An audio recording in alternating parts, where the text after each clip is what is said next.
All right. Good morning, everybody. If you are tuning in, you are watching the Board of Finance Department hearings on the 226 municipal budget. And we'll start this morning with a Pledge of Allegiance. I pledge allegiance to the flag of the United States of America and to the republic for which it stands, one nation, under God, indivisible, with liberty and justice for all. All right. Everybody on the call this morning, we have members of the Board of Finance and our alternates.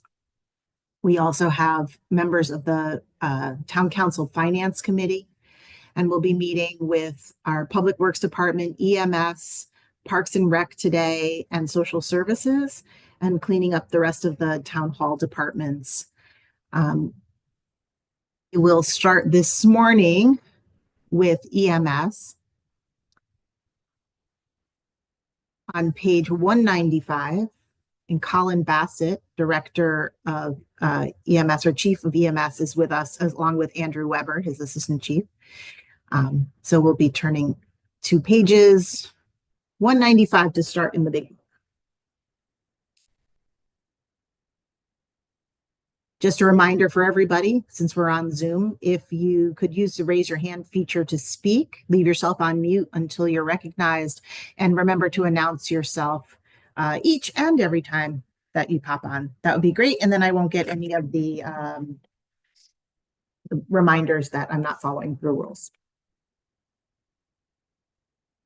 Good morning, Colin. Hi, Colin Bassett, Chief of EMS. Good morning, everybody. Good to see you all again. Feels like we did this last year, which was my first time, but we're doing it again, a bit different. So yeah, I've been here for about a year and a half now at Trumbull EMS. Colin, I'm going to interrupt you for 1 minute. I just got the first reminder. Phyllis, do you want to take roll call?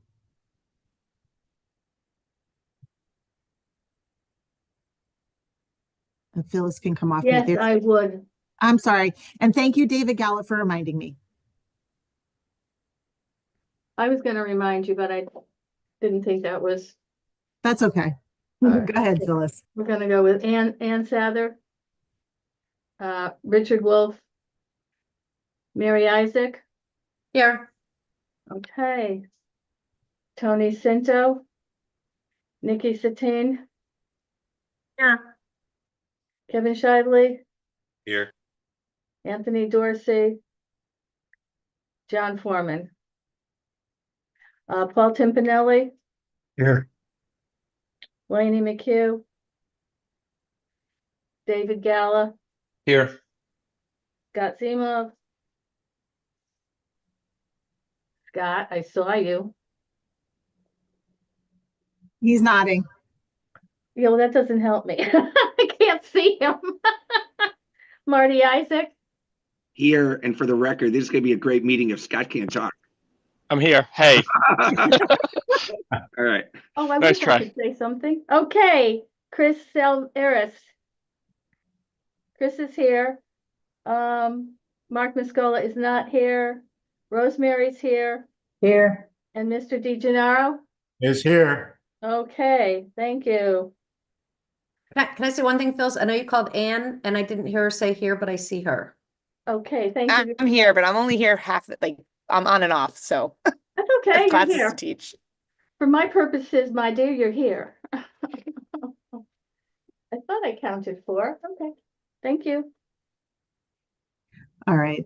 Thank you. Colin, again, just a quick overview, and then we'll move on to numbers and stuff, but thank you for waiting. No, you're welcome. So yeah, it's I've had pretty much a little over a full year to kind of look at everything that Trumbull EMS was and what it is. Got to do some deep dives into our, the revenue side of how we operate our business, look at areas for improvement where we can better ourselves as an agency and provide a better service to the town. Been doing a lot of work with the finance department over the last year, sort of getting ourselves in that more complete financial picture. Also system analysis, looking at where we can enhance the service that we provide, working with the town, the state, local partners to sort of increase the efficacy of the services we provide, getting into the world of federal government with utilizing the ARPA funds to enhance our equipment and bring newer equipment, newer protocols, treatments out to the field, and kind of integrate into the town a little bit more. And this is sort of that, overall, not just taking people to the hospital with lights and sirens, but, being that, community service agency that Trumbull EMS is. And we think we've made a lot of progress, and definitely have made forward motion in, FY 25, which is continuing, FY 24 and 25, and looking forward to continuing that as we move forward this year as well. Excellent. Yep. Your people are definitely visible at all the events, and they do engage. It's actually very nice to see. Good to hear. Do you want to walk us through the budget itself? Any big highlights, things that you think are important for us to know, and then we'll open it up to questions? Yeah, so I think probably the largest increase this year is going to be in our full-time salary line. And that is what we're requesting this year, is to add an additional paramedic and 2 new EMTs to increase our deployments. So we started making steps in this process of adjusting our deployment. We did it in FY 25. We hired a new full-time paramedic, so increasing our staffing level to 5 full-time paramedics and 4 full-time EMTs for road staff. And that was just kind of based off of looking at the needs of the system in order to sort of on those key shifts that we have. So for those of you who don't know, our shifts are, we're 24/7, 365, and our shifts are broken down into 8-hour time blocks. So with the option to double, some people will do a 16-hour shift. So in that scenario, we had a heavier reliance on per diem personnel for coverage of those PSAP, we call our shifts that are required by our local EMS plan, which is approved by the state, where we have to maintain a minimum staffing level for the town at all times. And our per diem staff are absolutely, they're a great and dedicated group of personnel. But just the mentality for me and others in this industry, with per diem personnel, you're depending on that coverage, and luckily at Trumbull they're very dependable. Where with full-time personnel, you sort of guarantee that coverage, and that's been a huge administrative sort of easing that burden administratively, because you have shifts covered. And then over the course of sort of analyzing our call volume over several years, looking and seeing these are some areas where we're potentially not getting the full deployment that we need. So the increase in that line this year would allow us to modify the deployment and add extra vehicles in areas where we did not have them currently, while also guaranteeing that. So like kind of covering those overnight and weekend shifts, which are typically the hardest ones to cover. And increasing our deployment would kind of give us that ability to enhance and modify that deployment. So, doing it over the course of time, we did some in FY 26 or FY 25, and then more in FY 26. And then along the way, just, evaluate the system, look at, what our calls are looking like, where we are, able to add that coverage based on historical data. We are busier. We did 5,805 calls this year. So that's, about 260 so more than last year. And also an increase in transports, and that's been a year-over-year trend for the past. I went back to essentially calendar year 21, and we've been the lowest increase we had from transports from year to year was between 21 and 22, and that was 4.69% increase, and that's been going up every year. So 2022 to 2023, our transports went up 6.9%. 2023 to 2024, our transports went up 8.2%. So that's probably the biggest increase on our budget is going to be on that line. As far as the other lines we have on our budget, there were some that I reduced just sort of based on historical data, what I had wanted to do or maybe wasn't able to do this time around. One of them was, account 556601. I had wanted to potentially send people to a training, and that is still something I want to do. It just wasn't something that ended up being feasible during the last fiscal year, and I'm not sure if I'll get there this fiscal year, but I didn't include that in there. Because there's plenty of other areas that I can focus on and devote time to. Our revenue is likely going to increase this year. The estimates that we had last year seemed pretty spot on, at least from the latest Munis report and what I'm getting from billing. We worked. Marie and I spent many hours together filling out for the state of Connecticut insurance reimbursement rates, a long form is what they call it. So it's a massive Excel spreadsheet that analyzes every single piece of financial data that your organization could have. And when I say any, I mean anything you could possibly think of that you could put a dollar value to, a depreciation amount to, historical data, billing information, and that's submitted and evaluated by an accountant for the state of Connecticut, and then they make a recommendation for an increase in rates. And we were able to get a 3% increase on our insurance rates, which is that's pretty good for going into this year. Also, the Medicare ground ambulance data collection survey, which is essentially identical to the long form, just a different time frame, and that's a federal level analysis of EMS agencies that will hopefully bring about, at some point when whoever gets to review that reviews every ambulance service that submitted that, and there's many of them in the country. So we've been doing steps where we can to try to, increase our billing revenue and, decrease the, offset the cost of our operation for the town as best as we can. Okay. Is this a good point? You okay to take a question or Sure, two now? yeah. Scott?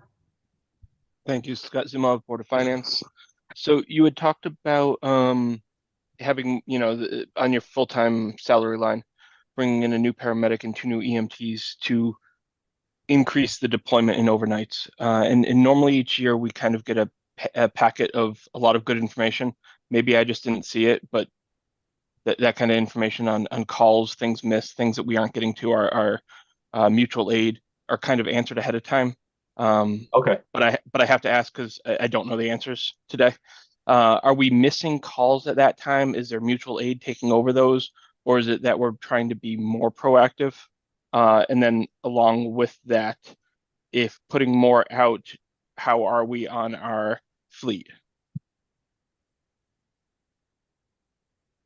All right, so good question, Scott. So yeah, so our mutual aid, we did 404 mutual aid calls last calendar year. About in total, 75% of the mutual aid transports were on overnights and weekends. I think it was probably about 60% nights. I have an exact breakdown, which I can send to you if you would like. Sure. But the majority of our mutual aid calls were on the overnights and weekends. So that's an area where we're looking to potentially add. And in doing so, the probably the first step right now would be to, at least in my my vision and plan would be to increase adding a paramedic fly car on the overnight. So transitioning, the ambulance to being 2 EMTs and a paramedic and a fly car. So that gets you kind of 2 options. So you're not committing full resources right now, and allows us to analyze how that works over the period that we're doing it.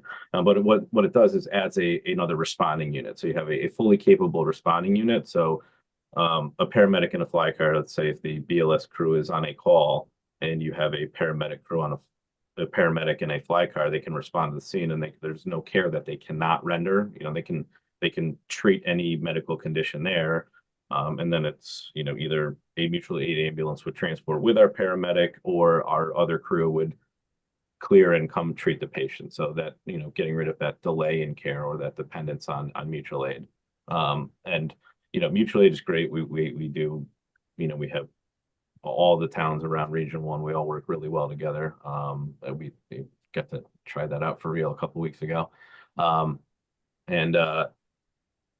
we're all busy systems, so it's a dependence and reliance on other people to assist, which we do, but every other system is busy, so it's not ideal. It's unpredictable. Sure. And we have the fleet to handle what you're asking for? We do, yeah. We have Okay. 5 ambulances right now, and 2 marked paramedic fly cars. So currently we would be able to handle that with the current fleet we have. We would not need a fleet change or shakeup right now. Perfect. And one last question, then I'll be quiet. Let's say these are staffed, can we assume that the per diem would go down if we didn't need outside resources to fill those positions? So likely this year, the per diem would not go down because we would be increasing our deployment. So the per diem shifts would still be covered. There might be a slight decrease depending on like the total deployment change. If we determine that we don't need to add, an extra paramedic ambulance on the weekends, potentially that could potentially decrease the reliance on per diem. But for this year, not anything that I would have adjusted in the ask, because Thank you. what I'm looking to is kind of increasing that deployment. So that number would stay the same. Just one follow-up to that. The number of outbound mutual aid calls was 402. How many did we require, or roughly, inbound? So inbound, 404 were the transports. And that's actually, that's about the same as it was the year before.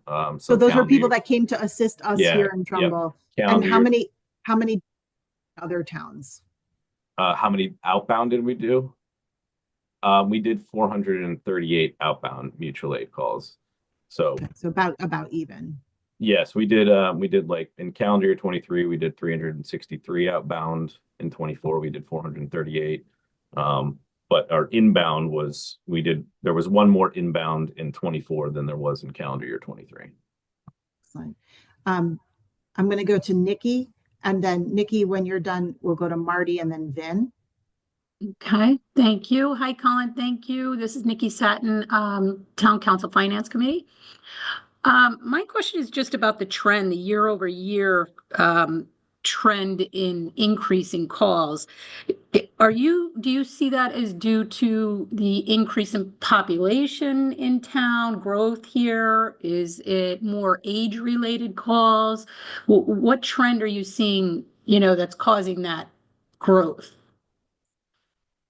So yeah, for us in Trumbull, the trend that is the primary driver of that increase in call volume. It's population related, not necessarily directly related to population growth. It's related to population health. We have a very large Medicare elderly population in Trumbull, which is a good thing. I guess a lot of people want to live here then when they retire. But as people get older, their medical conditions require more constant maintenance. So there's more likelihood that there'll be issues present with that. And that's kind of what leads to the increase in calls. It's a lot of chronic conditions, elderly patients that, you know, get out of hand and require emergent treatment. I mean, we have a, you know, 51 to 60% or 59% payer mix, which is Medicare, which is very, very large. The billing company I work with assures me that that's one of the largest they see in the state. So that's a primary driver of call volume. Thank you. And are there any, when you look at the community center, the senior center, that obviously is a big part of our focus right now here in town and the future here, are there any, do you depend on them for anything? Do you have any asks, you know, when it comes to looking at the future of that center? I know that's kind of an out of the blue question. I'm just curious. I mean, any asks for them? Not that I can think of off the top of my head. I mean, I do, you know, communicate with Michelle Jacob down at the senior center pretty regularly, and I mean, we all kind of are on groups and committees, and you know, can kind of direct our focus, not so much on the emergent side, but on the sort of the community service aspect of what we can, you know, all kind of do for each other. And I mean, you know, the senior center is not like a hotbed of calls for us that we go to. Get my headset to So work. yeah, I can't think of anything specifically for that. Okay, thank you. Yeah. Hey, Colin, Marty Isaac from Board of Hey, Marty. Finance. I two quick questions on the revenue side. Did I understand that adding the paramedic and the 2 EMTs will not necessarily drive incremental revenue because you're just displacing the per diems? Or so if you could answer that and then help me also understand revenue this year versus revenue next year, your projections would be great. Sure. So for the revenue side of it, I mean, there would be a revenue recovery for adding those extra crew, because there would likely be transports that we would be able to cover on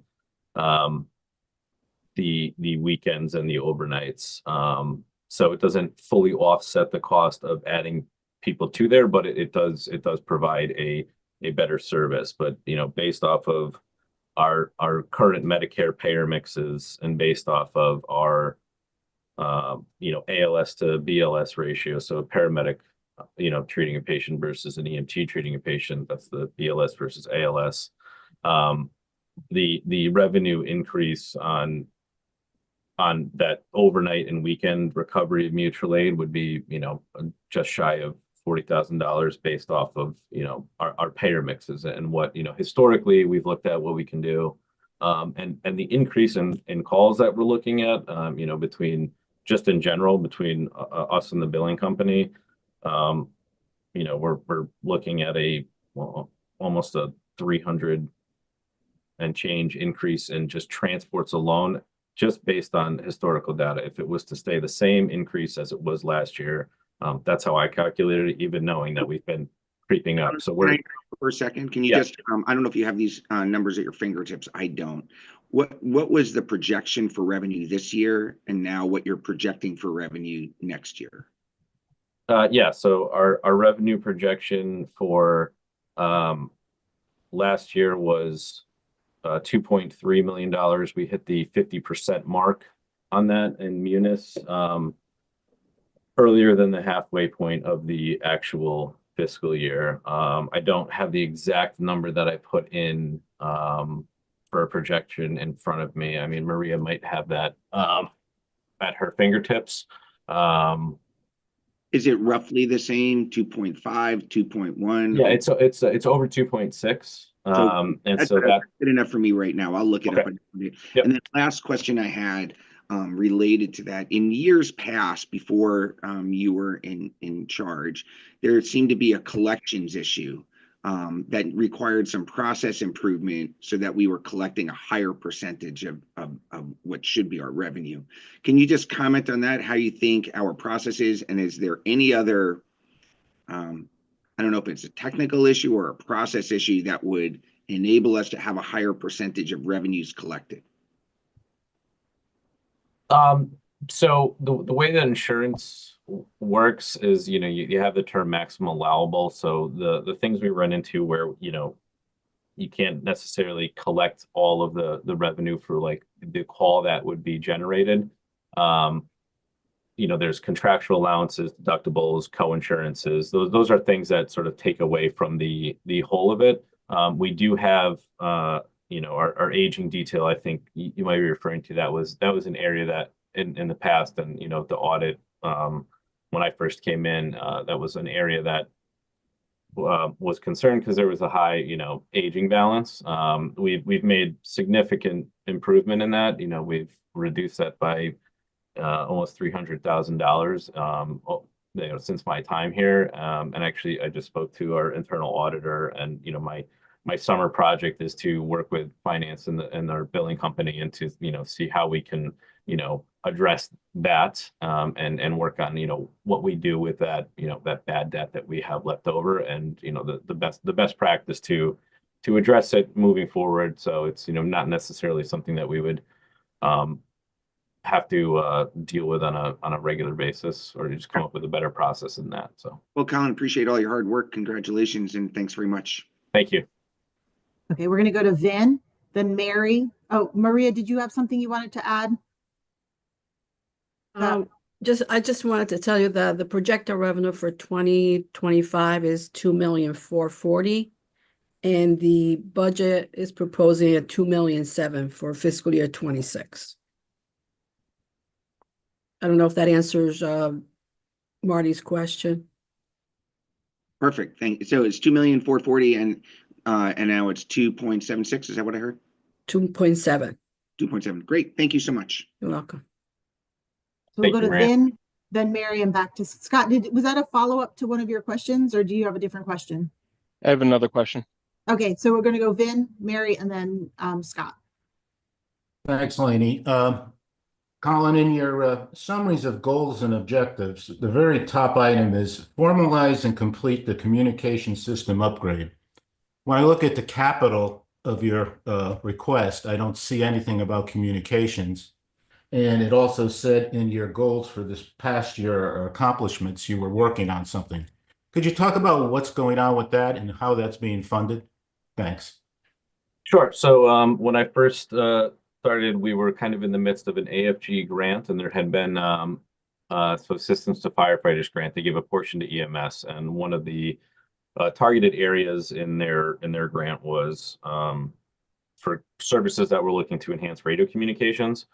So we kind of just went right in on that, and we submitted, with the help of Rena Bacalar and Maria and Norcom, who does radios. We got all the information together. We submitted for that grant, and we unfortunately we did not get that grant. However, in that whole process and working with finance, we discovered that there had been there's a bond that exists for radios. I forget the total amount, but when we looked at it, we discovered that this bond exists, and that would be enough for us to upgrade an aging radio system. So we've been in communication with Norcom, which is the radio company that would be the ones that would be sort of upfitting that, looking into the what system we would go on. And so now that we know that bond does exist, we're starting that process of doing that system upgrade to increase communications, and we'll be utilizing the monies available in that bond to hopefully this year. I mean, nothing's quick when you do things like this. It's not like they just come in and hand you a bunch of radios. So it does take time. And then that's my goal is to finalize that this fiscal year and have a well needed communications upgrade for Trumbull EMS. Do you have any idea what the estimated cost would be? And Maria, how much is left in that bond? I mean, it's kind of odd, it's just sitting there. I believe it's. Oh, I'm sorry, Maria. It's the budget was 587,000, I believe the reason we put this amount is because we didn't know we were gonna get the grant. And I will look to see if we spent anything on it. Okay, and Colin, how much you estimate the cost? It's over 500,000. It would use almost all of that bond for an upgrade for us. Does that include antennas and things like that? That would be state? Yep, everything. Okay, thanks very much. Yep, you got it. Mary. Yes, Mary Isaac Town Council. And Colin, thank you. I'm the one that you helped with my car that evening when you went and got me my ride at the meeting. So thank you. Actually, that was my question that Vinny had just asked about, because I know that bond was from a few years back we were looking at for communications. But so my second question, which should be pretty simple, for 581888 under capital outlay, we do have for new ambulance number 903. It was excess over bond for 10,000. So I'm assuming that that vehicle, I know with COVID and everything, we had a lot of delays, that vehicle had come in more expensive than the bond was written, if I'm correct. And are there any other bond opportunities to combine that? Maybe not. And that's probably for a Maria question. So the 903 excess over bond, that was before my time that here. There was the ambulance 903 was purchased, and we had gone out to bid, and we went with a company who met our requirements for bidding, and they the ambulance they sent did not pass the state inspection, which was, I mean, I wasn't here, but it's still a shock to me that if you're building ambulances, you would build one that would not even be able to pass state inspection. So we were not able to use that ambulance, and I believe that was sold. I don't remember to whom or when it was sold, but we had to buy another 903 that did meet state inspection through a different company. And I believe that's where that excess over the bond came from, was because of the price difference in the ambulance that we had to purchase that did meet state inspections. And that sort of moved us into the preferred vendor area for who we buy ambulances for, because it's a company that we've used before. They're a well-respected company, and they do a good product. And I think that's where that excess over bond. I believe that I believe this is the last payment for that. Is this year. Okay. Wow, that's crazy. Yeah. Okay. Yeah, I know Doug Bogan gets to drive the ambulances from to get them to us. So, Oh yeah, he does. Yeah. So, okay. Thank you, Colin. You got it. Okay, Christine. I'm sorry, wait, Scott, did you put your hand down? I didn't, or at least not okay. on purpose. All right, Scott first, then Christine, please. Two hopefully quick questions. One is, in your capital outlay, you're looking for new ambulance NARC box. I'm assuming that's a one-time cost. It's $272. Are we saying in your current budget you can't find $272 left over? We are not saying that. I could find $272. I think that was just part of the new ambulance. I just kept adding that in there, but yeah, I could. Okay. If it makes you happy, Scott, I will get that out of there. I'll be honest. Either way, I'm going to motion to take it out. Okay. But it's whether or not you can find it in the current budget that we've already taxed for, or have to take it out of the general fund. It's $272, right? Yep, I got you. Okay. The other question is, I've heard that there's some more 55 plus buildings potentially going up. In my understanding from previous chiefs, is that there is an impact to you guys, especially for going to the 55 plus communities, helping people, but not actually transporting them. Do you see any new developments going on impacting what you can or can't do going forward, or that we have to adjust? I'm sorry, before you answer that, Colin, I just want to let everybody know that I'm a 55 over and over house also. So just Okay, so do you have to go to Laney's? Laney, this is a public unfortunately he's meeting. You cannot lie here. here. So I just want to like put that into perspective. We're an over 55 house. I was basing it on numbers, not on you, Laney. That's right. I just wanted to put some perspective for the group. Thank you. All right, Colin, I apologize. No worries. It's okay. You're not over 55 yet. Yeah, there would likely be an impact on our service. It's kind of hard to tell what that impact would likely be. I mean, it depends on the level of the facility, right? I mean, if you have if it's independent living and it's just, you know, elderly housing, I mean, there would be an increase of calls there, but you know, you would see a larger increase in calls if, you know, you were putting in massive skilled nursing facilities or acute care facilities.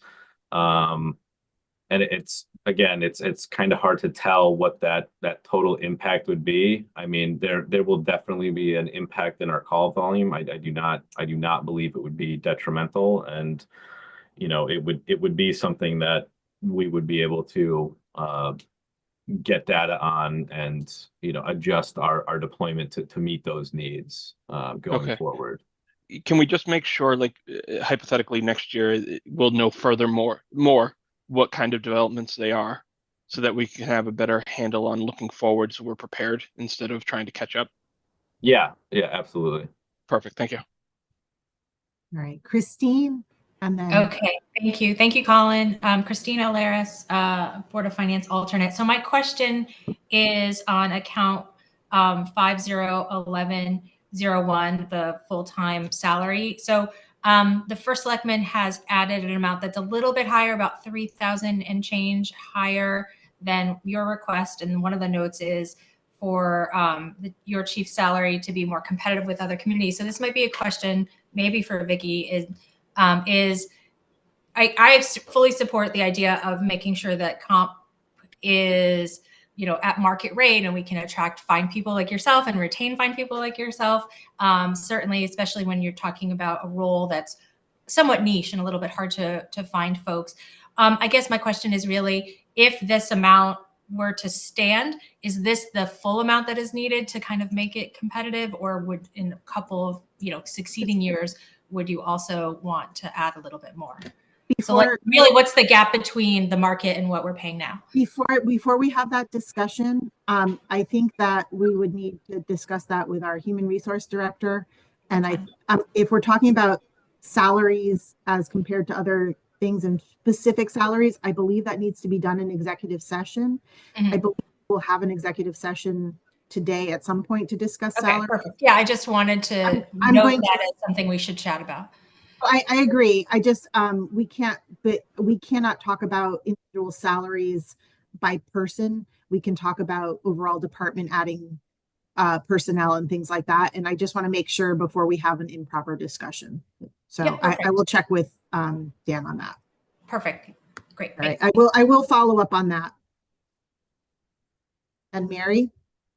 Sorry, me again, Mary Isaac, Town Council. Just to follow up on Scott's question and also what Nikki was alluding to earlier. When you're discussing the call volume, the trend with some of the older adults, kind of like Laney. Yeah. But is that more of the facilities that we're seeing that are, say, a Spring Meadow and, oh my gosh, and Middlebrook, those type of facilities where they are the more ill seniors, I don't know how to put it politely, but the elderly people that definitely need more assistance than, say, a regular 55 and over establishment, which, you know, I could also potentially go to. But just checking those, if that's really where kind of that trend was going, was those, you know, more fragile, needier, more elderly. Yeah, so that there were facilities like that is definitely where we would have that, you know, those like acute care skilled nursing facilities where it's, you know, many patients are bed bound and are you know, dealing with the acute phases of chronic conditions. We do see a fair amount of transports out of those places. So if, you know, more of those types of facilities were to be added, that would have a probably a larger impact on our call volume rather than just you know, a over 55 independent living community. So yes, Great, thank you. you're welcome. Vicky? Yeah, good morning, everybody. I just want to make sure that when we're talking about possible developments in town, that we're actually talking about real things. There are some items that have been talked about in planning and zoning, but there's nothing that's been approved. And I guess the only one at this point that has been approved that is within the realm of this discussion of 55 and older would be 48 Monroe Turnpike. That's been, as we know, something that's been in the pipeline for 4 years now and has been stopped. I don't need to go into the details about what happened there. We're hoping that that does, you know, see some life within this year, but you know, when that happens, everyone will know. But I don't want people to think that we're building, you know, a lot of senior housing complexes or nursing homes or anything like that, because there's absolutely nothing that's been approved in that regard. So just so that you all know we're sort of standing or not standing at that point right now. There is a definite need for senior housing in this community for sure, but there's nothing that's been approved at this point in time.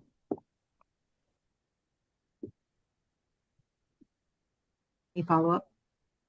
Any other questions? Anything else for Colin? Colin, Andrew, thank you for joining us this morning. Thank you. All right. Going to my next thing. George Estrada, Director of Public Works, has joined us along with Rich Infanti, and saw Bill Maurer is on, our town engineer. I'm looking to see who else has joined us. Megan Murphy is also on. And Dayanara Aviles. I'm sorry, I always pronounce it wrong, Dayanara. I get your first name right now. But so we'll go to George Estrada, Public Works Director, page 233. Hi, George.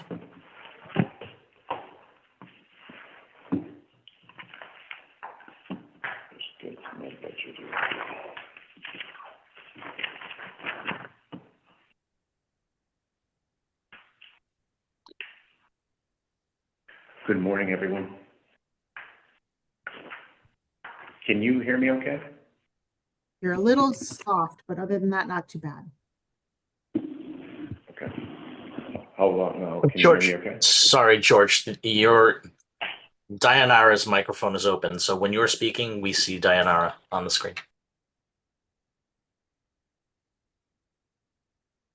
And now we see nobody because George does not have audio set up right now. Hang on one second. George, we see you, but not hear you.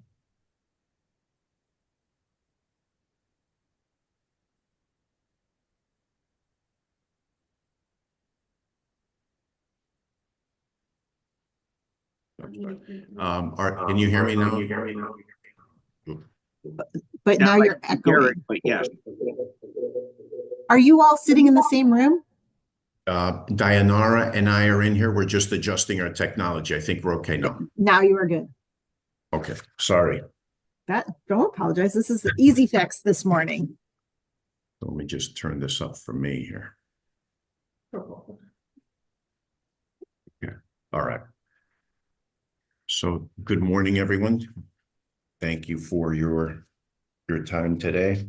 Our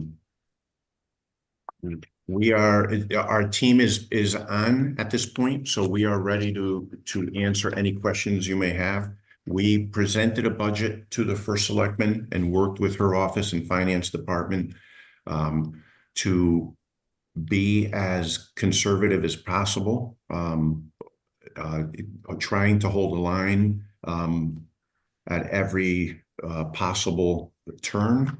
So I think you'll see that we had minimal increases in our requests. And we're ready really to answer any specific questions that you may have. Any like areas of concern for you? Not really, because we really did work closely with the first selectman and finance, and where we arrived today. I'm looking at my notes. We feel relatively comfortable that the budget that's before you is something that can support our level of services.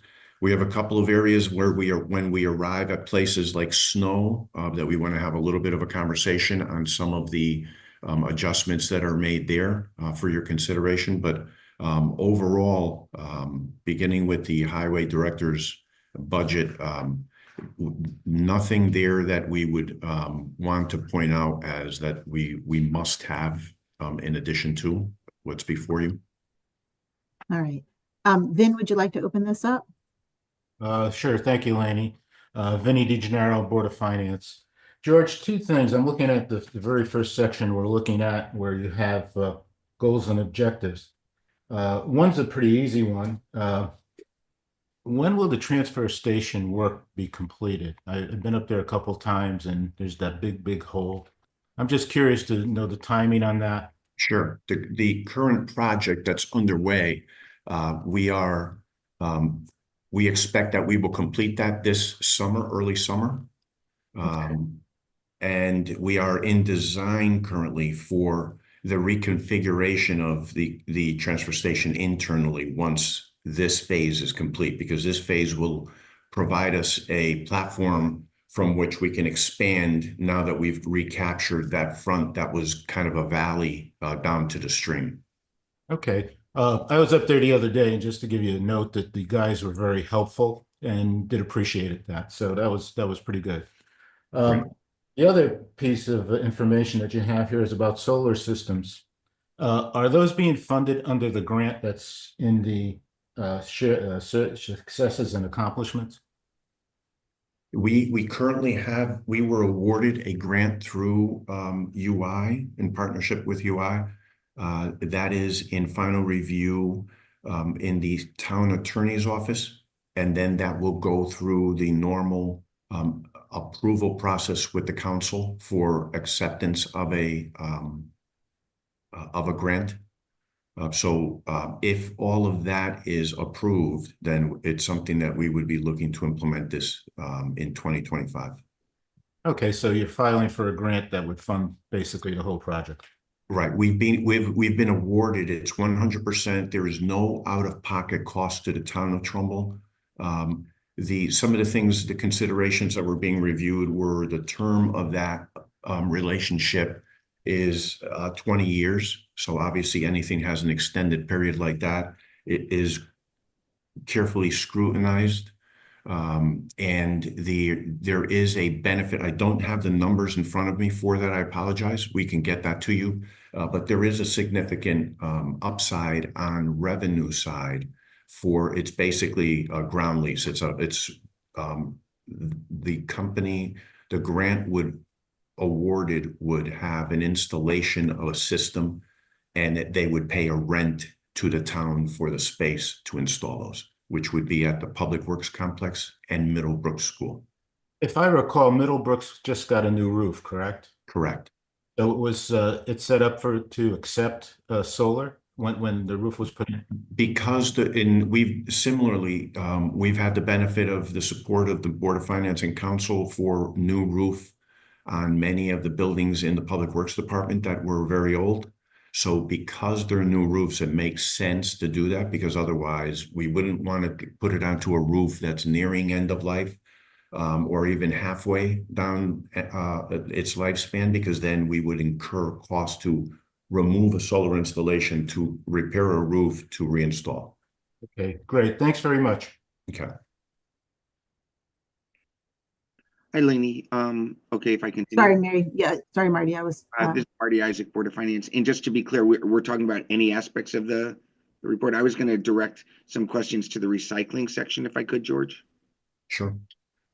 So I see on the estimates for tonnage, I'm on page 281. On estimates of tonnage, it's, and I appreciate you bring some of the estimates down, but I wanted to, it looked to me like maybe we could bring them down even further. So I just wanted to get some perspective on it. So when I look at the MSW tonnage, it seems to me we could go down to 16,000 instead of 16,500. It looked like leaves tonnage, we could go to 4,500 instead of 5,600, and brush tonnage to 3,500 instead of 4,700. I would say on demo tonnage, it probably would go the other way. I'd keep it at, I'd go from 215 to 271, 275. So I was, it seems to me like we're making good, strong headway. The data has been fairly consistent to bring those estimates down. So, I'm going to probably move to do that on unit volume. What I wanted to understand a little bit more on pricing, I know we've had these conversations before. If you could add a little bit more color on the MSW tipping fee of 9037, what's the confidence level of that number? And just maybe you could share some color to all of these for the MSO, the hauling fees of 1940, that, all of those fees, if you can walk us through, that would be helpful.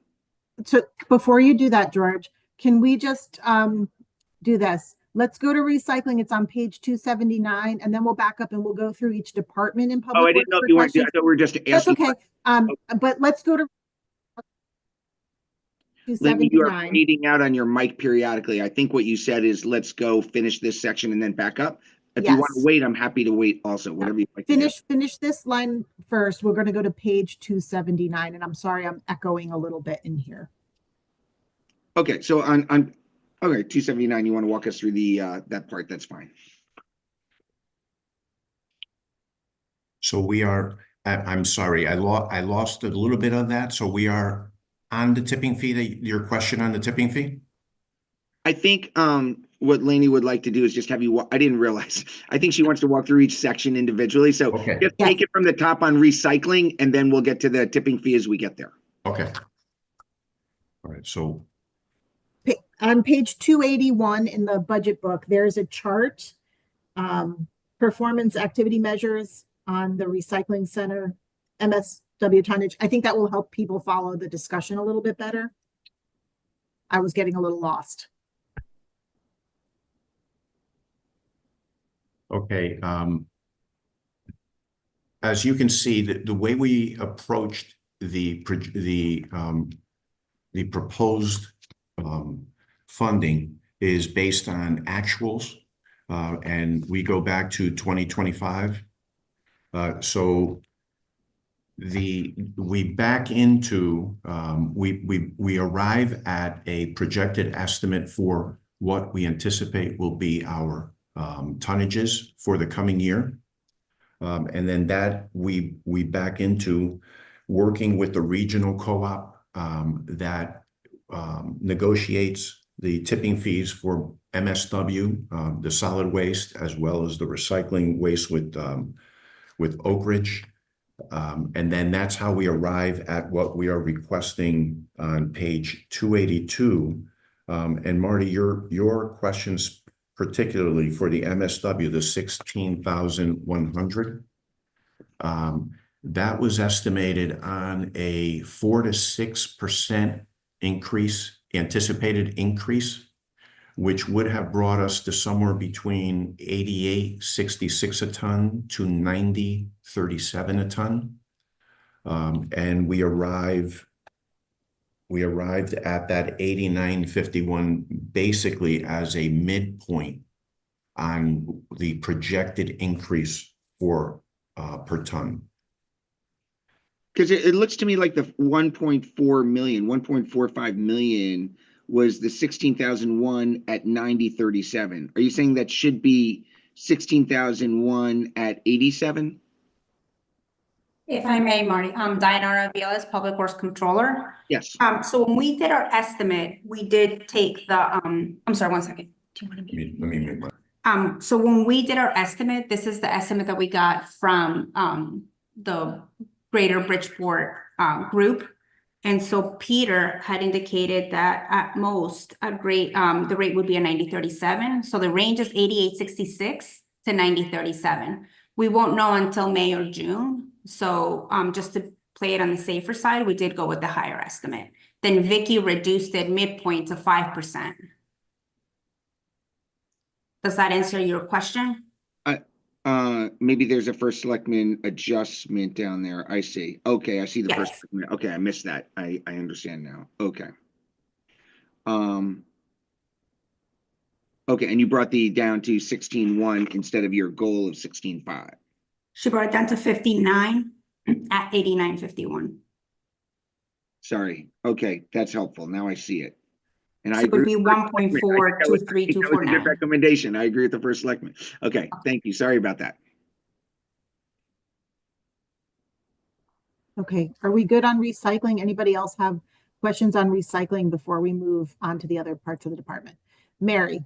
Yeah, Mary Isaac, Town Council, just a quick one. It is a small area, but George, for the tires, I know the legislation went in January for the extended producer responsibility. I don't know if that is going to impact in how the dealers will take the tires back that we get, or if consumers, if residents will go instead and will bring them back themselves versus coming to the dump and obviously paying the fee. So I didn't know about that. And if you weren't aware, one of the pushovers to get this to the legislation, Trumbull actually was put in there as one of the cited areas for, I couldn't believe, like thousands of tires thrown down the hill. So we helped get this in. So hopefully we will get a little bit of bang for that. Oops, You're on mute, George. George, you're on mute. Sorry, I'm very excited actually that the legislation went through. I don't have enough to have provided any adjustments in the budget at this time because we don't really have anything to project on. But just as a aside, the town attorney has been working with the state prosecutor's office because those individuals are arriving at their sentencing period. So we have been adamant on restitution. I'm not sure how realistic that will be, but we're not taking lightly what had occurred up there at the park. And yeah, and obviously, thank you. And this, I mean, that's a small amount. If it was a $50,000 item for tires, I'd be like, let's figure it out. But obviously that's a tiny one, but just hopefully it'll be something that goes away and easier for your guys at the station as well. Thank you. You're welcome. Any other questions on recycling? Okay, let's go back to streetlights. Or do we finish Public Works Director on 233? Let's go back there.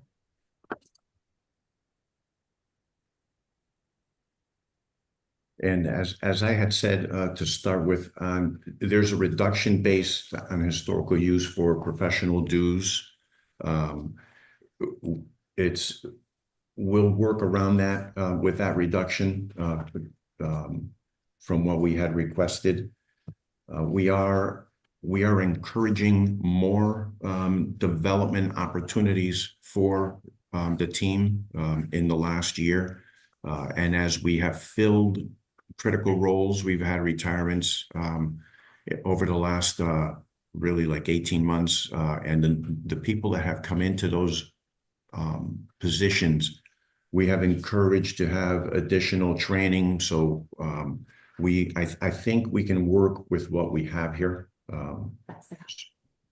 This is your account. Yeah. George, can you give us an example? The $1,500 is not anything that we would challenge. We'll just leave that. Could you give us an example of what those trainings are? Sure. And in what areas? Most recently, and these professional dues at times are more in line with certifications and engineers that require annual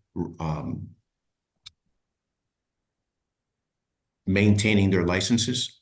So, for instance, in the engineering department, the engineers have licensing requirements in order to conduct their business. That stays the town. It's a common practice that towns always maintain those credentials for those employees that are actively working. These additional professional dues. Some of the examples that we've done is we recently sent a team that was attended a UConn seminar on human resources training on how to interpret some of the new legislations that had come out in the previous year. Some of those other modules could be managing difficult employees. It's just a broad spectrum of opportunities that are presented to the towns and cities by a couple of different not-for-profit agencies that drive this sort of training for the state.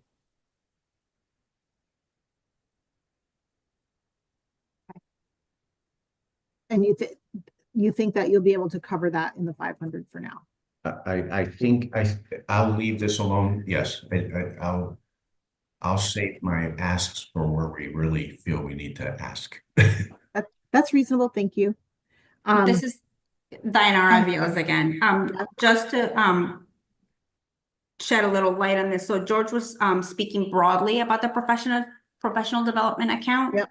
The one that we're discussing, one specifically in public work directors, only pertains to George's org.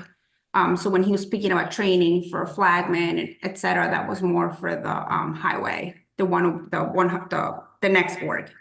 And there's money in that line item. Correct. And that would pertain to all the highway guys getting training, and then engineering has their own professional account, professional development account as well. So I just wanted to make that clear. The 2,000 is not for the whole highway department. This is just for George, Richie, and Margaret. Okay. Any other questions in Public Works Director? Streetlights on page 241. That's a quickie.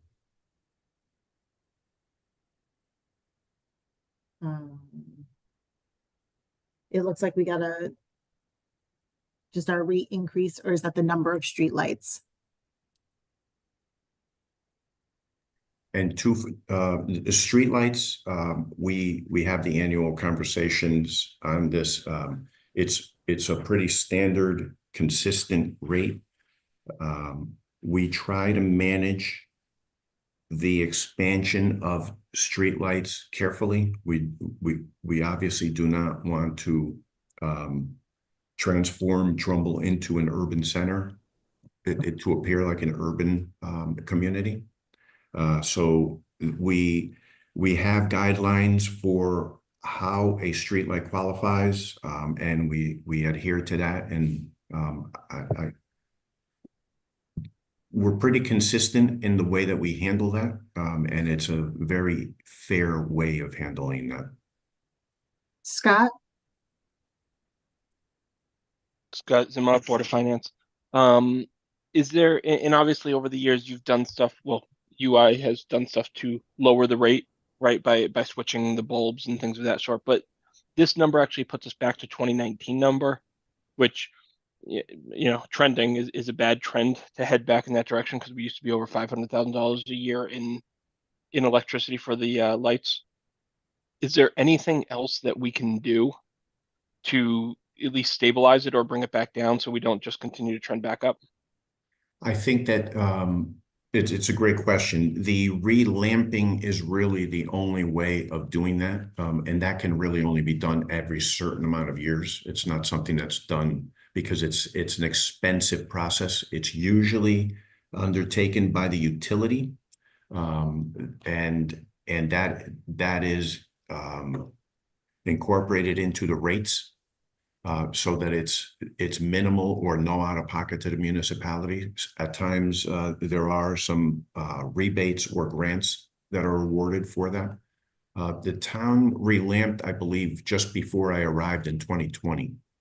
So I would imagine we're probably a couple years away from a relamping consideration again, because otherwise it monetarily doesn't make sense. And the way we manage it is through avoiding just just installing everywhere. We really do try to control where it is. Streetlights, to be clear, are not a safety component for vandalism or people think that because there's a car theft in the neighborhood, we need to have streetlights on our street. Though that type of lighting is more a residential requirement, if they so choose, they should have spotlights. Streetlights are for vehicular and pedestrian safety. That's what they are for. So on a curve, at an intersection, very specific places that they really qualify for. It's not just that you want to lamp the entire street because there was one car break-in a couple blocks away. Nope, I get it. Believe me, my son would give you a light outside our house anytime you want it. Paul, then Dave, did you have your hand up also?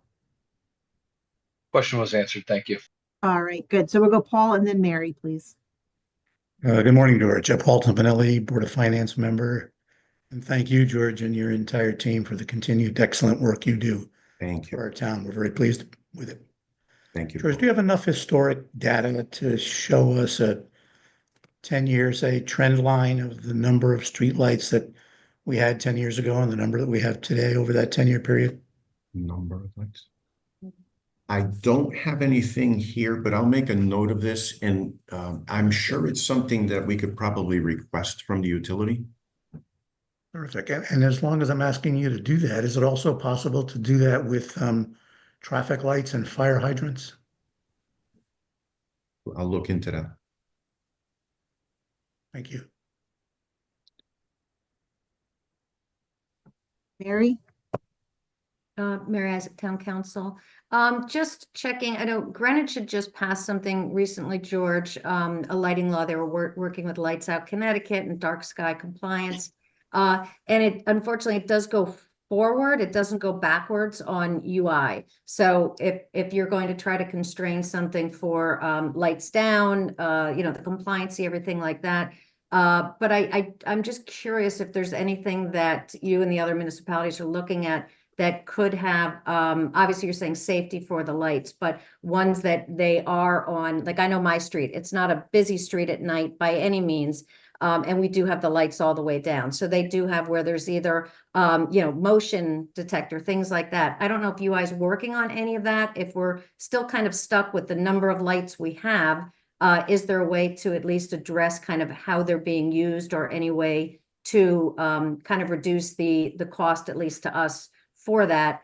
And then the second part is, I don't know if you've spoken with, I know it's year to year, it's updating with council. If the council chair, you've been in touch with him on coming up with anything or any discussion point of that. My annual question. It's interesting. I am not aware of dimming type technology for streetlights, but what I will do is I'll reach out to our representative at UI and just see what is evolving in the industry that might be able to be brought to Trumbull, because it's interesting concept. I never really thought of that before, to be honest with you. But it's probably a logical pathway for technology to run eventually. I don't know if that is there or if it exists, but Probably not. And I think more of this, and since Greenwich, Guilford, a few other towns, that what they've done, but it probably is more of their own municipality lights. So, you're going to one of the schools and it's motion detector only, safety, things like that. But the UI was mentioned, but it was more of what's here is here and let's work with them moving forward. So I just wasn't sure if there was anything. Yeah, I can actually send you that small article about Greenwich and that'd be great. And I could tell you, for instance, the improvements that we're looking at in the lighting at the police department, we have incorporated motion sensors into the project. So when we address buildings, we are looking that way. The streetlights, I don't know what is actually even available out there. I'll look into that. Thank you. All right. Any other questions on streetlights? Elaine Hammers would be proud. We had a robust discussion about streetlights. So moving on to snow removal on page 257. Remember, it is still early in March. Yes, it is. Don't don't count your chickens yet. I think is the latest we've had to deal with it, correct? Well, you know, it's been a very interesting year for us. And I'm going to ask Rich Infante to chime in a minute and add to some context. But he reported to me last week that we had 29 events this year. And of those 29, 14 were all out events. So although we had the impression that it was an easy winter, you know, it wasn't that bad. The problem was we were in a cycle where we were seeing events back to back every 3 to 4 days. And those 1/4 inch to a 1/2 inch require just as much material as if you had 12 inches because we get that frost thaw and trying to keep the hills in Trumbull ice-free and safe for vehicular traffic became quite challenging at times. And with that, Rich, would you add a little bit more context to that? Yeah, it was a busy winter to say the least. You know, every 2 to 3 days, the highway department was out doing something on the roads, sanding, you know, sometimes as few as 4 trucks, and then all out storms with 24 plus trucks out on the road and all the supervisors to cover it. I think we did a pretty good job because we didn't hear that many complaints to make it through this winter. One thing to note, we used about 4,100 tons of salt, and we are another 800 or 900 tons short in our shed to fill it back up to capacity. So about 5,000 tons of salt total. This is towards the upper part of what we would use in a busy winter. We've gone up to 5,800 or 5,900 tons of salt in a winter. So it was a busy winter. We judge it by that. But it's just something that it's very hard to determine what the winter is going to be like and how you're going to manage it. We have a contract in place for our salt, so we're in good shape for salt purchases. Our new contractor did an excellent job getting us treated salt to keep the roads and keep our building full. They made it available to us throughout the winter, and we're still locked in for that same dollar amount for the next 2 years. We had a 3-year contract that we had negotiated, so we're in good shape with that respect. Other than that, does anybody have any questions about winter in the snow removal? Just a big thank you. I'm on the roads early in the morning on my way to work. I've never had a problem, and you can tell when you hit the town line. I've heard from a lot of people that you could tell when you come from Shelton into Trumbull. You can tell when you come from Bridgeport into Trumbull. There's a distinct line. So our guys do a great job. We have supervisors running the roads at 3 in the morning when everybody's still in bed to make sure there are no trouble spots out there. So we bring in personnel and we'll stack them up early on so that we can address these things so everybody can get around in the morning. As you know, the storms hit whatever time, so that makes it difficult around commuter time and in school time. But we do the best with you know, weather forecasting and stuff like that that's available. Any questions as to snow removal? I have one, Lainey. Go ahead, Scott. Scott Zima, Board of Finance. I'm looking at the program supplies, and I'm also looking at historical usage of your program supplies. Because every year I feel like we have a conversation where you say, if you have any leftover money, you end up restocking for the next year. So I'm twofold. One, I'm good with reducing it, right? Like if we're saving money, we're saving money. However, I'm concerned that reducing it $69,000 doesn't actually fall in line with the usage that you've been using over the years, because it looks like aside from 23, which you came in 2,000 under budget, every other year has been over budget. or pretty close to. So will we be in a good shape if we cut that down, or will we then be hindering ourselves going into the following year? It's a interesting conversation we have really every year. It's the crystal ball effect. We don't know exactly what we may be heading into, so we try to be conservative with our asks and base it on some historical data. This year, as I believe you received last month, the usage report on our accounts, and we were at that time 150. Currently, We are currently 154,000 overspent on this year, and that was primarily driven by the salt and having to make additional purchases. So again, we can ask for what would be an anticipated maximum based on a usage, but we can end up with a very light year. So we have this conversation with the Board of Finance and Council each year, and we recognizing that a year like this year, we would be coming back to you for additional financial support to provide the support that we need to finish the year. Sure, and I'm going to make an assumption that the cost of salt is not going down. We've locked it for 3 years. For 3 years, okay. And the reason I'm concerned is because aside from 2020, we've never been below $300,000 for program supplies in the snow removal. So the fact that we're lowering it to $300,000 as a based on usage seems off. I don't know where the number came from. I'm just, it doesn't seem to fit the actual usage. So that does concern me. Diana, did you want to add to that? With your permission, can we bring something up? Can we share screen? Yeah. I think you have the capability to do that. Bill just gave you the thumbs up. Go ahead. Okay, give me 1 second. And just to let everybody know, we have a lot of people on the call today. So if I miss your hand, I'm managing 2 screens. So, and then Vin, I see you are next. We're bringing that up. So I could share it. we're bringing that up now. And I have to drop in a few minutes. Can I just ask a question to put it out there while you're trying to bring that up? Sure. Go ahead, Scott. On page 249, it's back on the Director of Public Works. I might have missed it when we were talking about it. You asked for 4 additional iPads.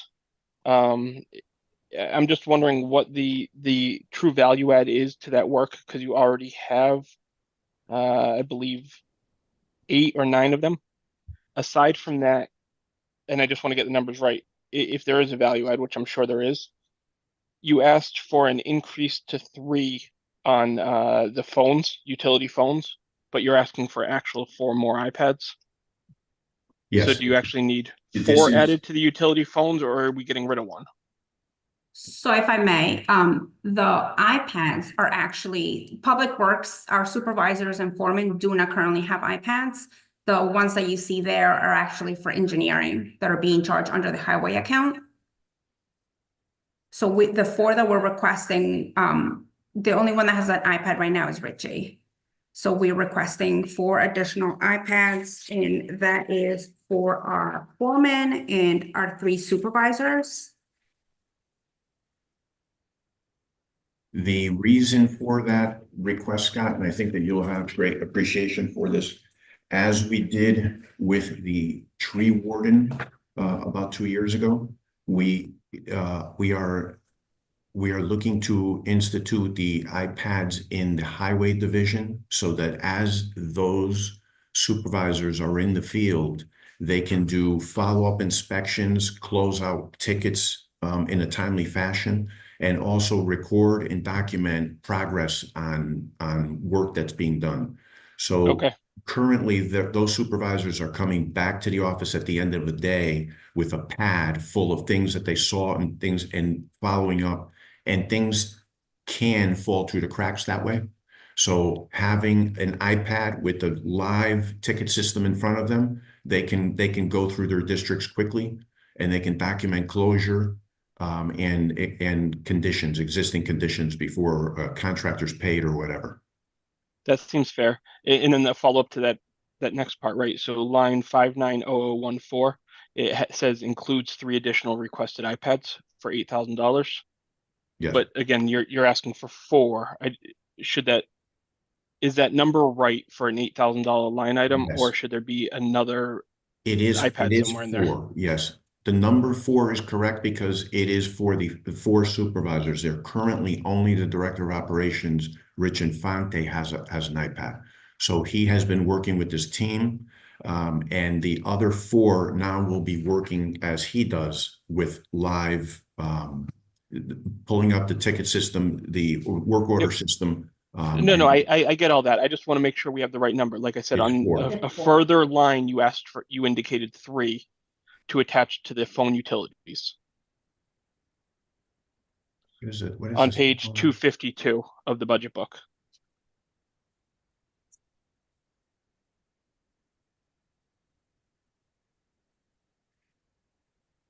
That's, finance puts that together. Can I speak? Yeah, Scott, we thank you. will look at that. We will look Okay. at, we calculate the utilities. So Yep. we will look at, normally we get that information from the department as to how many iPads or phones are added, but we will look into it. Thank you.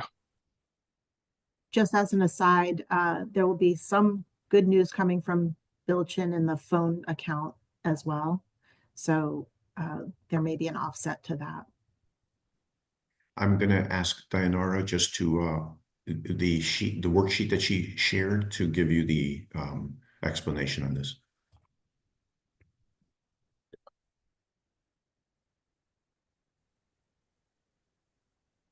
So when we looked at budgeting for this account, it's a highly volatile account.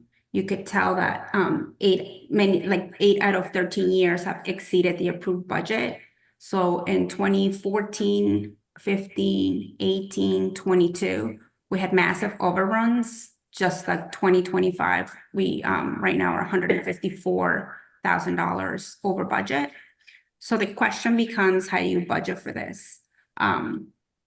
You know, we looked at the 10-year average. We looked at the actual spend at the 10-year average, 5-year average, and our 3-year average. And the department felt that, you know, maintaining the conservative budget that we usually have of $265,000 to $275,000 we're usually underfunded. So in a moderate to severe winter like we had this year, a 3-year average of 390 could actually lead to unnecessary surplus if we have a mild season. So we felt that 369 kind of strikes a great balance between ensuring that we have enough funds to cover our usage, but it also minimizes like excess, so we don't ask for too much. This is kind of how we look at it when we try to budget for this. It's very unpredictable. It's really, you know, weather driven, so it's hard to come up with a number, but this is what we looked at when coming up with our request of 369. This is great. Thank you. Would you mind when we're done with the meeting, just sending any of the slides that you share so that we can attach it with the notes and we'll be able to go back and look at that for anybody who would like. Lainey, it's Sure, we will. I see you. And I also, Vin, you had your hand up. Did you get your question answered? No. All right, go to Vin and then to Marty. George, one of the things I think we looked at in the past was to brine the roads as opposed to use salt every time. And I'm just wondering, would it increase the efficiency or maybe reduce the cost? Since some of the snowfalls that we've had or storms that we had are not really accumulating storms, they're pretty much ½ inch, an inch. And I'm wondering if the brine usage would be more efficient and things like that, essentially reducing the overall cost of salt, which stays on the street actually after a storm and just kind of gets kicked up into cars. I'm just trying to see if there's any efficiency in it. Thank you. Sure. I'll ask Rich Infante to share his expertise on this because the material that we use arrives at a similar outcome to the brine. Rich, would you elaborate? Absolutely. So the treated salt that we use has it's actually sodium chloride with calcium tumbling around the outside of the salt, and there's organic enhancers that are put on it, which makes it kind of sticky. We have been pre-treating roads with it. It works excellent. As soon as traffic runs over it, it actually grinds right into the road and acts like a brine pre-treat. The problem with brine is you have to have storage facilities because it's a liquid. You have to mix it on site. It becomes a whole different conversation of putting a lot of money into a storage facility like you see at the state yard on 111 by 25, the big tanks and everything. The state is trying to move away from that to some degree. So it's equipping the trucks with the tanks, which is all additional equipment that we would need to get a product that is pretty similar to what we are using with the treated salt and its ability to be used as a pre-treat the way we're doing it now. It does, if you see our roads, you will see that there's areas that are melted before our guys are even in because the pre-treat is working that well on the side roads and main roads. I don't know if anybody's noticed, but we will go out pre-treating all the bad hills and main roads before a storm, which keeps your flash freeze from happening as soon as the snow starts. It must be working because we didn't have many issues with accidents, etc., throughout the winter. So this is a new system that we're using, a little bit different material, and it seems to be working well. So to sink the money in to have a brine system in storage tanks at the highway facility and everything, I don't think you're going to get much more out of it than we're getting now. I think we have a pretty good result that we're getting with the material that we're using. And you're saying the state is going away from it? The storage for the brine is the problem, and the mixing on site, etc., and the additional equipment for all the trucks. So treated salts is the direction that everybody's going in because there's different kinds of salt also. There's magnesium chloride treated salt, which is a corrosion issue. We use calcium, which has the least amount of corrosion in problems with concrete, etc. And we use an organic enhancer in it, which kind of limits the corrosion issues, which translates into corrosion underground with all your concrete piping and steel piping, all the drainage piping, etc. So to manage all that, to not ruin your infrastructure that you paid for over time, the brine is literally straight calcium sprayed on the roads or straight magnesium chloride sprayed on the roads, which eventually ends up in all your catch basins and subsurface and in the wetlands areas. So we're trying to limit that and come up with a product that is, has an organic base to it that is very effective, and you put it where it needs to be. Thanks, Rich. Very informative. Appreciate it. Marty. Yeah, I just want to first, thanks very much for the information. On the snow day events, I'm a little confused. I'm not sure I understand it. There's in the sub notes below, it indicates there are certain event days that include 2 all-out events. So I don't know what that means. Maybe you can clarify that. And I'm kind of curious why we can't go back. I don't know how to put 15 in perspective. It certainly seems that's the variable that's driving the cost. And we know it was 10, 12, and then 15. So I'm not sure why we can't go backwards to understand events, but maybe I don't really understand what events are versus all out events. So your event days are any days that we have to have snow removal equipment out on the road, which is plow trucks, sanding, which is pushing off snow, etc. Some storms are lighter. Some storms where we just get a dusting, we'll have 6 or 8 trucks out on the road salting, which is plenty to do. Can I interrupt you for 1 second, Rich, just so I make sure I understand? When a truck is doing a route, whether there's a lot of snow or a little snow, is the amount of material that's put on the road the same, or is it varying based on what's occurring? It varies from event to event. If we have 4 trucks on the road just doing the bad hills until temperatures warm up above 32, we let Mother Nature do the work when we can, so we don't have to waste the material and waste the manpower. But when you have an all-out event means every single piece of snow removal equipment is on the road. So we will have a snow event day, which has 4 trucks on the road just to do icy patches, because you'll know some days you'll have icy patches in the shaded areas and the rest of the roads are fine. But we still have to have snow removal equipment out on the road to manage those. So I think what would be really helpful for me as I'm trying to understand this, and maybe the data is not available, is to understand And I guess there's no way to go back. There's no way to get the earlier data to understand how frequently are we having all out, because it sounds like the all out events are the what's really costly element, right? Right. That's when the roads are covered over and all the roads have to be treated at the same time. So that was 2, 5, and 6 for the past couple of years. So 6 were high this year. How should I think about the partial events from a cost perspective? It sounds like it's not such a big deal if there's only 4 trucks out. It's the all out events that's driving our cost. Is that a fair assessment? Yeah, and it's all weather related. It's No, I understand. It's the severity of the storm. So if this year we had 6 all out events and we're not necessarily done, this is a heavy year, it sounds like, as opposed to other years where it's too, like, I shouldn't be thinking of 15 because that's not driving the cost. It's how many all out events there were. Well, your all out events is strictly the number of trucks on the road. When we have to treat the whole town, you're 250 to 300 tons of salt that's going to get put down or more when it's some of those all out events are multiple storms in one. Like one of the storms that we had was a snow changing to ice, then changing to rain. Well, it gets treated as 2 different storms, the amount of material we have to put out to keep the roads totally fair. No. Yeah, every single weather event is unique unto itself in the amount of material that goes down. I'm left with the thinking that this year was a bit unusual in terms of how many all out events, which significantly drove our cost. Yeah. And so I'm kind of, as I had more data, I'm in line to not budget as high as your overage was this year, because this was a very high year.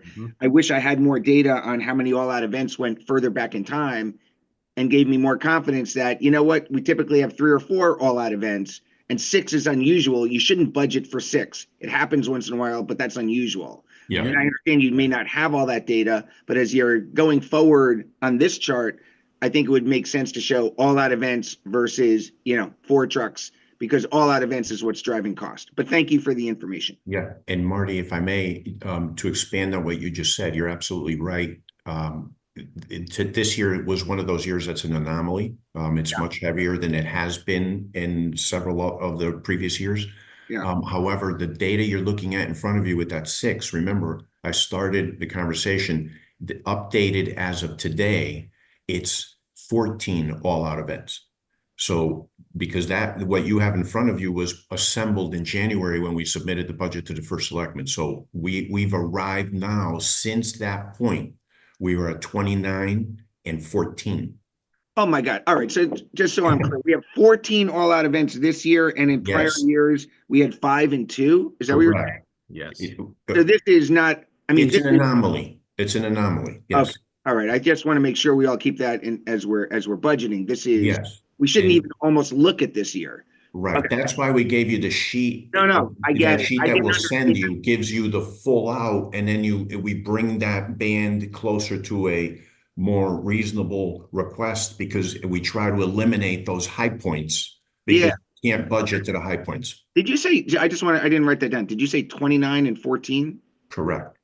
Okay. Thank you so much. Okay, Marty, you're good with those? Yes. Awesome. Dave Gala, I saw you had your hand up. Did I lose Dave? No, you didn't lose me. Thanks. I did have my hand up. I was going to ask, but a question about, average cost of an all-out event. I think that was Marty was what he was driving at, but I think the variability of it makes it nearly impossible, from a program supply standpoint. So I think I'm going to pull my question. All right, sir. I just wanted to make sure that I wasn't forgetting anybody. Anybody else about snow removal? Moving on to building maintenance. That looks like we're on page 261.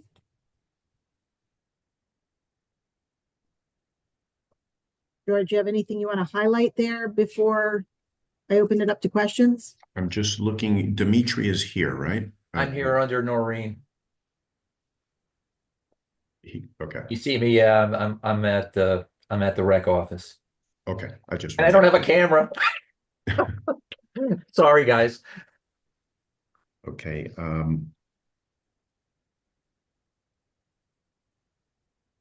The only reduction from our original request was we had included additional funding for just general town enhancements, continuing the painting, changing doors were necessary. Some of that was aesthetic. We do arrive at a. Do you have what page are we? 262. Just Three. 263. Okay.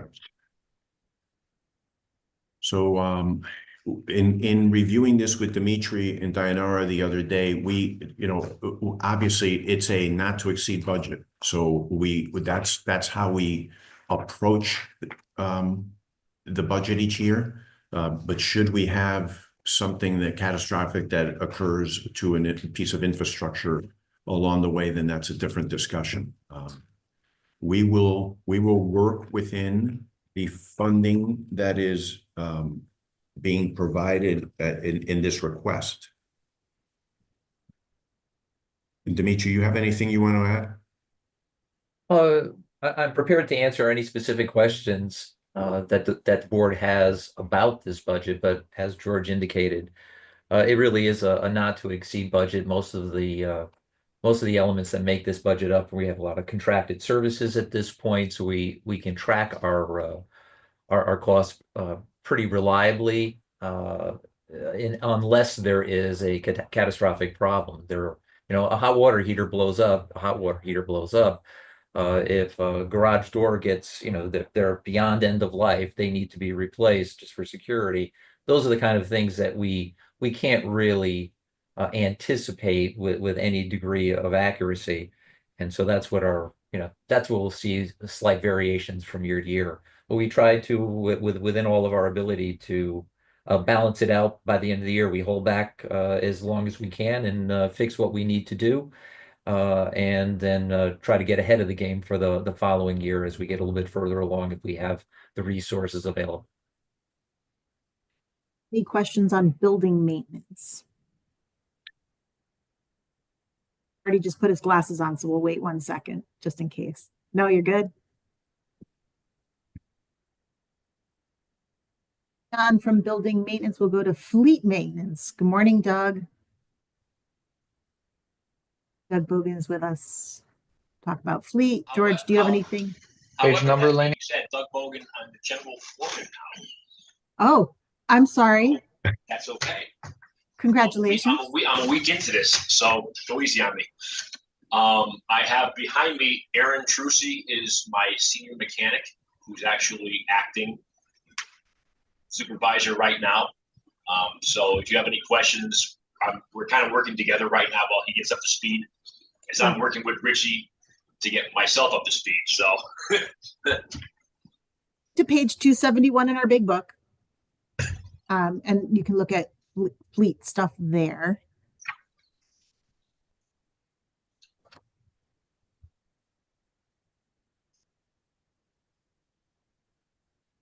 Anything you want to highlight for fleet stuff for us, Doug?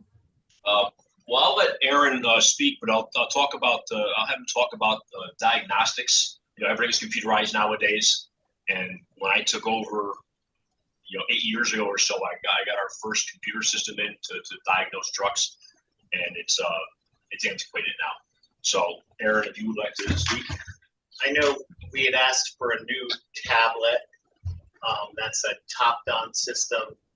It's going to replace a laptop that we, have problems with restarting and, acting fast enough. We've had internet connectivity problems with it. So moving forward, we want to move to this tablet. It's a little more portable, and it does a larger array of equipment. It does our highway equipment, and it does our off-highway equipment, our backhoes, our excavators, and whatnot. With that, we're moving away from the all data, which is just cars and trucks, like pickup trucks, and move to a Mitchell-based that does our heavier trucks the snow plow equipments, the triaxles, because everything is moving to be computer-based, multiple modules, and it just lets us keep up to what is coming out currently.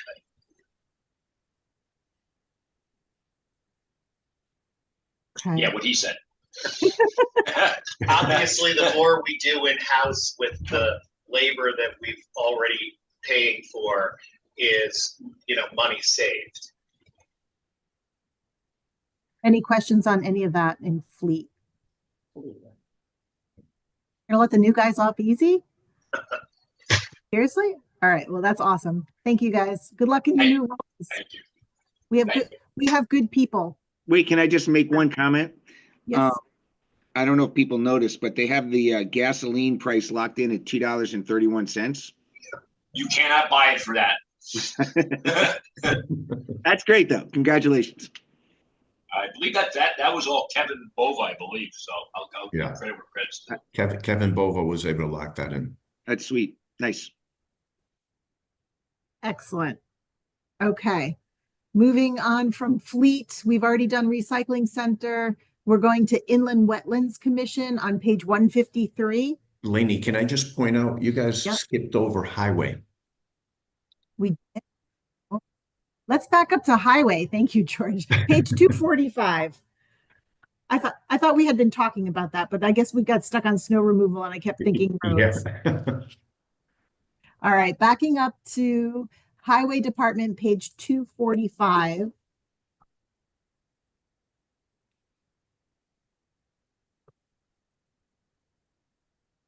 And here, as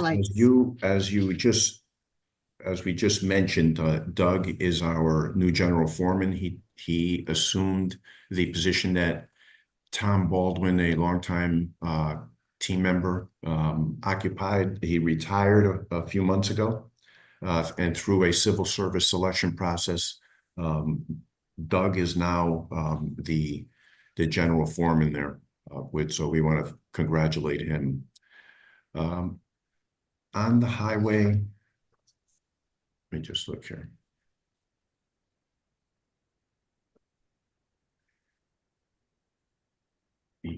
What was the name of that account that we were just talking about? Professional development, 556601. Account 55601, professional development. Page 250. I just want to point something out there.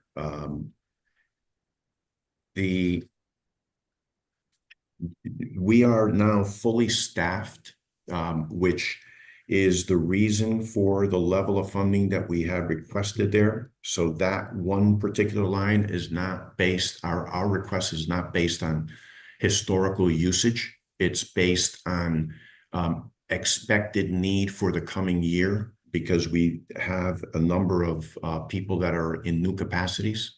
So their professional development, this is where we have some additional funding to support that as they mature into their responsibilities.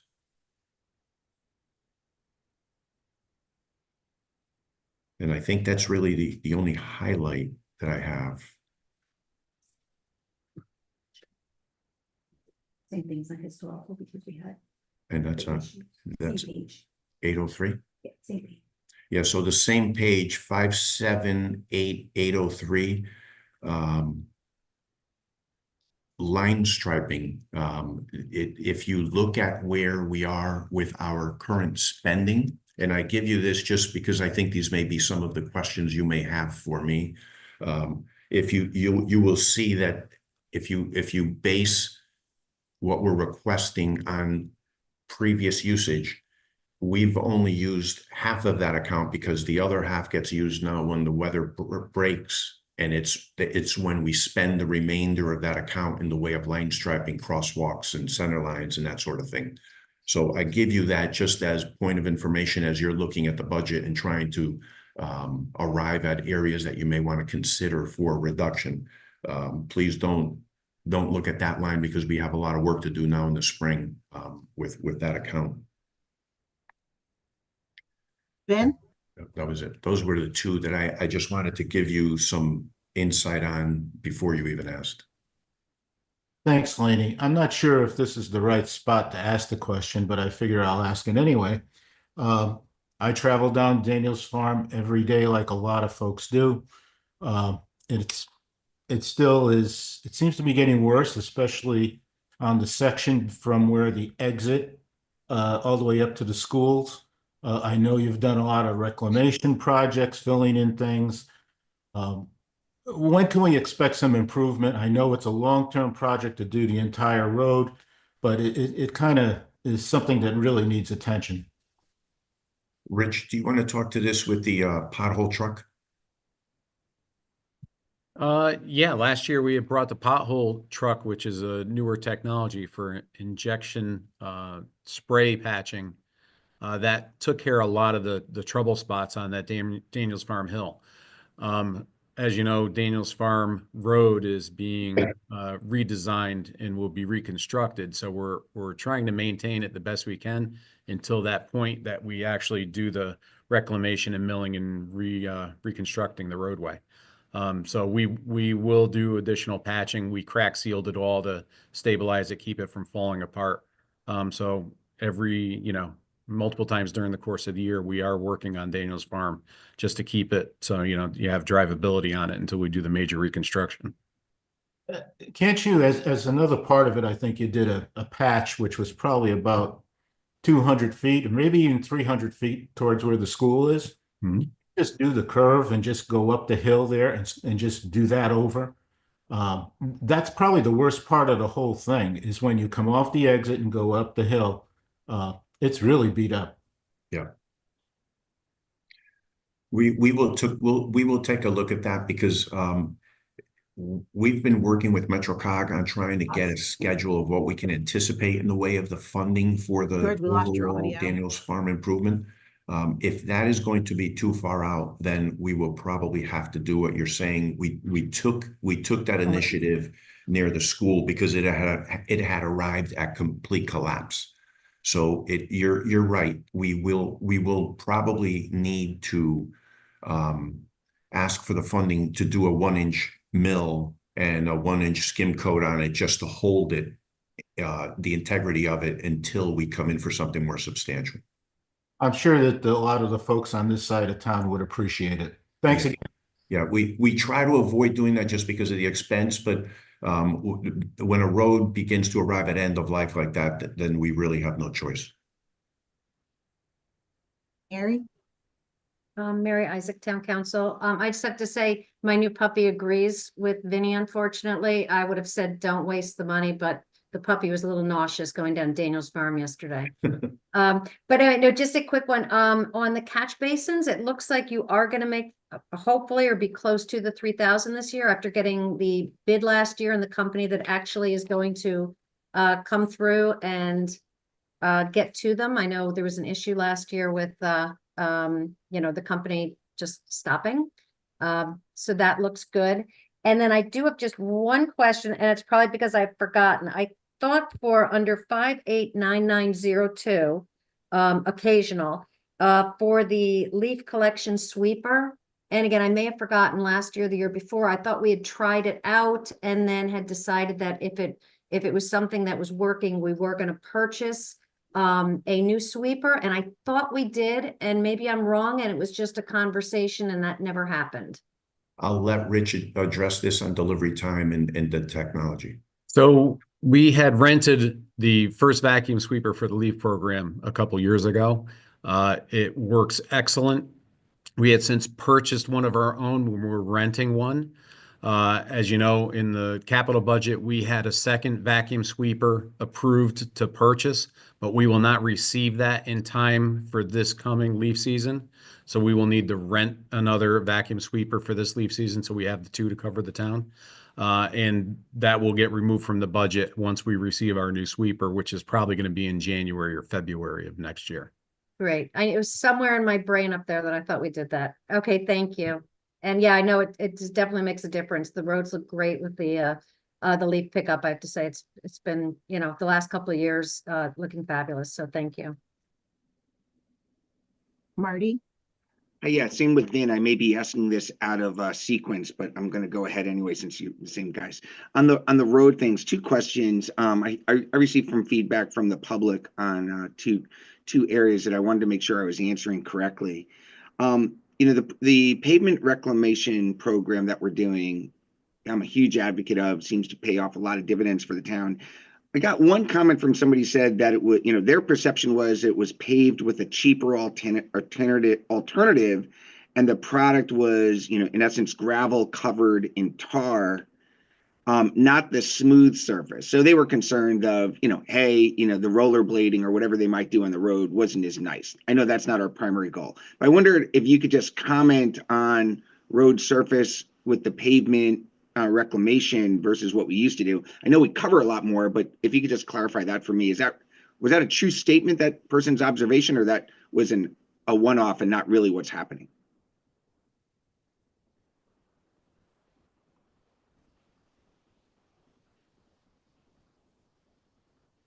Uh-oh, did we lose George? We got booted off for some reason. Oh, no. Do I have to repeat that? Yeah. All right. It was very well done though, Marty. All right. I'm going to take two.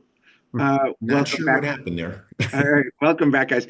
I was saying I got some feedback from some folks in town, and one person mentioned, you know, I'm a huge fan of the reclamation program that we're doing. I think it's super smart for the town. But somebody had an observation that they thought it was paved with a cheaper alternative, and the finished product was nothing but gravel covered in tar. That's not been my experience, but I'm wondering why they might have that. They, as opposed to saying, you know, they used to be a smooth surface they could go rollerblading on.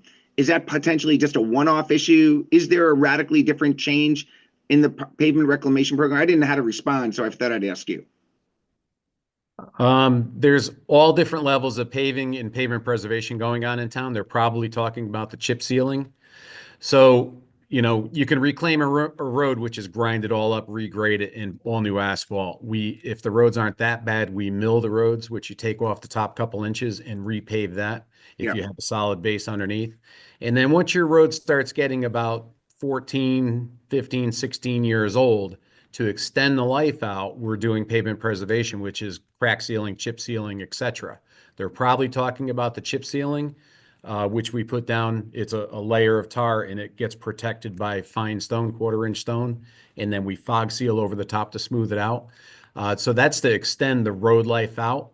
Short of doing nothing and letting the road deteriorate even more rapidly, it's a proven technique to extend the road life out so we can get more out of the money that we put into these roads. Thank you. No, I appreciate that response. The other question I had out there, and I didn't know the answer either, is I was left with the impression, I think from my wife, that we do roughly 6.5 miles of road per year. But if I also add in the reclamation, you know, fixes that you're doing, what would be the appropriate number to share at this time in terms of roads that we're covering? Is it 6.5 miles, you know, 10 miles, or is it 6.5 miles? And like, how should I think about that? So last year we did approximately an 8-mile road equivalent. So you have to take your parking lots, et cetera, all the rest of the stuff that's not actually a road, and we convert the square yards into what a normal road size would be. Yep. So this past paving season, we did about 8 miles, I believe, off the top of my head, if I remember correctly, in a bunch of different pavement preservation techniques. I think we covered 6 or 7 miles with the pothole truck that we did, rehabilitation, chip sealing, and then crack sealing. So in total, we covered 28 miles of town road last year with all the different techniques that we're doing out there. Awesome. You know, I'd love to get a breakdown, if that's possible. You could follow up after this of what that 28 miles is, because I think that's a terrific number. I think that's one that should be shared widely. And so 6.5 miles of total, you know, fixing, and then another 20 miles of all the stuff that you're preserving the roads. I think that's great. And really excited to hear that. And I'd love to be able to share that back out with some people that had questions. But if there was a chart or something just kind of showing that, that would be terrific. So thank you so much. Appreciate it. Any other questions in highway? Then we can go back down to the Inland Wetlands Commission on page 153.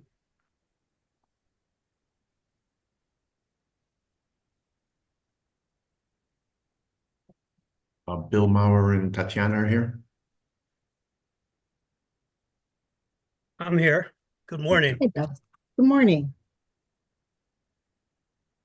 As you know, wetlands is a regulation that we need to do for the state. We're protecting our vital wetlands.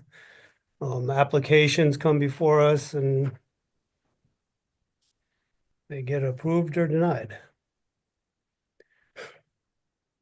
Any questions on what inland wetlands is doing or on the budget as presented? Go ahead, Mary. I felt bad that Bill's been waiting so long, so we should ask him something. Mary Isaac Town Council. I'm just curious on the goals and objectives. You have update the regulations. What needs to get updated? Or is that just something that is a consistent and as you see and, you know, going through the process? It's more or or less consistent as, you know, we every year we try to look at our regs and go through and see what we need to adjust. Currently, we pretty much follow the state guidelines for the regulations, but there is some little minor pieces that fit Trumbull better, and that's what we try to keep up to date with. So nothing like when we do our P and Z regs, nothing outstanding. No, just nothing required, you know, Great. like 10 years or something like that. Thank you.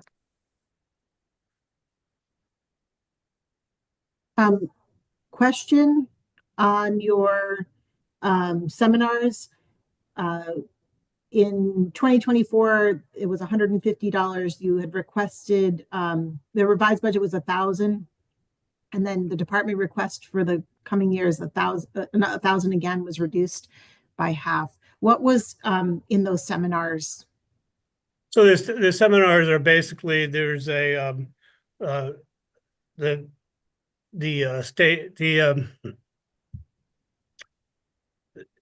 there's a wetlands commission that meets once a year, a wetlands board, Connecticut Association of Wetlands Scientists and Wetlands Commissioners. Mhm. And then as we get new commissioners, they're required to take a training course. And that's $150 a person. Hopefully Okay. we don't have a big turnover in wetlands commissioners and we don't need to spend it. Good. Other questions in inland wetlands? They're letting you off easy until we're moving on to the town engineer department, Bill, on page 289. You know it won't be so easy, right? No. Want to hit the highlights? Highlights, well, it's been a busy year. It's going to be even busier up and coming year. We have our ongoing project on the Spring Hill Road, the Spring Hill Road widening that's in front of the transfer station. We're working on the sidewalk for Dunellen. The 2025 paving roads are keeping us busy with the drainage improvements. We have P and Z applications that we review. We have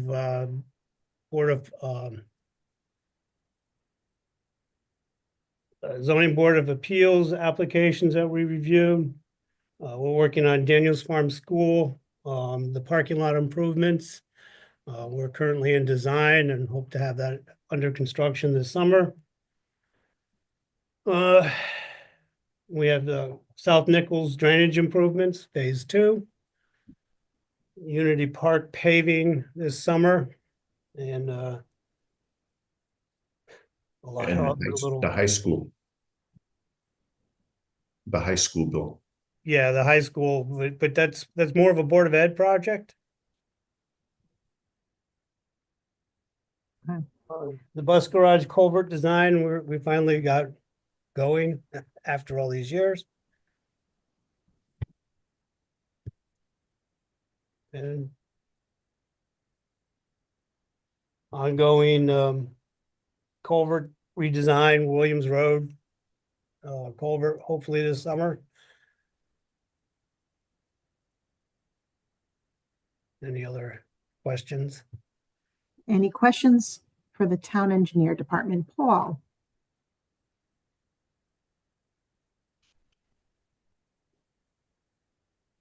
Did we lose you?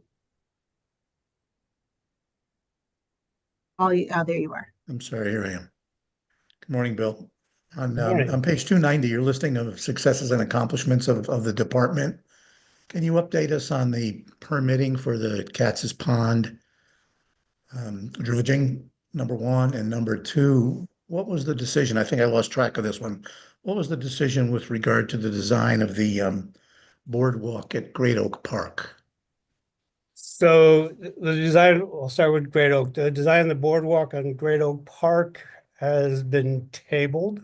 We're going to currently look for funding to demolish the existing boardwalk and wait for other funding to come through to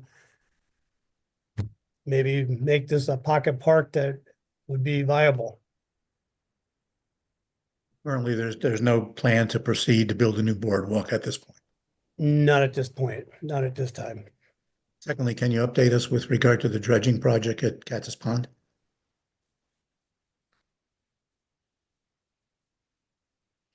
Where'd he go? Hang on. It just said he left. He might have got kicked off. Yeah, I'm not far from where they are, and my internet has been cutting in and out a little bit. They're afraid of you, Paul. They don't want to answer. I was gonna say 2-minute question, Paul. There were a number of people that left all at the same time. It seemed like there was a massive internet drop off. Okay, while we're Okay, we'll come waiting back for to it. them to log back on, why don't we take a 2-minute or 3-minute break? It's currently 10:37. Let's come back in 5 minutes. We'll get everybody back on and go from there. Sound good? Yep. All right.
I'm back.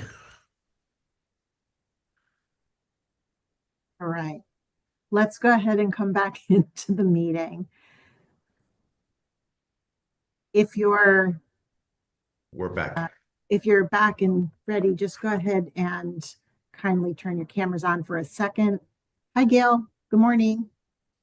Good morning. Okay. All right. So where we left off. I was about to answer Paul's question about Katz's Pond. Yes, please. So Katz's Pond, we had some initial cost estimates that were exorbitant. We have not really moved forward with it because of the price. At this time, we try to conserve some state town funds so that we can move on to a better place. I don't know, this question is probably not appropriate to be directed toward you, but I wonder if anyone knows the status of the federal dollars that have been awarded to that project. Are they in receipt? Are they delayed? Are they now out the window with regard to actions that happened on a federal level? Does anybody know the answer? I do not have that answer. You know, do we know if that piece of the project of the dredging of the pond was to come from local funds, state funds, or federal funds? That was from local funds. That was local. That's what I thought. Okay. Thank you, Bill. Okay. Any other questions from the town engineer? Awesome. Well, I'm glad you guys all came back. George, again, thank you for you and your department, as always, so prepared and lots of information for us. Dayanara, please send those that chart over. That was very helpful. And then I like Marty's idea about adding to it for going forward, so we'll be able to track it long term. Mary, Actually, did you? Yeah, just did you one have thing, a I'm question? sorry, just Mary, just to follow up on that. I know that was supposed to be, it had been in the capital plan for CATS for a couple years, getting to it. But I was curious if we were potentially going to be able to look at it as part of the vet center for federal funds. I don't know if that's anything Rena has even looked into. I don't think it was really discussed at that point because they were mainly going through the building and leaving the pond to the town. But now that it seems like it's gotten so crazy, I don't know if that might be something that they will be, and again, we don't know what's going on with the federal government, but, just a thought to get that done as part of that project. Yeah, it's something that we can explore. We can certainly explore. I'll talk with Rena about that. I have a feeling it'll be less funding rather than more. So my gut feeling. So I have a feeling we're concentrating right now on moving forward with the Veterans Center construction. I figured, but always like to give Rena more work. So Yeah. thank you, George. Excellent. Any other questions that fall under Public Works? Director, Streetlights, Highway, Snow Removal, Building Maintenance, Fleet Maintenance, Recycling Center, Inland Wetlands Commission, Town Engineering. Excellent. We are within a minute or two of on time this morning. Bill Maurer gets to stay on the hot seat along with George. We're going to move on to the Enterprise Fund, the WPCA. That's on that's Fund 20 on page 427.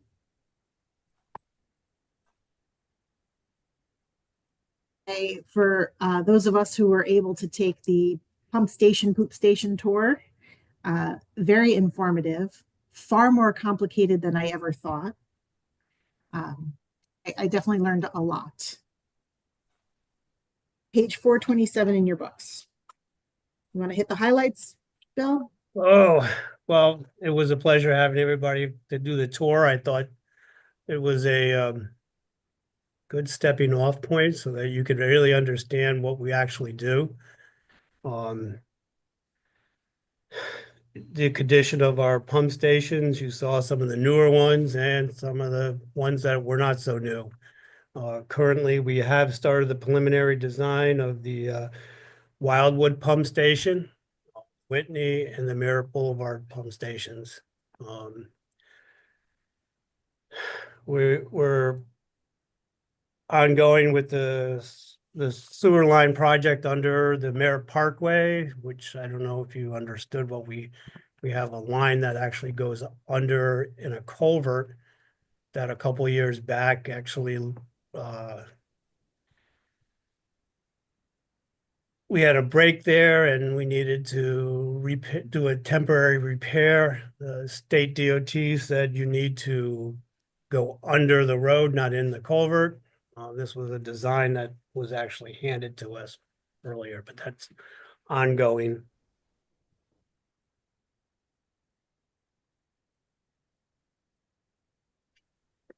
Laney, same thing just happened. Everybody seemed to fall off from the town. All right, so here's what we're gonna do while we're waiting for them to come back in. I see Gail Ayot and Anthony D'Aquila are both here. I don't see Jeff Craw, but that's okay. Let's skip over to page 65 for a real quick one. We'll do Board of Assessment Appeals, and then we'll come back to WPCA when they're all back online. Sound good? Page 65. Gail, Tony? Good morning. Good morning. You have to unmute yourself. Morning. Do you want to give us a quick overview? Board of Assessment Appeals, it doesn't look like there's huge amounts changed in your budget. So just give us an overview. Yeah, so we're operating with, we have optional training that each board member can take every year just to refresh their knowledge of the application of the rules that we're trying to decide on the appeals. And that course is $50 per person, and that hasn't changed at all. So I think we're fine where we are. Even if the 3 board members and the alternate want to take it every year, it's only $200. Anything other incidental, we've had some changes made to the motor vehicle taxes this year, which have to be adopted by the town first. But if that happens, there's some additional copies that we need to make, but it's nothing exorbitant. So I think we're fine where we're at. Okay. Just can you give us an idea of a volume for your board this year or the last couple of years? Okay, so in the fall, we had 25 petitions filed for motor vehicles. Of those 25 that filed, 14 showed. And then 2 additional residents showed without filing in advance, which they're allowed to do. So we heard 16 petitions. And then we had a second meeting online because we had some questions. The assessor wasn't available to help us make that decision. So we did meet for an additional Zoom that built. Of those 16 petitions, how many of them required adjustments? I think there were 4 that were adjusted slightly. They were all done. 3 of them were done based on mileage, that's the change that's been made by the state. So if Trumbull adopts the state recommendation to not adjust for mileage anymore, then it's going to limit our adjustments that we're able to make, because the only other adjustments we really can make are like if someone buys a vehicle that's damaged and can't be valued over a certain amount, we have to adjust based, the new amount, because the state just runs the Blue Book value. So we have to then go in and manually do that. Okay. And then as far as real estate, which we're actually meeting today and tomorrow on, we have 22 petitions that have been filed. We're hearing 12 today and 10 tomorrow. But the assessor's office did have some additional changes to the grand list that they wanted to make, or that were required, that hadn't been done in the past, dating back to 2019.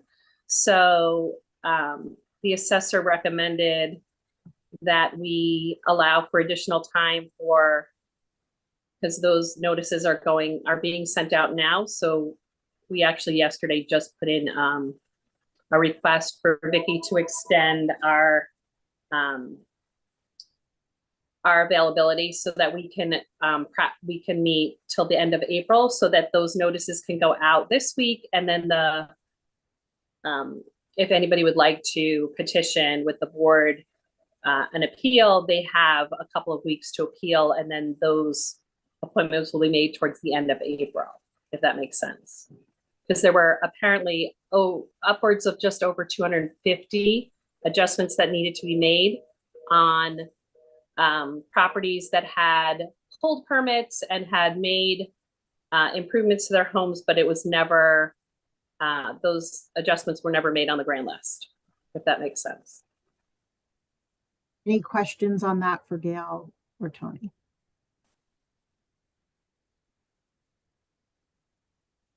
Okay, thank you guys. Okay, awesome. Thanks so much, guys.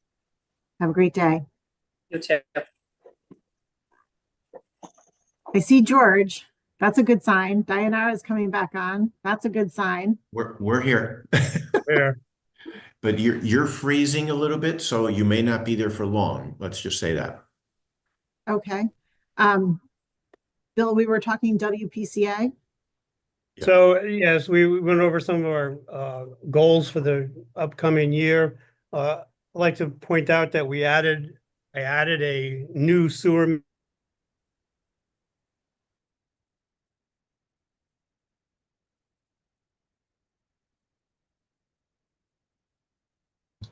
Not again. All right. It's kind of hovering. So here's what we're going to do. We're going to go to Dimitri in the Parks Department. As far as that, I need to step away for just 1 minute. So I'm going to ask Paul to manage the hands. We'll ask Dimitri to come on and talk Parks and Rec with us. I saw it, Dimitri. There you are. Hi, Dimitri. Hey, kid. Page number, Lainey. Yes. Please go to page 401. Thank you. G, roll in. Dimitri, are you here? I am. Can you hear me? We can hear you, yes. Do you want to give Yeah, us a quick overview and then we'll open it to questions? Yeah. So Park and Recreation, as well as many of you know, is a wide variety of functions within the town. We manage and maintain almost 2,000 acres of property, whether they be formalized or passive recreation. We have many different programs that run through the recreation arm of the department, from camps to swim lessons to you name it. We're running something all year round. Never know really how to express all the things that our staff does eloquently enough and without boring you to death. So I'm going to stop there, and hopefully you have a bunch of questions for me specific to the overall running of the department. And then we'll dig into some of the specific line items that you may have questions or that we are hoping to see some adjustment in. Questions for Dimitri? I do, Paul. Woody? Hi, Dimitri. Good to almost see you. Yeah, I can hear you. Yeah, I don't have a camera. One of the things that you provided to us last year was a listing of all the programs and the number of people participating and revenue for each of those. I would like to see an update of that. Part of the feedback I hear from folks out there, I think they like we're known for our parks for sure, and the recreation programs I think people appreciate. There's a question, can we continue to offer even more availability in a revenue neutral fashion? And so I know we've talked about this before. I'd love to get a progress update on how many people are being served by the various programs, because I don't see any of that data. And I think it's important that we continue to provide as many services as possible in the rec department. And again, not asking for the town to fund it, but do it in a revenue neutral fashion. And there, you know, if I recall, camp gets sold out and Easter egg gets sold out and other areas get sold out. And what else can we do to continue to serve more people of the town? So part of it is a follow-up. I would like to see for the last 3 years, you know, by program, number of people being served and the revenues associated with that. And I can't really tell, are we expanding this year? You know, what is the plan? And because I think any expansion should be revenue neutral, but I'd like to continue to see us expand. So we can absolutely provide the board with that. As soon as our meeting is over, we'll supply you with that data. We've been tracking that actually since you made the initial request. So we're absolutely able to do that. Glad to do it as well. As far as expanding, I mean, ultimately, it's like hitting a wall of room. We need space to be able to provide more activities. You know, we're kind of like capped out, whether or not we're utilizing school spaces or within the parks themselves. We keep trying to carve out, you know, every piece that we have available under our own umbrella within parks to try to expand different types of programs. One thing I can tell you that is different than the last time that we spoke is men's softball is coming back for first time really in about 3 years, and we're extremely excited about that. That is a result of the installation of the multipurpose field at Indian Ledge with lights. So I would say that though in my mind, I view that as an old activity. In fact, we had lost it as a community, and this is the first year that it's coming back. So we're thrilled, and we're hoping to see an uptick in that activity as well. Great. Well, I look forward to getting the data, and I hope we can continue to just keep putting more and more services out there. Thank you. Thank you. Dimitri, as a follow-up to Marty's question, on page 404 of your budget, can you give us a 10-year history of the revenue from resident registrations? The actual for fiscal year 24, for example, is 515. Where were we in fiscal year 2014, and how did that trend over the last 10 years? Well, I don't have that data available to me right now. I might be able to acquire that. I have a conversation with Maria, but I don't have it to offer the board right now. Yeah, and if you can do that at sometime over the next couple of weeks while we're still in session with regard to the budget process, that would be useful. Okay. Thanks. Other questions? Dave Galla. Dimitri, thanks. Dave Galla, Board of Finance. Thanks, Paul. I noticed in your successes and accomplishments that you started talking about, thank you for talking about the Indian Ledge Park. That was going to be one of my questions as well, but talked about the beginning of the Tashua Pool renovations. I was just up at the Tashua Knolls Center the other day and noticed that it was underway. Can you give us a status on how those pool renovations are going, what the anticipated start date might look like, and then anything else that you could talk to us about with regards to splash pads, other amenities throughout the town that might be of interest to the public. Yes. So Tashua. So Tashua is obviously well underway, but we actually began that project really right after the close of our previous year's season, where we hammered the pricing down. We made adjustments to it to try to get it as low as we could financially bring that in on budget. Submitted all of our permits, and those permits went to die at the state level, where they stood without any kind of action for the better part of 2.5 months. We lost an enormous opportunity to begin initial construction. We never had any thought that an adjusted permit process would take that long, and unfortunately, that is likely to have an effect on our start date. Do I believe that Tashua Pool will be operational this year? It's possible. It's going to be weather dependent. All of our equipment was ordered immediately, and it is either in our possession or is en route from our mechanical filtration systems, the liner, and the rest of the building material, for the most part, is off the shelf type of apparatus. We didn't specify anything too exotic for the build. So if weather, Mother Nature, and fingers crossed comes together, we're going to have a launch point at Tashua on time in the end of June, which is on or about where we would normally open Tashua. It usually opens a little bit later than Beach Memorial. The Tashua project, for those who don't know, it will have a mini splash pad incorporated within it that is taking the place of the old kiddie pool, the uniform deck kiddie pool.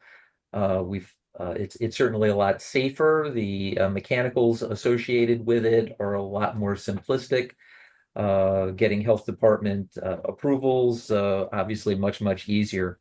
And we think that from the activity that we see at all of our splash pads will be embraced equally as anything else that we've ever had. That's sort of Tashua in a nutshell.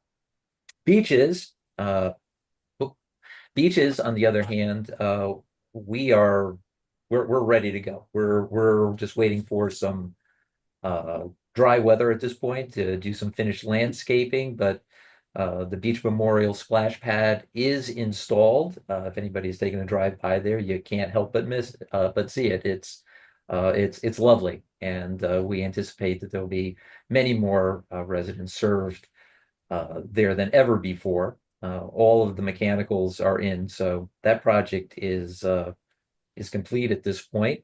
And as far as Indian Ledge, we have Indian Ledge already out for contract, and we will be upgrading that splash pad this year as well. The same company is going to be doing the installation at Tashua. Will segue from either Tashua to Indian Ledge or Indian Ledge to Tashua, whichever opportunity presents itself first. But they're going to be in town, and that one will be an upgraded facility as well. The current or previous splash pad gave the town more than its money's worth of operation for well over 30 years. So we're very happy that we got the legs that we did on that project, but we're equally happy to move beyond it and provide something a little more exciting. Thank you. Hey, Dave. Dave Gallo, are you okay? Yeah, except I can't hit my mute button, but yes, thank you very much, Dimitri. You'll learn how to do that eventually. I'm on my phone, so it's a little more difficult. Mary, Isaac, you had your hand up. Is it no longer? Nope, all set. Thank you. Thank you, Marty. Marty Isaac. Thanks. I forgot one question. On the community theater, I see you're requesting another 25,000. I was under the impression that that was self-sufficient at this point. I wonder if you could comment on that and also share a P&L for where we are with that program. And also, as it's marching forward, I presume at some point we're going to start doing these shows and not do the same show again. I was kind of confused by that last time because I thought that might inhibit the potential profitability. I know they have to buy new rights, but I was surprised to run the same show twice. So I wonder if you can kind of comment on all of that, and then also as another follow-up, share a P&L of the theater. Marty, on what page is the theater budget? On the top of page 408. 408. Oh, I see. This is Gretchen Zanellis, office manager. So we were not able to use the ARPA money for the program, which was what they were, I believe they had $35,000 for 2 years. So this money was given to them in place of that. They are not self-sufficient. They do a great job of almost being self-sufficient, but we do have one of the things we had to do last year was we hired someone, since there were so many kids, people parents were just dropping their kids off, and we needed sort of like a child wrangler to keep those kids in check. There's some staff that they had to bring on. And then they are doing a different show this year. Great. Listen, I'm a huge fan of the community theater program. Yeah, I would just like to see the P&L, because I'm a little puzzled by it. Because what I thought was happening was a lot of people were buying tickets, and I thought they did cover. So just want to so if you can share the P&L, that'll answer all my questions. Sure. Yeah, I can. The two women who run that, I can ask them for that. One of the difficulties we did run into, sort of separating that, they have it on their end, but in terms of, we use the special agency account for that, and we have one which is both for their 2 summer shows and for the community theater. So if you look at that, it's not differentiated if I run a report through Munis, but they do have that like on their end, so I can ask them to share that with us. Yeah, I just listen, at the end of the day, I just need a kind of simplistic of what was the revenue for, show 1, show 2, show 3, revenue show 1, revenue to show 2, break it out, and then just approximate costs. I don't need it down to the nth degree. Just trying to understand what's happening, because I don't right now. Understood. No problem. Thank you. Any questions? Dimitri, relative to your comment earlier about the increase in men's softball usage for our athletic fields, do you have any data with regard to the usage of the Long Hill field specifically? And is that trend increased as well with regard to softball games taking place there? You're saying the Long Hill field. Administration building. Well, I can run that for you. I can get that to you. Can you? An hours report. Just you want an hours report? Or If that's what you typically do, yeah, that's fine. Okay. Yeah, we can do that. Thank you. Just Long Hill. Other questions? I don't see any hands up for additional questions for Park Recreation. Okay, so if you don't have any questions, I do want to take the time to discuss our 501-103 seasonal line item. So we are anticipating a shortfall in that account for a variety of reasons. Can you lead us to a page, Dimitri? What page? That would be 406. I'm sorry, I apologize. Thank you. So there's a lot of things happening over here, and have happened, in the course of the last year. We had one of our new positions, our events programmer, was temporarily in here, and now it's been moved into the full-time account and budgeted properly. However, last year, with the increases in minimum wage, we were anticipating, where's our magic number here? About 674,000 last year, which did not happen. We were budgeted down to 640. On top of that, the town took the program manager's position out of that, and we know we're going to move those things around a few ways. But with the increase of a minimum wage, I'm going to let Gretchen get in on this because it's going to be a lot easier to talk about it. But with the increase of minimum wage last year, which is going to be driving a shortfall this year, and it happened again. So we have a rough breakdown, a number of hours anticipated for our seasonal employees, lifeguards, what have you. So when we put it together, simple math saying that we're looking at a shortfall. Gretchen should be able to give you a little greater detail than I can, and then we'll go from there. Yeah, so our ask last year was the 674,500, and we budgeted down back to 640. This year we're asking for that 34,500 in addition to another $27,000, which is what you see there. So in case that 701 didn't make sense, that's the 34,500 we were cut last year from our ask, plus an additional $27,000. Our actuals from March this time last year to June last year was $184,000. And right now we have about $100,000 left. So we will need probably every penny of that 701,500, especially with the newest January 25 minimum wage increase.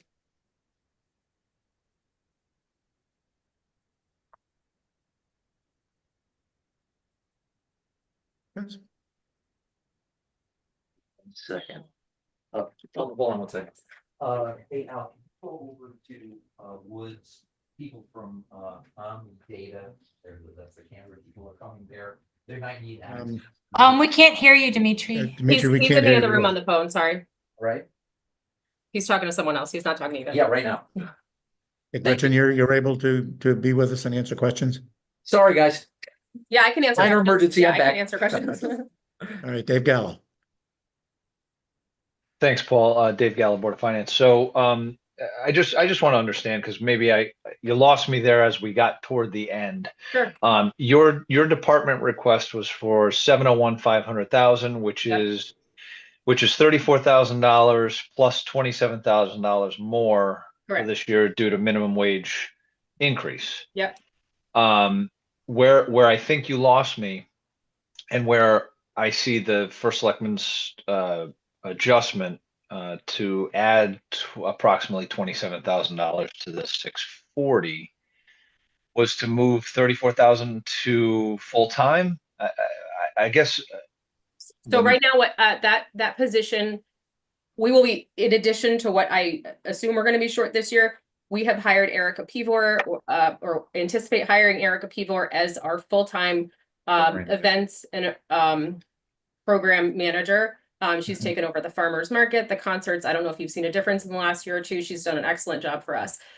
Her right now, because that job has been caught up in civil service, she is coming out of our seasonal budget right now. So $34,000, we will probably be asking for a transfer from the full-time where she was budgeted, or that position was budgeted for fiscal year 25 into our seasonal account. And it will probably, by the time she actually gets hired full-time, be more than $34,000. That is what I believe Vicky's note means down here. As I read it, that's how I understand that. Yeah, so as I read it, the department request of 701 was reduced by exactly $34,000, or approximately $34,000. I anticipate we'll be short that plus whatever Erica has been paid out of that seasonal account, because she is right now making a full-time hourly wage out of the seasonal account, if that makes sense. Maybe Kathy's got her hand up. Yeah, I'm just trying to mathematically have it put here, and it looks like it does with a full request, and maybe I'm just reading it wrong. If anybody else wants to jump in here and tell me I'm reading this incorrectly, that's perfectly fine. But it looks to me, based on what you're telling us, that your ask is funded in this request in season. No, because we're short. So yes, the $27,000 that is there. I'm asking for that plus the additional $34,000. So what you're not seeing is last year we requested $674,000. So I want to go back up to that plus an additional $27,000. That's where I see Kathy McGannon has her hand raised. Kathy, can you be helpful here? Probably not. But Vicky wanted me to tell you that she is unable to hop on, but she will discuss this as soon as she's able to get off what she's doing right now. And just a reminder that events coordinator position is now a civil service position and will have to go out to be posted and hired through civil service. It has been at least posted. Yeah, we're just waiting for our list. The recruitment is over. We haven't just done the interviews yet. Okay, but Vicky will discuss her changes to that as soon as she can hop on. All right, so we'll wait for Vicky's return to get to further response to your question, Dave. This was that. Maria? Thank you. Yes, the 27,000 is already included in their budget. The only thing that was moved was the 34,000 for that position that is budgeted in the 501101. So I think Gretchen may be talking about fiscal year 25. Yeah, so for fiscal year 25, we requested $674,500. And the Board of Finance and Council approved $640,000. So what I'm asking for is to go back to that ask from last year of the 674 plus the additional 27, which is where I got the 701.5. Last year's increase drove it. We just wouldn't have enough money. Okay, so this is Marty Isaac. It seems to me you are fully funded. You had the 701,500. The only thing that's happened is the 34,000 of that is now in full-time. And so the request of 701,500 is in essence being funded. You're getting 667,550 in seasonal, and the 34,000 has been moved to full-time. So I don't understand why you're not fully funded. We can stop here until Vicky comes here, but based on what you're saying and based on what Maria is saying, the 27,000 is accounted for in the new number, and the 34,000 was just moved from this account to full-time. But we can wait for Vicky. But I think Vicky's back, and maybe she can address this issue. Vicky, are you aware of what we're discussing here? The minimum wage increase. You're on mute. Vicky, you're on mute. Yeah, I'm sorry. I'm sort of unfortunately today in between two meetings, so trying to navigate both, which is. That's okay. Kathy indicated that you might be helpful to address this question. I'm sorry, but where are you guys? Dave, where is David Gala? Is he gone? I can help. This is Marty. I'm here. I'm sorry. I'm here. Marty, do you want to rephrase? There he is. Dave Gala, would you rephrase the question so Vicky can address it? Yeah, sure. So, so the question was on, let's see, Fund 501103 seasonal. You would recommend a reduction of 34,000 budgeted to full-time 501101. In the comments, it was noted that the additional ask of an increase of $27,000 was noted for fiscal year 2026. So my question back, and I think we've kind of regurgitated this a few times, is that it seems based on the request that they're fully funded. The comment back was yes, but the 2025 budget was decreased. Sorry, was decreased by that amount. What is it? $34,000 amount. So there's potentially a shortfall for 25, if I heard that correct. But as we look at this for going forward to the 2026 fiscal year, I think that was my comment, was that it seems like all of the needs have been accounted for. If you could speak to that. Page 124, Vicky. I know, just tell me the page again, I'm sorry. 124. 124? It's 406 in the big book. 407, 406 and 7. 406 in the big book. So that is the for the 501103 account, the seasonal account, correct? Yes. Yes. Yeah, that's exactly right. That account we believe is fully funded going forward. I can only speak to what our calculations are historically, and what our the number of hours of staff between March and June are, and it seems to, at least from our perspective, that there's a shortfall. Last year, without the events coordinator position muddying up the waters, it didn't really account for the increase in minimum wage on the number of hours for that staff in our current budget.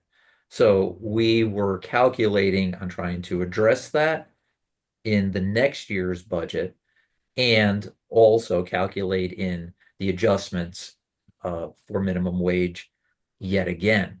I'm not going to die on the cross of that I have every one of these numbers correct, but we're pretty certain that we do. If we want to move forward with it, we can see where we are at the end of the year and prove me wrong. Okay, Dave. Thank you. There you go. Mary Isaac, you had your hand up. Is it no longer? I didn't know I raised it. Sorry, but that's Marty Isaac with a T. No, it was Mary. Oh, We'll I guess skip over you. since I'm here, I guess I would ask then, Dimitri, the ask from the department was the 701,500, which did Yes. not include the previous 27. So I think mainly we're looking at that, saying the department did ask the 701,500. The first selectman reduced that number, which was the Erica slot, to shift it up to the 501101. So that kind of makes sense.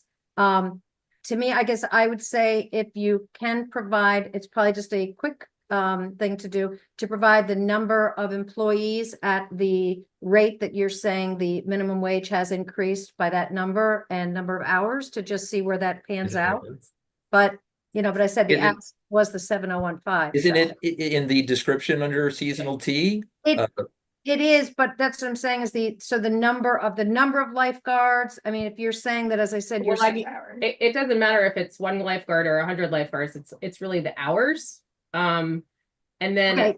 I didn't add it up based on this. yeah, number, yeah. So it's but I basically saw- this. So these numbers, if you also use the minimum wage increase from 2024 as well, I could plug those numbers in here. It's going to be double this because we got hit with the 24 increase and the 25 increase. I mean, if we don't get the money, the kids are going to get. Well, what we can supply you with any greater detail on this, and that's we're kind of going back in time. But there were definitely some things that were improperly. The notes were not. Some things were improperly taken out of this year's budget. So we're kind of trying to unravel this yarn ball right now to the best of our ability and try to budget around this one, because it's, for our department, it's probably the most consequential of all of our line items, to make sure that we get our seasonals correctly or as best that we can, because without it we don't run programming. So that's why we're a little more impassioned about it. But we can get you a little bit more detail on that to expand upon what we've already written here in the description under seasonal. So you put in the 701,500, but that's really not what you intended, apparently. And well, the 701,500 was, I think it's more of a coincidence that the figures between what the events coordinator compensation was going to be and what the increase that we were anticipating was going to be on the seasonals are very similar. So I think that's where our confusion lies. so perhaps you didn't realize the 34 from Erica was in that line at this time. Is that the confusion? We knew that moving forward, it had been moved into full-time. That we know that was corrected. But when we have the previous year's minimum wage increase and the anticipated new increase, it comes out to 701. We were back to you, Okay. Marty. Yeah, I think just for my understanding, if you could break out, it seems to me we're combining last year's numbers with the current request for next year's numbers. So Yeah, that's right. Yes. So I think what you need to do, if you ultimately are going to be asking for a supplemental because something happened last year, be very specific about that and show us where that is. But from what you're all describing, we are all convinced that your request for next year is fully funded. Sounds like you have an issue for this year. I think we should stop the conversation now until you get very specific information of here's where we are this year, and we think we have a shortfall because of X. And this is assuming that shortfall. I mean, that's what happened this year. And then help us understand, is there any problem for next year? Because we all believe it's fully funded. I don't think we're making any progress talking about this until we have numbers written down showing the issue from last year and the request for next year, because I think we're going in circles a bit right now. Not a problem. Well said. Well said. Are we set to do that, Dimitri? Yep, I'm good with it. Good. Thank you. Lainey, we're back to you. Awesome. Thank you so much for your assistance. Kathleen, you have your hands up. No, you're good? All right. Are we all good with this part of the discussion? And we're just finishing on page 407. So we're moving on to the tree warden. Page 417. I'm sure we won't have any discussion here. Wrong.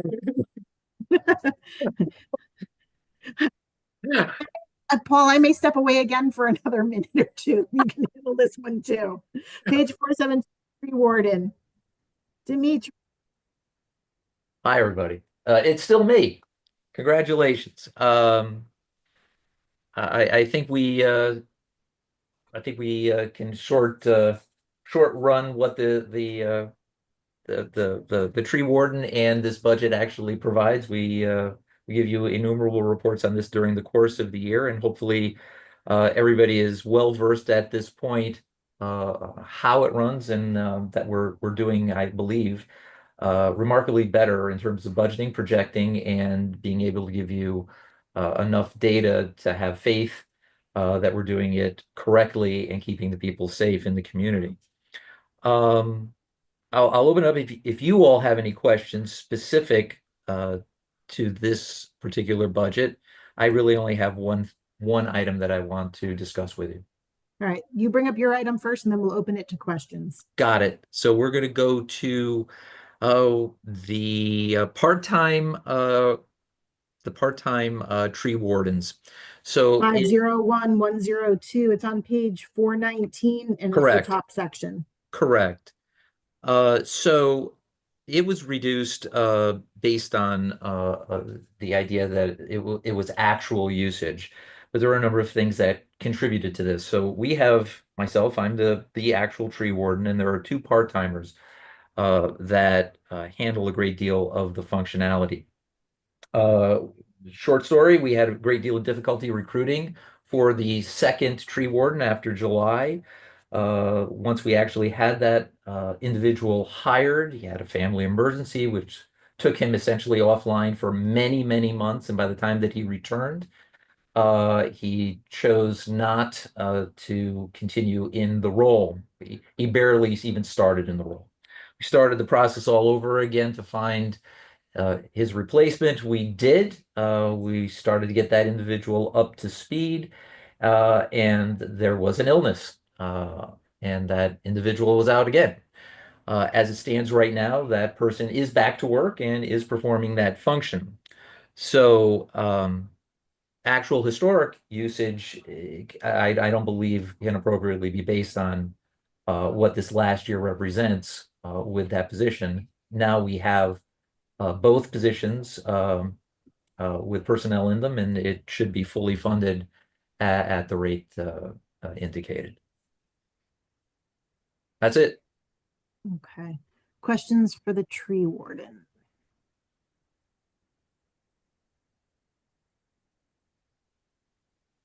I'm going to wait one more second. It's very unusual. I wore you out in the other one. Oh, Mary. Yeah, no, this is actually Mary Isaac, Town Council. This is a small one, not back to the amazing amount of money that we spend each year. But on the professional development, I do see obviously from historical numbers that it hadn't been used. So it was reduced with your with the part-time people, relatively new. Are you comfortable with that? They do not need that for their certification and license. They are all set already on that for the coming year? They are not, because it's ongoing. All of us have to go for annual training and recertification points, myself included. So if that can be returned, that would be a valuable asset. Otherwise, we're going to pay for it ourselves because we don't have a choice. But so in the past, why was it unused then? It was 100 one year, 160 another year. Again, it's a personnel availability. Okay. How many credits are you required in order to keep your license? Me or them? Well, I would assume that the requirements for tree warden would be the same. They're not. I carry a number of state licenses for the town.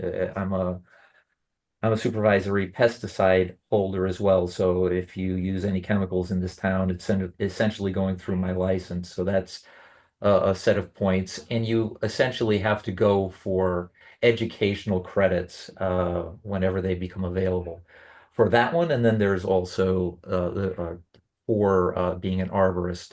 I believe, I don't actually remember off the top of my head what the cycle number is, but I can provide that to the board. If you could do that, just the breakdown so that we're accurate in that and what the requirements are for each of those positions.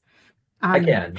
Yeah, like, The odd factor when it comes to actually being able to find those credits. So the last time I did it, they were so infrequently available. I did a lot of it online for the better part of a year. And that's one challenge, and at a different cost. Sometimes the seminars are much more economical, but they provide you with like maybe a 1.5 credits or what have you. So they still cost money, but in a different manner.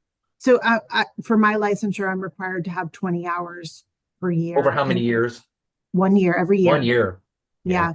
So, and there are subscriptions that we do maintain. They're at much reduced costs, unlike, you know, a 6 or 7 credit course, which might be a $500 weekend course. So I was wondering if you could give us a little bit of insight into that. And I also know that these things are broken up into each individual department. So I need to figure out if yours is all in here or if it's spread into different line items. And Dayanara had a breakdown of that. So I can circle back if you can provide that for me.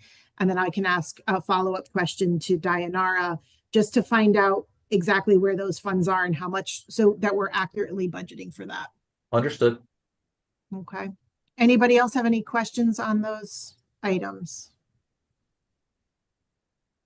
Excellent. Thank you. George, yes. Lainey, can I just ask that question for Dayanara? Can you just repeat it so we can write it down? Oh, sure. And I would have even followed up with an email.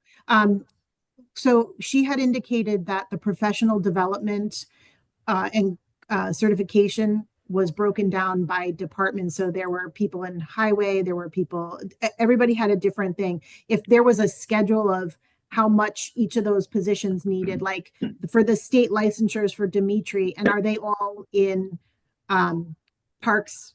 Are they in rec?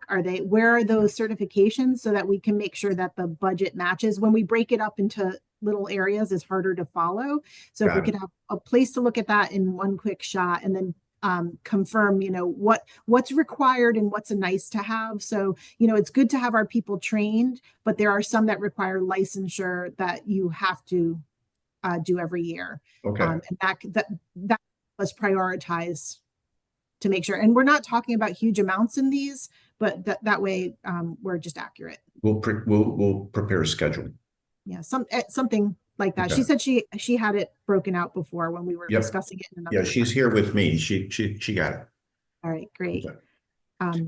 I'm going to turn this so that Bill can finish the WPSA. I'm afraid to say that because every time Bill started to speak, well, maybe he should everything walk blew up. around behind you. Just don't move. Is he wearing a hat with like tinfoil on it now? Do you understand sign language? I do. I can help, please. All right. Very good. That's all I got, and my Spanish is worse. So let's back up to WPCA on page 427, please. Or we'll move forward in the book to 427. We were discussing our poop tour, poop station tours, and we I left off with talking about the added new position for the new sewer pump maintainer. I think we actually were talking about going underneath the highway. Was the last under thing. the highway, where we have to put a pipe under the Merritt Parkway to connect on the opposite side of Williams Road. That we had a force main break. We had a gravity line break there a couple of years ago, and DOT has asked us to relocate that pipe outside of the culvert and under the Merritt Parkway. I mean, I don't know who's playing what. So we're working on that design.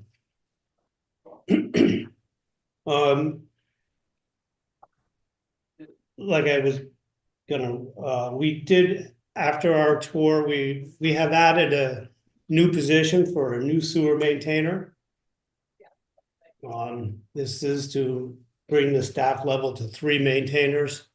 Currently there's 2, and consequently there's a lot of work to be done, and sometimes when you have 2, you just can't get enough coverage.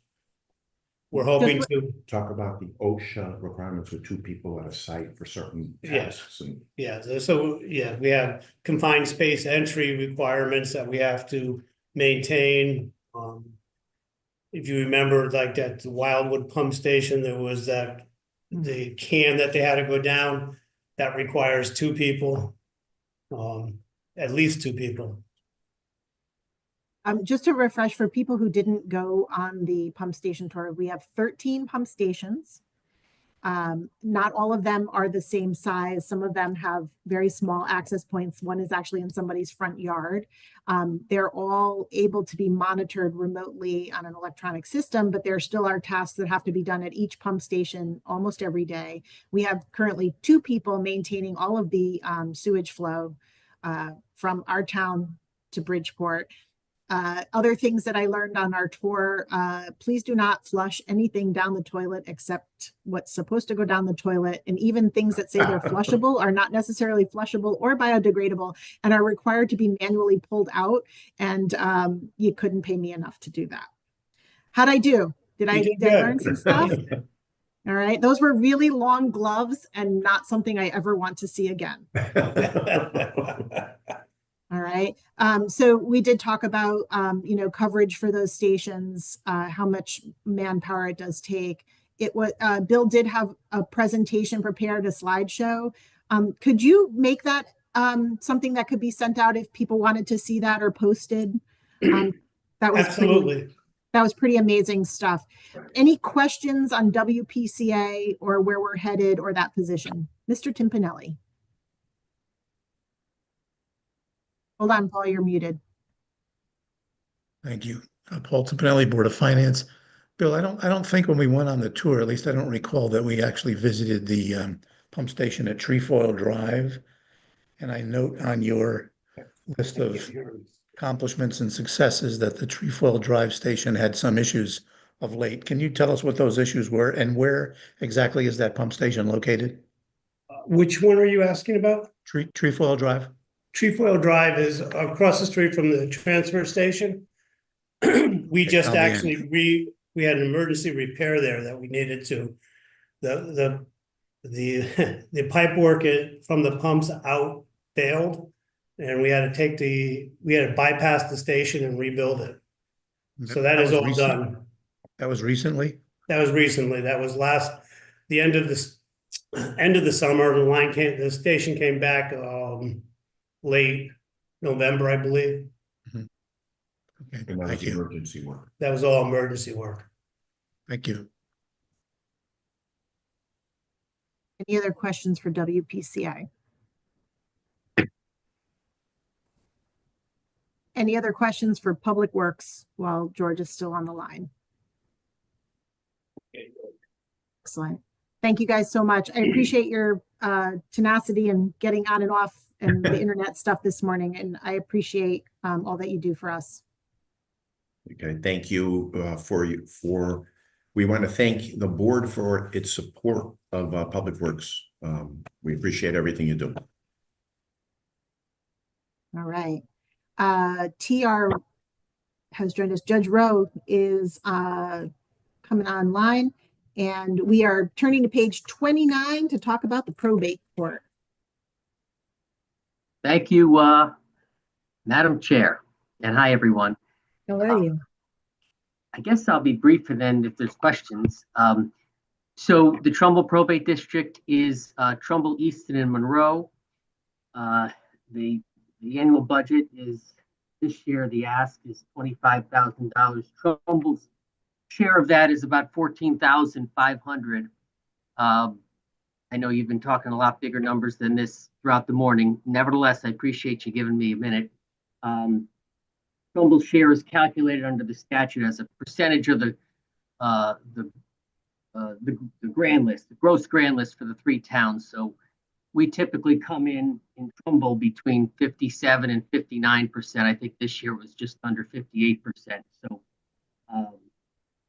but it isn't much different than it's been in the past. One challenge, there's a bit of an increase. The state had all the probate courts move over to a fiber optic internet. There was contractual services and network upgrades, sort of a revised WebEx subscription that we're dealing with. So that raised the costs. The costs went down in a couple other areas. Happy to answer questions. It's a really exciting area for you all, I know. So, but I'm delighted to answer questions. Yeah.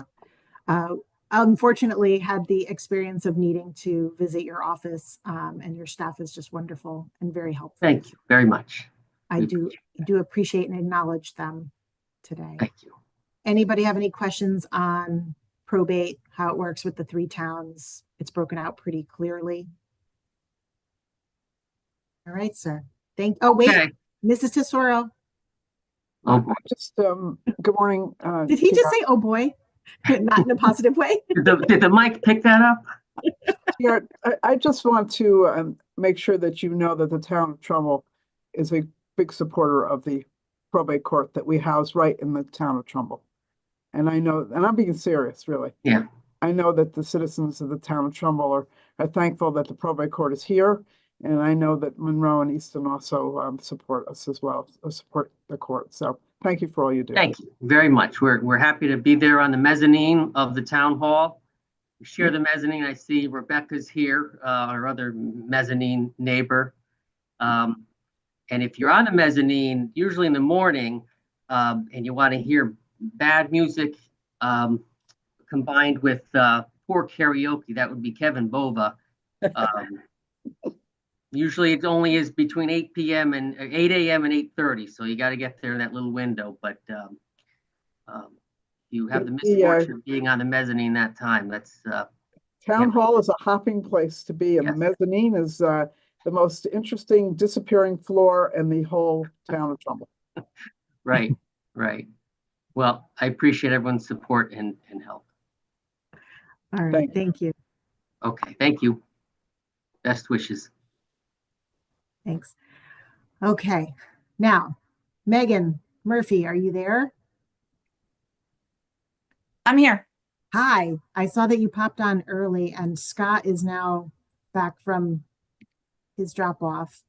As soon as he pops on the screen, Scott Zemoff had sent out a request to ask to speak a little bit more about the fire marshal's department. And unfortunately, Megan is no longer in a tropical location. And so she's going to come talk to us for a few minutes. Scott, are you able to come off mute? I'll give him one more minute. But that way we can switch to that. While I'm waiting for Scott to come off mute, I will look at the Ethics Commission on page 15. We didn't do that last time, Maria? I'm sorry. What was the question? Ethics Commission on page 15. Did we do that last week? Yes, we did.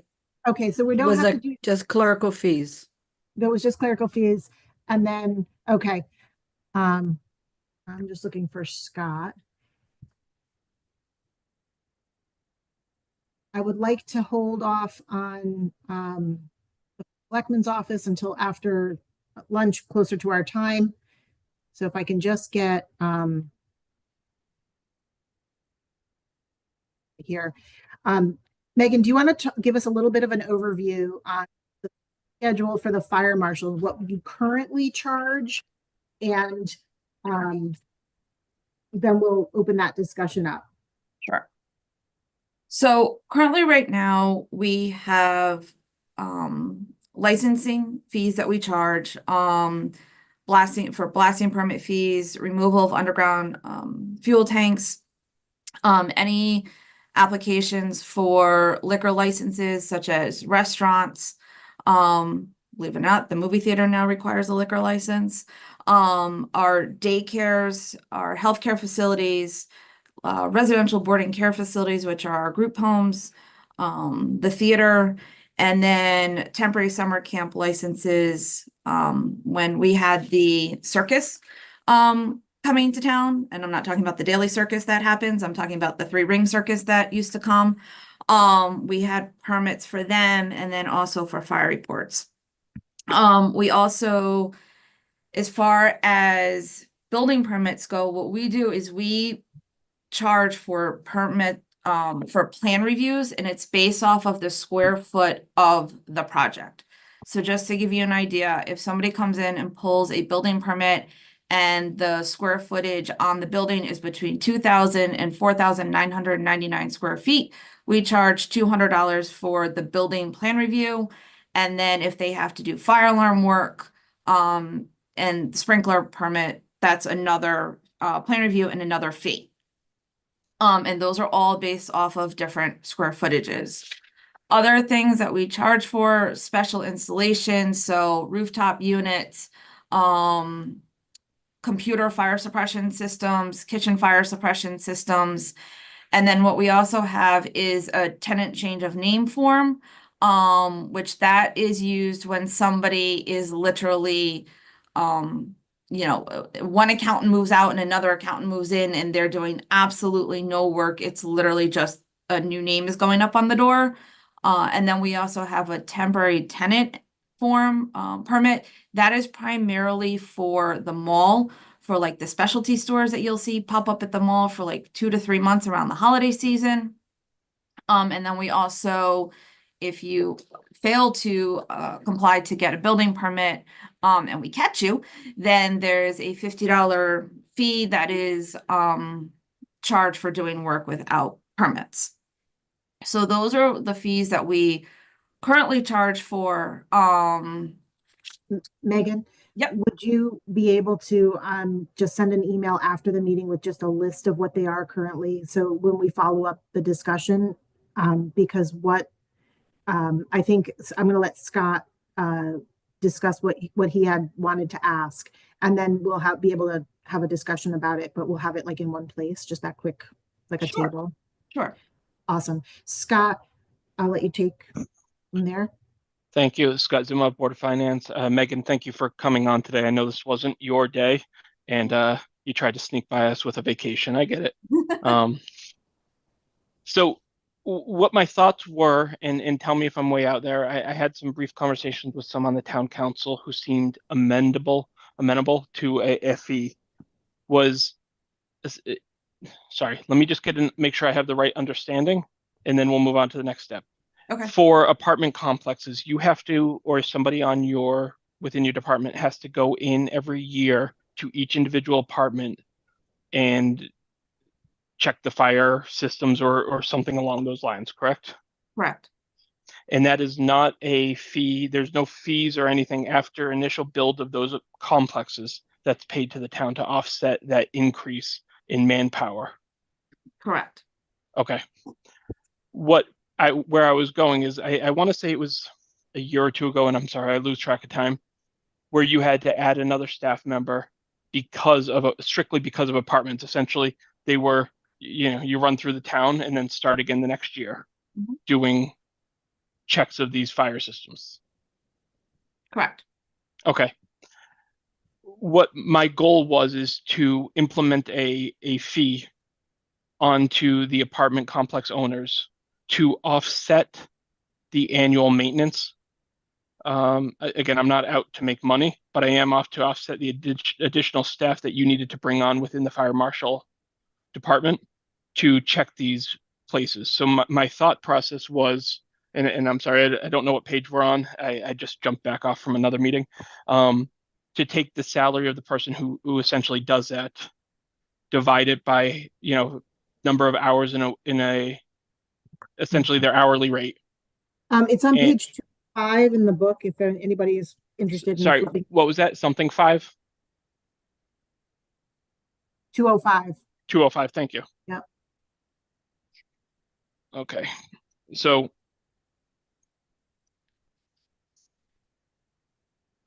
we take one of the salaries. Let's say for the sake of argument, we round up to $105,000.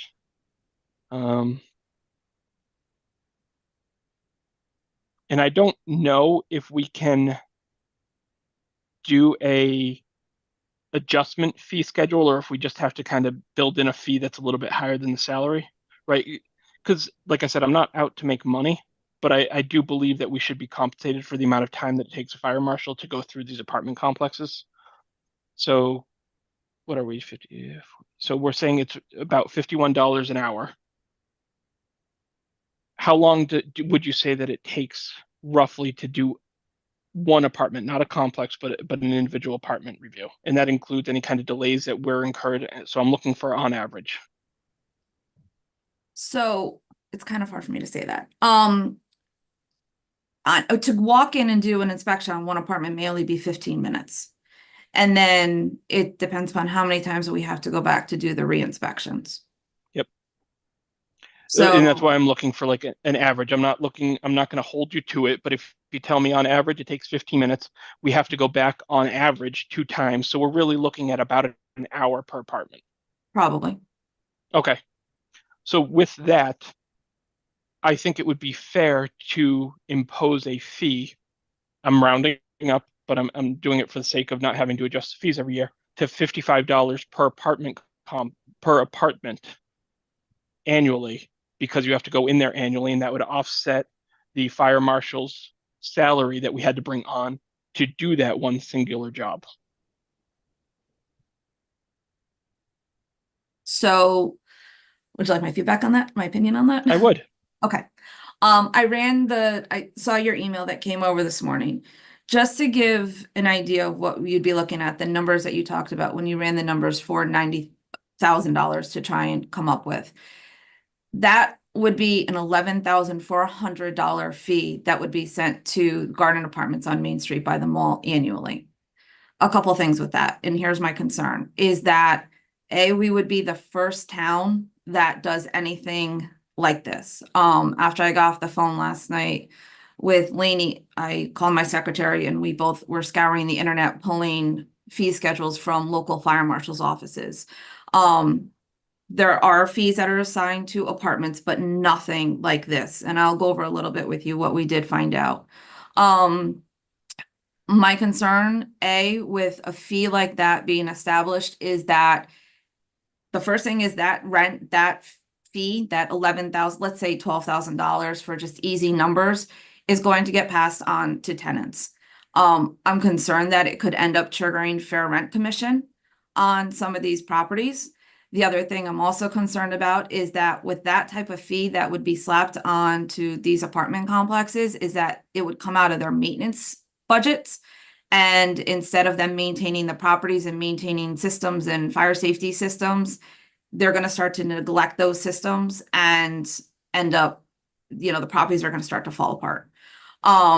That's a large fee. I feel that we would be placing on these businesses or on these apartments when it is in fact our job to go out there and inspect them on an annual basis. Now, I don't disagree that they take up a tremendous amount of time in my office, from the time they are in the conceptual stages, through the building process, through, I literally lost one of my deputy fire marshals for basically the entire time Garden Apartments was being built. He was down there constantly. And there were many times when I had multiple people down there doing inspections to try and get the building open and occupied. Can I just ask, how many apartments are there? Hold on, I have that number. In the units that we're talking about, right? In the Garden Apartments, 260. Yeah, 260. Okay, sorry, I didn't mean to interrupt. I just wanted to get an idea. So what we found is that what other towns are doing is that I legally cannot charge for inspections. Okay. I cannot say to, and I'm just going to use Garden Apartments because that's the one we're talking about right now. I cannot say to them, I'm charging you $12,000 a year for inspections. It's not legal because we are legally obligated to do the inspection. What I can do and what other communities are doing is we are allowed to, it would have to be, again, a town ordinance, is create operational certificates. And this is what Milford is doing. This is what Fairfield is doing. This is what other places are doing. But you're not going to like the numbers. Just to give you an idea, the city of Milford for their apartment buildings, for 10 units or less, it's an annual fee of operational certificate fee of $100. Well, 11 to 50 is 175. This is not per unit, this is per complex. And I get that. I do, and I get where you're coming from. Yeah. But so putting an undue stress on these businesses. So I took the apartments that you had. Their cheapest apartment rents for $2,200 a month. So if we assume every apartment rents for that, which isn't the case, they go up from there. Definitely. That complex brings in $6.9 million a year in revenue. I understand that they have expenses to run the building, but that is rental income of $6.9 million. And if they aren't renting them out, then the rent might be too high. And to ask them to pay $15,000 of that to make sure that they're up to code isn't something that should, I mean, I'm not saying they wouldn't pass it on to their tenants, but they don't build these apartments because they don't make money. And the idea that they build them to make money and we as taxpayers are the ones on the hook to maintain them from a compliance standpoint, not to maintain them to keep them up to code, seems like an undue burden on the rest of the taxpayers, especially when we have to bring in more headcount to do that, right? So I took the salary that one of the fire marshals makes, not counting their benefits or anything else that goes into it, which is a lot of money to the town when you start thinking about it, that there should be a way, and I understand where you're saying that you can't just add them a fee for fire marshal, right? But there must be, and it doesn't look like we have our attorney online, which is fine, a fee schedule of some sort that we could impose. So, yeah, sorry, go ahead. I apologize, I didn't mean to cut you off. So I had tried back in 2017 to restructure my fees. There really wasn't a flavor for it when we went through the town council because they felt it came off that we were being business unfriendly.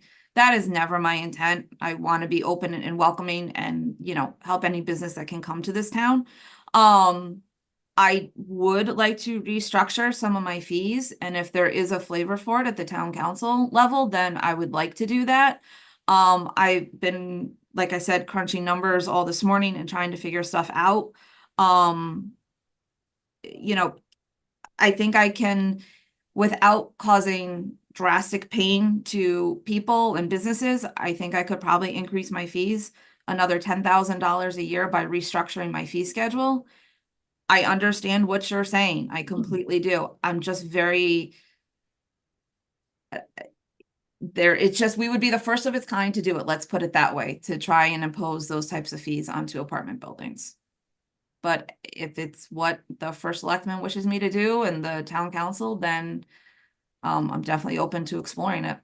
Yeah, let's do this for this discussion. Can you follow up with what your current fee schedule is and a suggestion what you envision that? I think we need input from Rena Bacalar as well, as far as impact to businesses and things like that. It's a worthwhile discussion to have. I'm not sure timeline, how we would make that happen with town council and what the appetite is for that.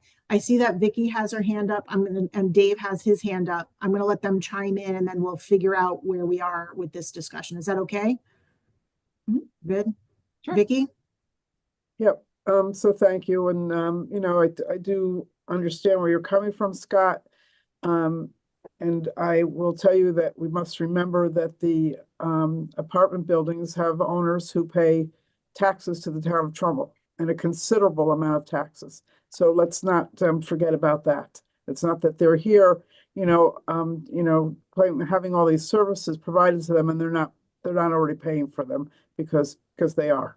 So, and I am concerned about us appearing not to be business friendly. I think that is an issue. Not to say we can't continue the conversation and see what kind of expenses that it's possible for the fire marshal to increase to some extent.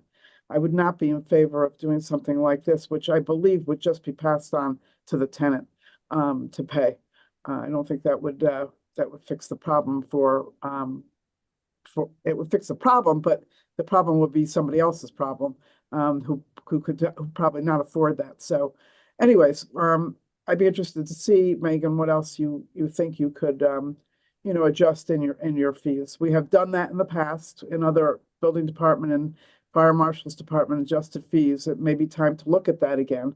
I'm not saying we wouldn't at least take a look, but I would not be in favor of being the first town to create this kind of a cost for our apartment owners.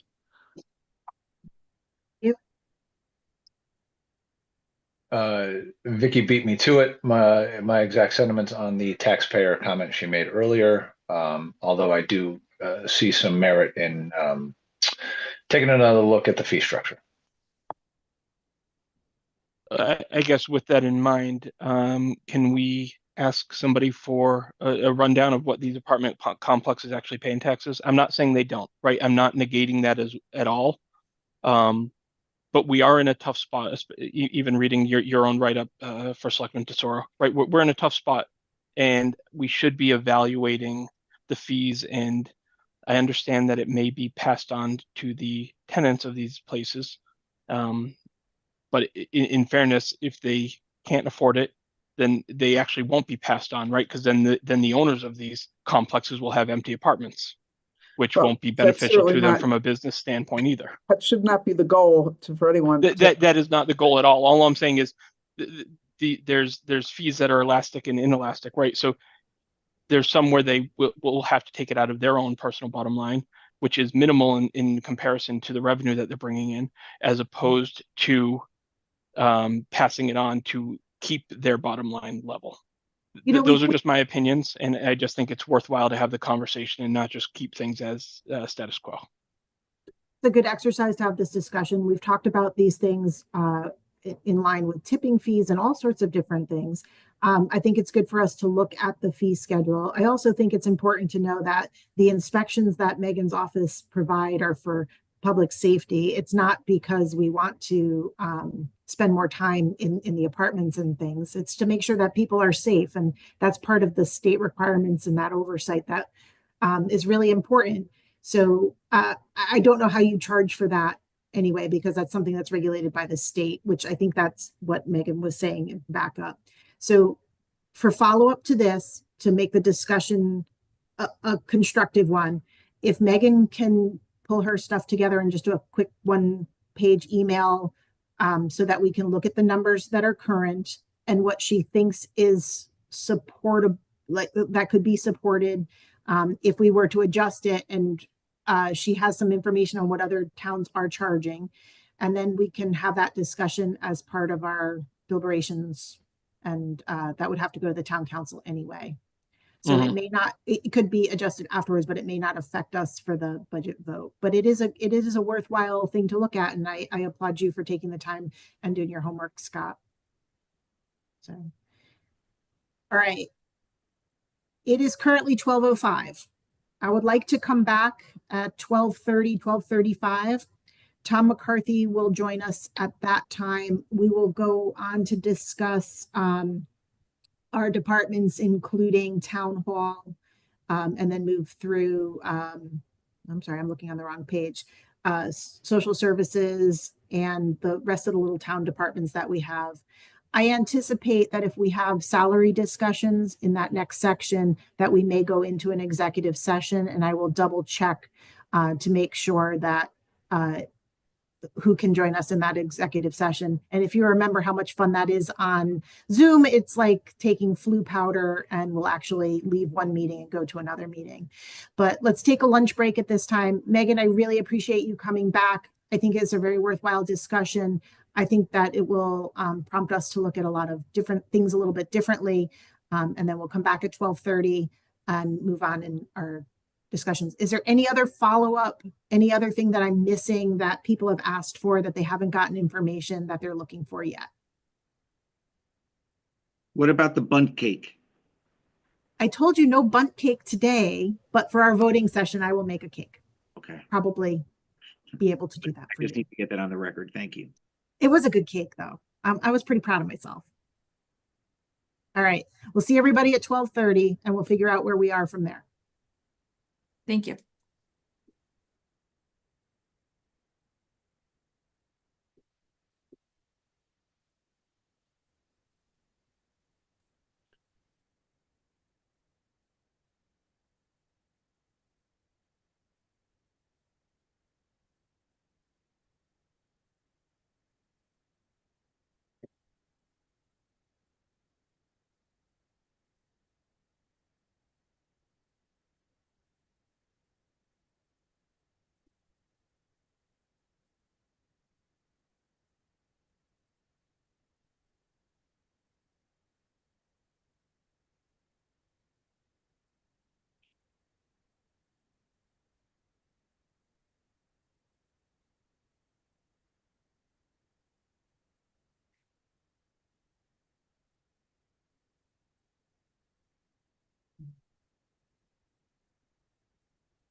they put back on that medication.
Here but not here.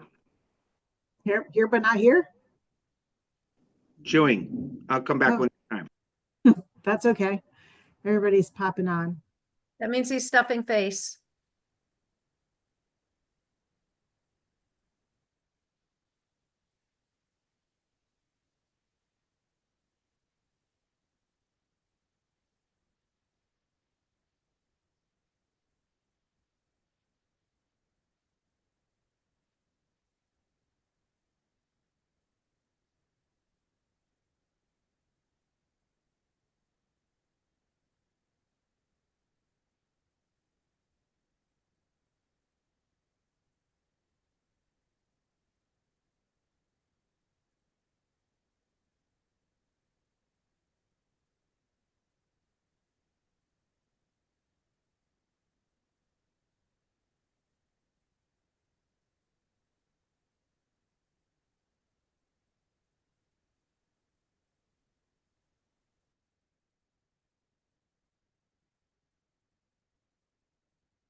Bill, are we recording? While everybody's taking a minute to come back into the meeting, Maria, can I just confirm a couple things with you? If you're tuning in from home, this is the after lunch session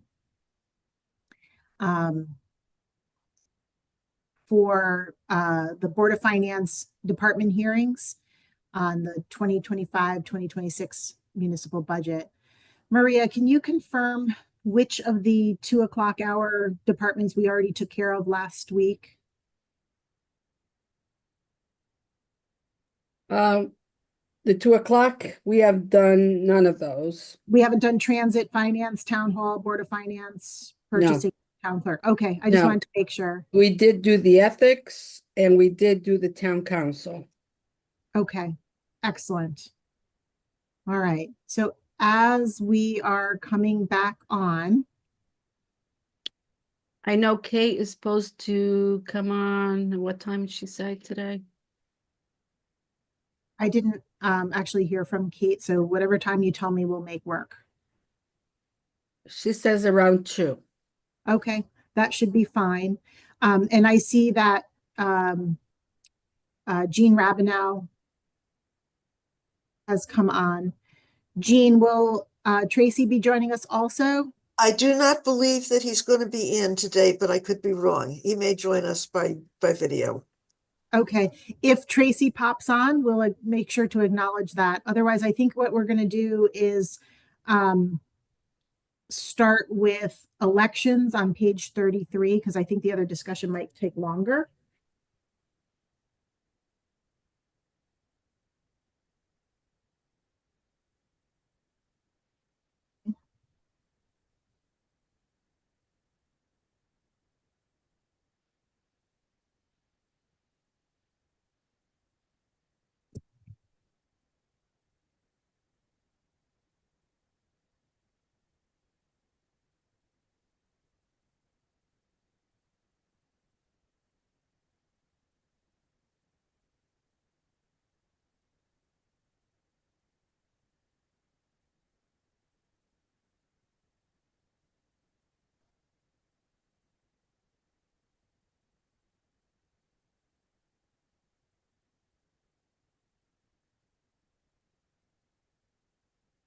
Okay, so let's go to page 33. Jean Rabineau will walk us through elections and any discussion there. I don't have the same hard copy that you do. Okay. Salaries are not in our control, obviously. There's just going to be a standard raise. Pretty much everything else we've tried to hold the line. Okay. Any adjustments due to early voting or anything that you see coming our way? The early voting, we have budgeted for what we now believe the state will require in terms of numbers of bodies to handle. We did underestimate slightly last year. But the real kicker is going to be that this budget, while it looks essentially like the budget for the year we're ending, is going to be the last year in which that's true, because this year the state is picking up maintenance costs on the new tabulators that we'll be using by November, but that will not be true in future years. Marty? Yeah, I'm sorry. So I see that the cost for a primary was out. So what potential primary are we talking about? Is this the primary for a governor primary? Is that what the No, this would be the primary if somebody wants to primary against their party's nominee for first selectman or for first Fed, elect? something like that. We're hoping not. Yeah, We're no, hoping that makes not. sense to me. Okay, fine. Thank you. Any other questions for elections? Hi, Scott. Hi, Scott Zuma, Board of Finance, and I can't recall one, but do you know when the last time there was a primary for first selectman or anything that would be coming up? 1973. Thank you, Paul. Was that you? No. No, not even I was around then. It was not, but it was 19, I believe it was 1973. That was pretty quick though, how quickly you had that number. So obviously I'm not worried about not having primaries. Got it. Thanks. But can I just continue? It's Marty. When would if there was a governor primary, when would that be? It'll be a year from November, or a year from September, essentially. Gubernatorial election is not up. It's once every 4 years, and it's not in the same year we're doing local. So the election is November of 26? No. Yeah, the governor is governor 26 or 28? Oh, 26. 26. Okay, and so the primary for that would be after June, you're saying? Yes, it would be. It'll be in the fall. Primaries for that kind of office are always after the state nominating conventions. So, not this year's budget. Mary? Mary Isaac, Town Council. Jean, just on your goals and objectives where you list reconsider poll staffing levels in light of heavy use of early voting. If we are going without all the envelope time frame that it took to early vote and for everyone to be in there, I'm assuming that that will take care of that and that. No, that will not. It will not. It would take care of the staffing levels for the absentee counting, because that is where, if we have envelopes, we have to open them. But the thing is, when we looked at early voting for the November elections just passed, Tracy and I had assumed that usage would be about 25% of the total registered voters, and we were dead wrong. It was 48%. As people get used to the idea of early voting, we anticipate that the number of people using early voting will actually increase. Yeah, I guess I meant if the people that are going to be voting early are able to put their form into the tabulator and not having to be opened. That the opening of the forms does not take place during early voting. It takes place during absentee counting. Okay, that's what I thought you meant. I'm sorry. Yeah. Okay, got it. Sorry. Yeah. No, the early voting, just the meant that staffing we're box. looking at is the checkers in, the ballot handers out, and the people advising the voters, like, yes, the booths are that way, and no, you have to come back. Okay, Yeah. so not extending to the counting. I did have to say it was quick, smooth. It went very well. So thank you. Thank you for that, but my staff was threatening mutiny. All right, you know the Pearl Mesta comment about how to run a very smooth party. You may look like a swan gliding over the surface of the water, but you're paddling like hell underneath. Wow, I've never been called a swan, so Okay. I'll start thinking about that though. My staff was paddling like hell underneath. Well, they appeared to do it seamlessly, so. I thank will you. forward that to them. Thank you. Nikki. Yeah, hi, Jean. Thank you, Nikki, Town Council.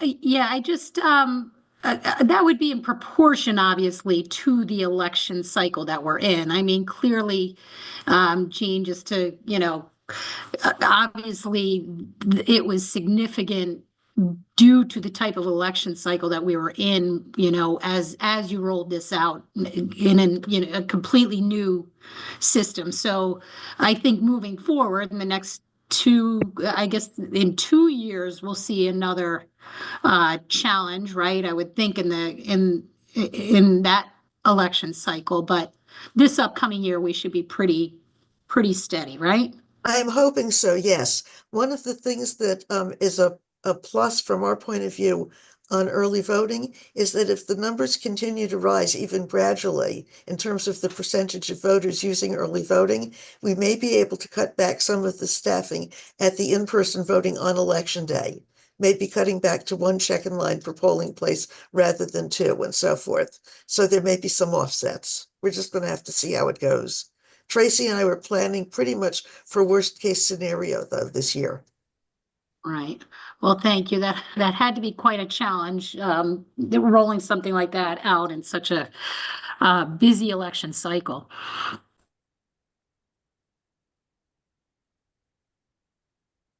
Okay. Nikki, did I lose you or did you mute really quick? You're good. Oh, I probably just muted really quick. I'm like, not again, not another department going. Thank you, Jean. Any other questions for elections? Jean, that was easy. Thank you. Thank you very much. All right. We're going to move on to the first selectman's office. Kathy McGannon, can you see if Vicky is able to join us? Oh, there she is. Hold on. I just saw her pop back on. Page number, please, lady. Yep. Hang on 1 second. We're going to page 19. I'd like to talk about the department in general first, and if there's specific questions after that, we'll decide if it's appropriate to have an open discussion or if we'll have to go into executive session. So Kathy or Cindy, do you want to walk us through the overall budget?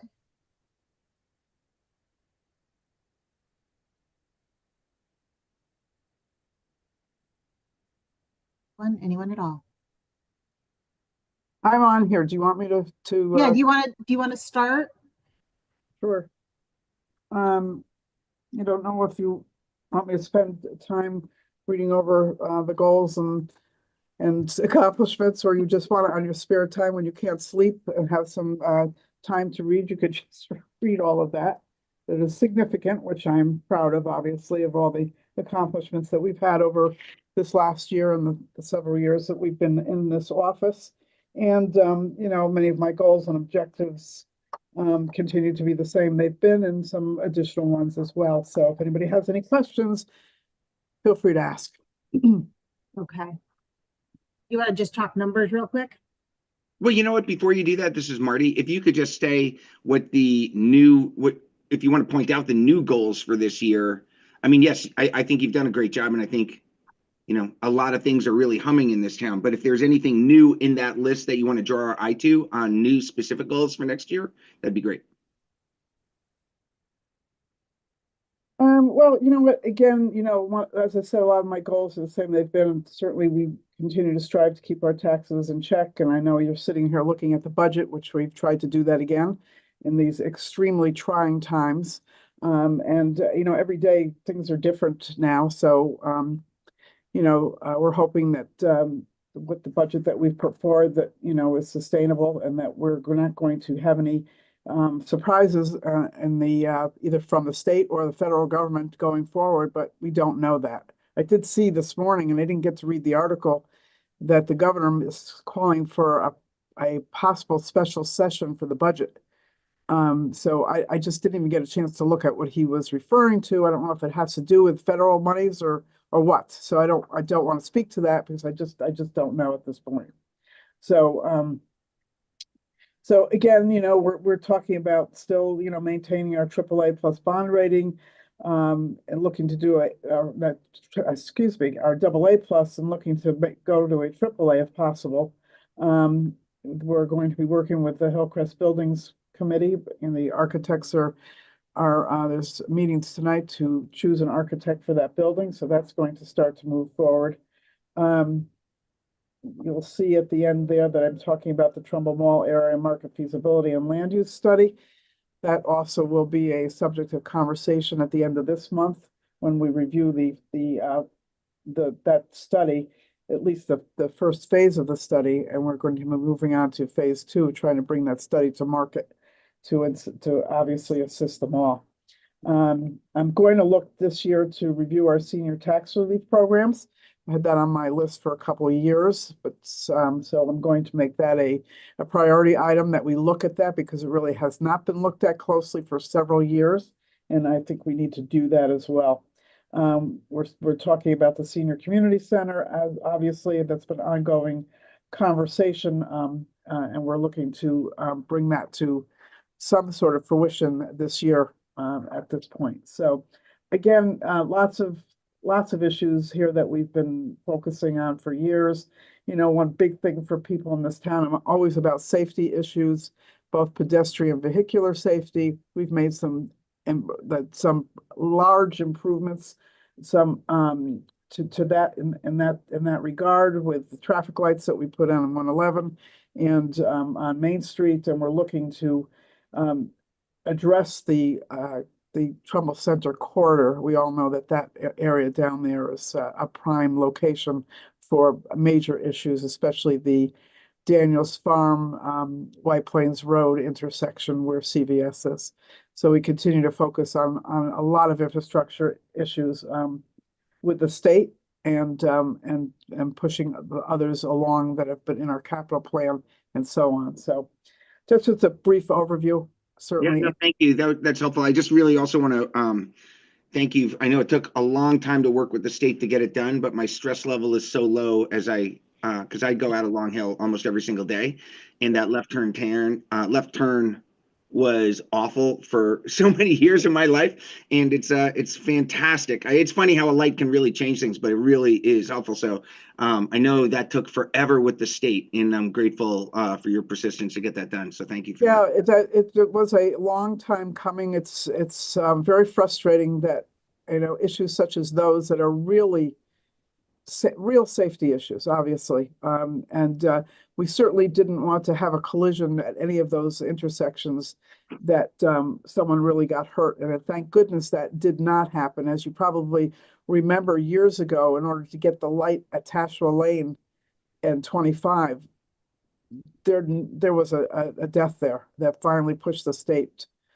to get that light installed. So thankfully that was not the case in these other two intersections. And that's why I am so concerned about the Daniels Farm, White Plains Road intersection as well, because that both for vehicles and for pedestrians, as we all know, don't have to talk about that too much. We all know how dangerous that intersection is. So we continue to work with the state, because those are two state roads at that intersection, and we can't do anything without the state's guidance. So it's just an ongoing discussion. And I do plan on having a meeting with the State Commissioner of Transportation sometime in the very near future about that intersection. So, Lainey, can I start with a question? Is that all right? Go ahead, Marty. Thank you. So, no, thanks for that. I appreciate that. So I did have questions on salaries, but kind of two types of questions to break it up before we start. One, on the first selectman salary itself. I'm curious, when has that moved? It seems like that's been 125 for some period of time, and I'm curious where that rates relative to other towns. Is there any sort of study of that? You've been doing this a long time. I don't know if you're going to continue doing it, but I also, I look at my kids' salaries that have really taken off up there, and 125 relative to alternatives that people may choose to pursue is getting to be significant. So, you may be comfortable and that's fine, but as we look at the appropriate salary for a first selectman in a town this large, why are we at 125 and how does that compare to other towns? Do we have any information on that? So that's a really good question. It's sort of one that I don't like really to be the one addressing that, but I can ask Tom McCarthy to talk a little bit about that. We have not done an in-depth study of that. I mean, certainly it's not difficult to pull out for selectmen's and mayor's salaries in the surrounding areas. You know, the problem is it's not always comparing apples to apples, right? Because the towns are different sizes, the population-wise, and just, you know, demographics are different or whatever. So, but certainly we could provide you with, you know, at least a study in the local area around us. I would like to see that because, you know, and again, we have a big school system and I can only imagine the challenge driving the school system. And if memory serves, the superintendent makes around $280,000. You know, sure. School system reports into the town. Well, not directly, but I mean, you have a lot of responsibilities.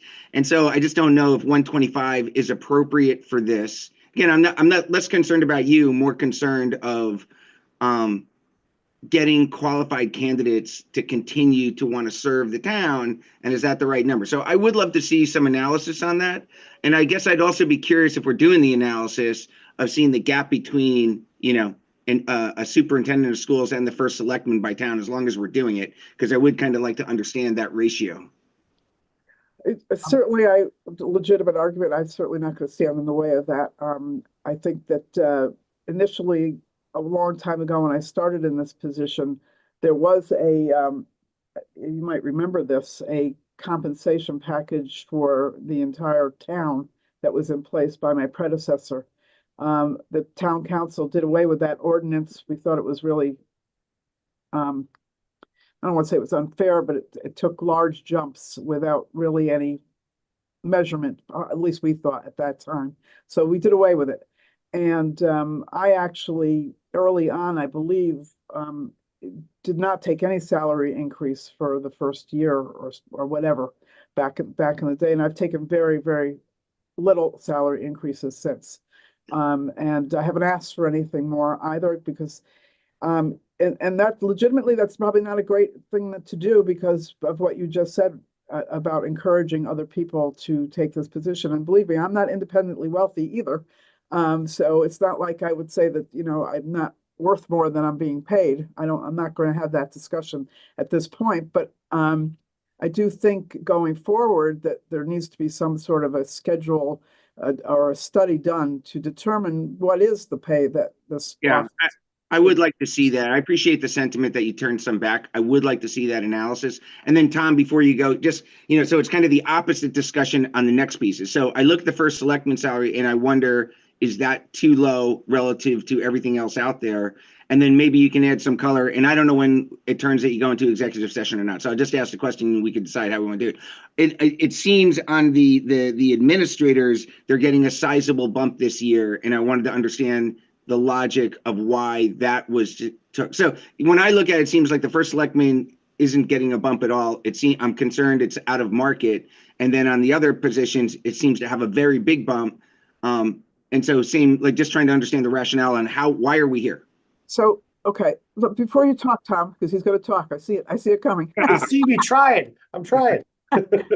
I think we really probably should go into executive session. I don't think it's a conversation we should have at this point in the public realm. So before we do that, and I'm fine with doing that, Scott, you have your hands up. Is it something related to salaries that you'd like to discuss in executive session? Or is it something that you would like to ask prior to going in? Well, I had a question which pertains to the same general topic, but before we go into executive session, I do have a question is, should we or shouldn't we? I mean, it is a published number on our budget. So here's the thing. We can go into executive session and have our discussion, and then anything that can be discussed, Tom will guide us to the proper discussion. We can have that discussion again when we come back out. Does that work? I don't have a problem. I just want to make sure that we don't break any rules. So you sure, that's fine. I was confused. Yeah. I understand when we have we talk about unions and we talk about negotiations and things of that sort. I was just not aware that talking about a line item in the budget fell into the same criteria. Well, And you know, that could be we my had this misunderstanding. discussion, we had this problem last year when we discussed purchasing, and I think that we're to err on the side of caution. I will make Well, them because he fell within a ask for the union. motion.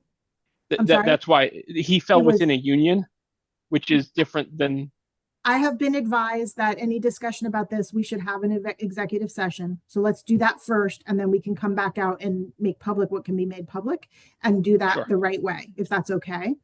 I would Okay. entertain a motion to go into executive Hold on, session. Madam Chair, Okay. can I make one comment before we Yeah. go in? Referencing the first selectman's, the salary for first selectman.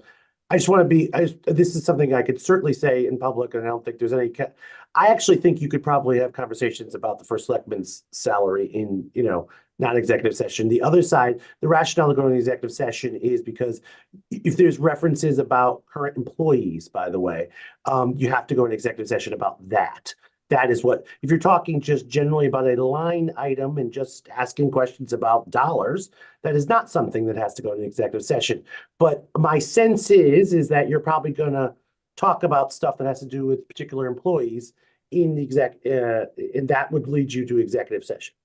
I don't believe that counts for first selectman, just so we're clear. First selectman is an elected person, and I think you can talk about them in public. I would say about the first selectman's salary, just FYI, remember that there's a state law that you're not allowed to change the salary of a chief executive until after a next election. So you can vote in it now, you can approve it now, but a salary cannot be changed until after the next election. So it actually is a good time to have a discussion. Take away the personalities and the politics, because that's not my job here. But now is a good time because you have an election coming up to, if you were going to make a first selectman's adjustment, and that's your decision, not mine. Now is the time to do that because you have an election coming up, and then that could go into effect after the election. Okay. So just to recap where we are, I will entertain a motion to go into executive session. I will define the executive session prior to us doing that, but I'm going to explain the mechanics again on the Zoom call. You will leave the current meeting. You will open your email with the link to executive session and join us in the new room, kind of like flu powder. So if you're a Harry Potter fan, take a left at Diagon Alley and I'll meet you there. I would like to entertain a motion to go into an executive session for the purpose of discussing salaries. Personnel matters. I'm sorry? Personnel matters. Personnel matters. And in that executive session, members of the Board of Finance and our alternates, the finance director, the first selectman, members of the Town Council Finance Committee currently on the call, and our director of human resource. Did I get that correct? Yeah, I think so. I think you hit them all. Okay. I'll So who's second. going to make that motion? So move Dave Gala. All right, Dave, and a second. I'll second it. Thank you, Scott. And can I take that by unanimous consent? Sure. Okay. So everybody who is invited into executive session, we're going to have you leave this meeting, go to your email, open your executive session link, and we'll meet you there. Bio con Okay. Dios, everyone. We shall see. Yeah, I hate this. I can't even- All right, I'm going out the little door.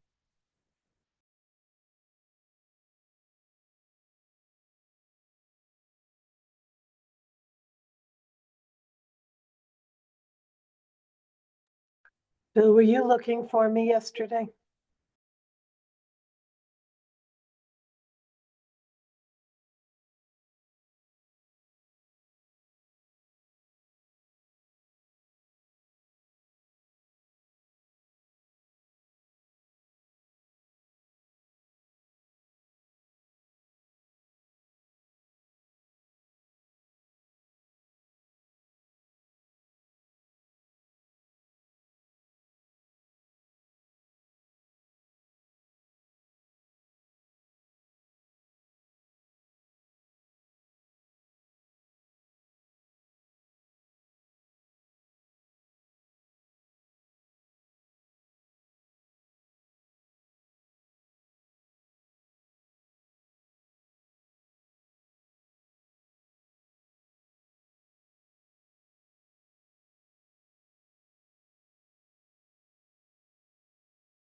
Bill, they're all coming back in, FYI.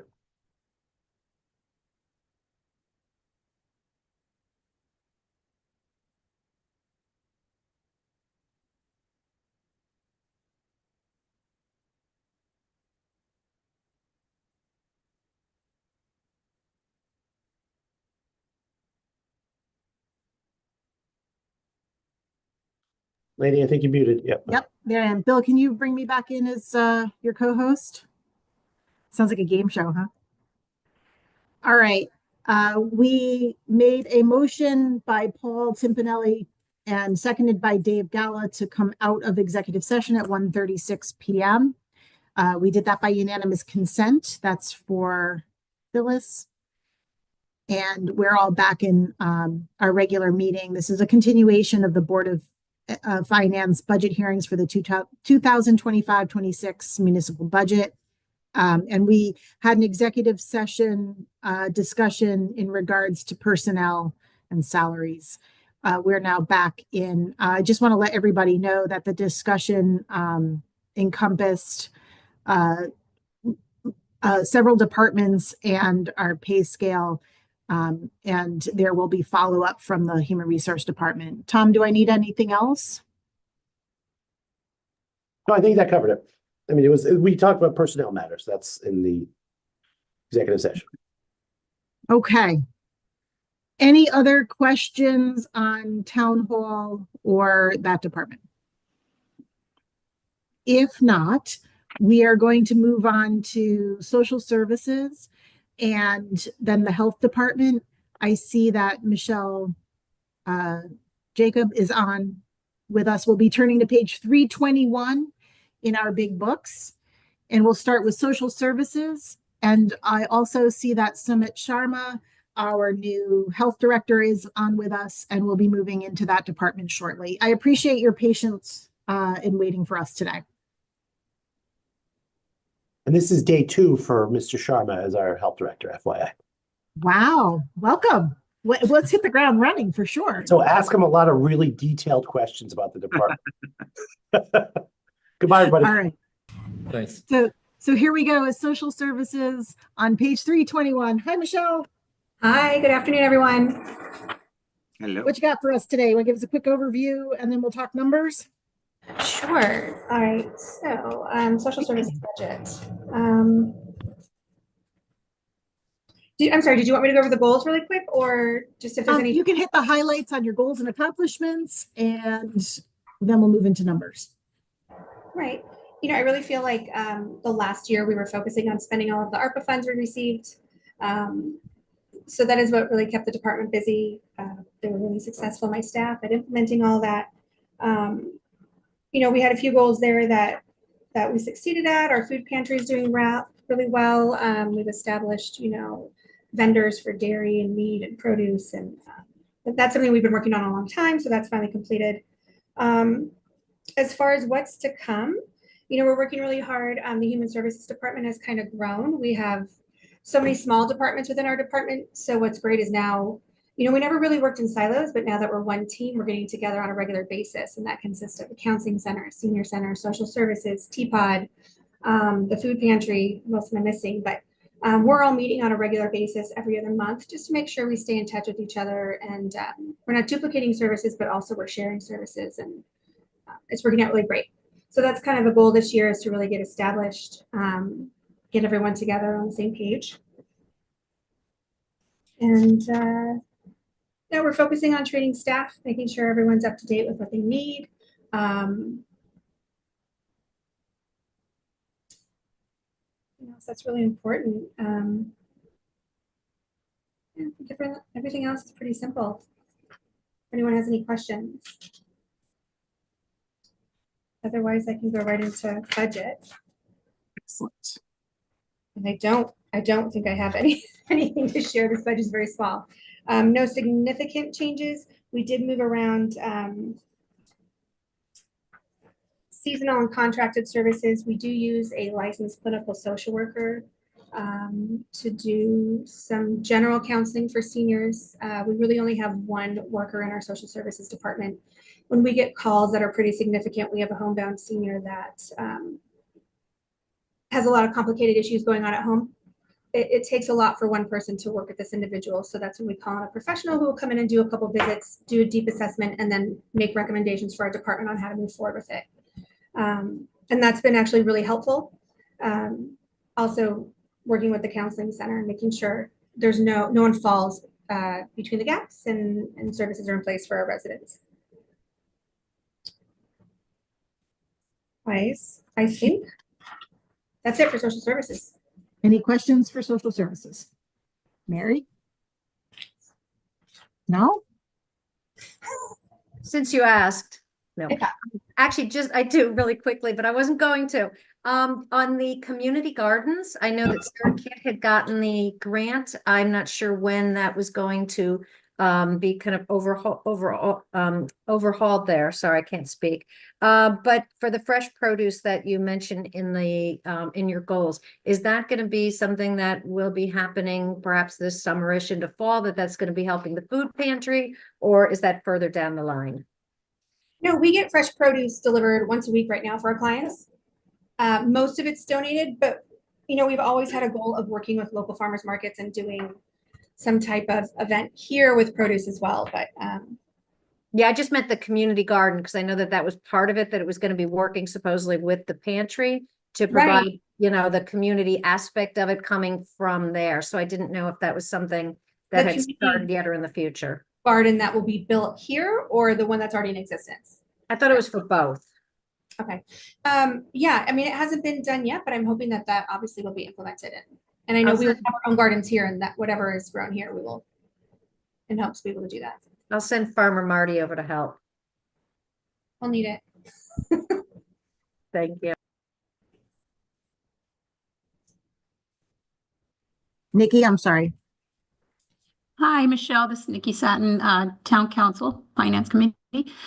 Just briefly, are you seeing any trends as far as reliance here in Trumbull on social services? Increase, decrease, steady? What do you see coming down the pike? Right now, we're just really paying attention and listening. We're getting regular emails regarding, federal funding. A lot of the funding for older adults is under the Older Americans Act. Medicare, Medicaid falls under that. A lot of the benefits that our clients have, obviously, would be impacted. So we're just waiting to hear what's going on. But overall, it's always, it's very fluid. Sorry about that. It is always very fluid in social services because, when a family has a crisis that's unexpected, we see it different times a year, depending on, what programs are going. Obviously in the winter, we see a spike in people who can't pay utility bills. It really varies, but right now we're just getting a lot of calls about people that are worried. But we haven't seen any significant changes. Yeah.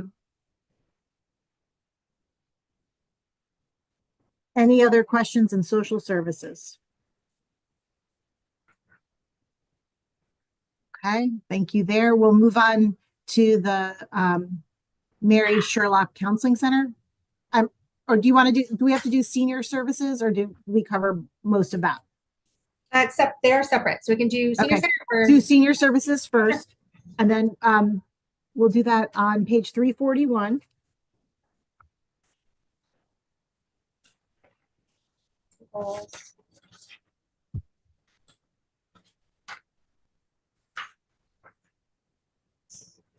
So last year at the senior center, we took a look at our membership fees and our programming fees. We increased our rates slightly. I don't know how long the membership fee at the senior center was $5 for a resident and $20 for a non-resident, but we went ahead and upped it $10 per resident for the year and $30 for non-resident for the year as a start. And fees were increased slightly as well. Some of our transportation services, like fees for trips, went for $2 a ride to $4 a ride. Some of our programming fees were increased a little bit for non-residents. So we took a look at all of that, ensured all of our eligibility guidelines were up to date. Transportation guidelines were up to date. We implemented a small $5 a year transportation fee.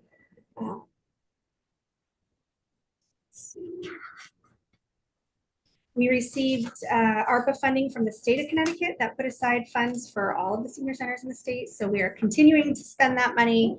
A lot of that went to purchasing furniture that would make our rooms more accessible for our members.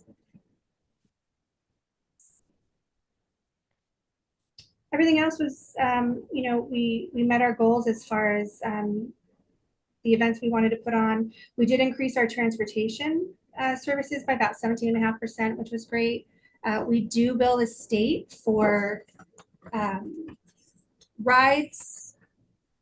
We bill the state. Is the one that costs like $4 to drive anywhere, is that under you or is that a different program? Anywhere, is that under you or is that a different program? I get confused. Oh, right. So GBT, it's a pilot program for Trumbull, and I believe they received $5 million to do it. I want to call it GBT Go. That is not the name, but it is something very similar, and it is a rideshare microtransit.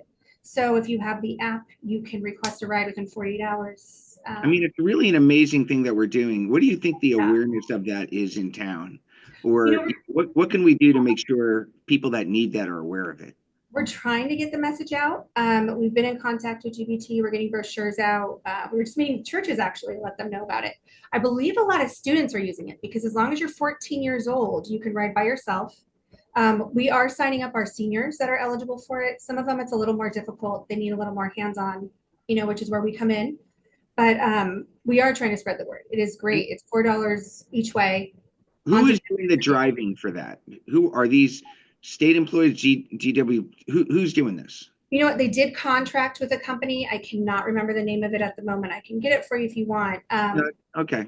They have vehicles all over the state on a regular basis. They're identifiable, people in uniform, very professional service, accessible services as well. And do you know how much of the 5 million we've used? Like, how long does this last for? Is this a couple-year program, or after the 5 million's out, we're done? And how long will it last for?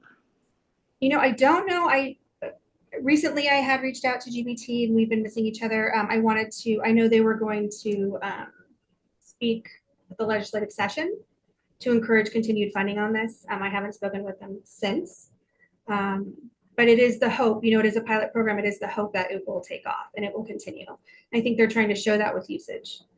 If you have any data that you can share later on usage, I know it's not a budget issue because we have I'm just related. I mean, I think it's a great program.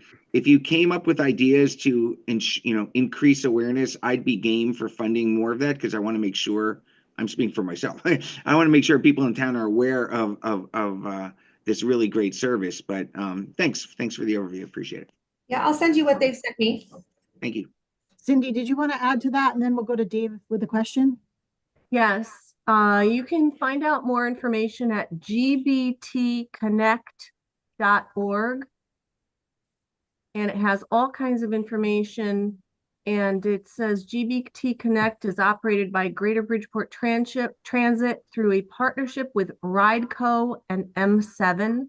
And there are links to both of those. And it says it's made possible through a state grant from Connecticut Department of Transportation. There's a link for that as well. And is that up on our website also, Cindy, so that people can, if you don't know where to go, you just go to our website and click over to it?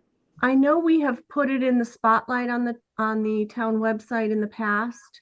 I've put it in the First Selectman's newsletter. We're trying to bring it back up to the top of the spotlight periodically because things tend to slip down. So I'll take a look at that and see if we can. Yeah, it seems like a nice thing to have on the homepage so people could just find it fast and go. But thank you. There's a lot of things that are good to have on the homepage and only so much space. But we're working on that too. Dave? I feel like I was having a little deja vu. We were having this exact same conversation last night at our St. Patrick's dinner, but more focused on student engagement with those rides. Mine wasn't a question as much as it is a comment just for Michelle through social services and also through the senior center. And I just wanted to thank you for what you do for the seniors, as well as your professionalism and patience during the process which you've been going through for the last seemingly 10 years, or the town has been going through it for the last 10 years or so. In developing this new senior center and hopefully bringing this to the town. But but you do yeoman's work for our seniors, and thank you very much. And it looks, based on the budget that's been proposed, like you're doing an awful lot with very little. So thanks for your efforts. We try. Mary? Mary Isaac, Town Council. Yes, echoing that exactly. Which also leads into, I see, Michelle, that I know you would put in for an office and program assistant. And being on the senior commission and seeing how unbelievably busy it is there, you have a very different job than any other department head in that you are also everybody's first person to talk to. And the whole office is seen as, you know, we're here to talk with you and not get our work done as we would like in a timely manner as we could. Will this person alleviate some of that where you can attend to things that you need to get to without having that pressure of what you have to do with all of the, you know, people that are coming in every day to, you know, to take advantage of the center, but also stop and visit. So I don't know if that is what you were looking in the way of an assistant, and it'll pick up some of that slack. Right, absolutely. Right, we've grown a lot. The center's grown a lot. The department has grown a lot. We do not have a lot of coverage at the front desk. So we lock our back doors at 2 o'clock for security purposes. There might be one of us left in the building. So really this position, one, is for safety and security. We always want 2 people to be working together in the building. Someone is sick or has to go somewhere, we need someone else to cover the desk, or we have no one in the building. So that has been our biggest issue. And right, I have meetings scheduled, other departments I need to go to. You know, my staff will not take time off if they see something on my calendar. And we need to alleviate that. We don't have a lot of coverage now. So that's what this is for. It'll be afternoons. Super. It's I think you need like 10 more people like you, but thank you. Okay, we're going to move on to the Mary J. Sherlock Counseling Center. That's on page 331. You'll back up a little bit in the book. And then we're going to do that and the health department. And I saw that Kate Donahue just joined us as well. So we will bump over to Trumbull Community Television as soon as we're done with this section. Hi, Kate.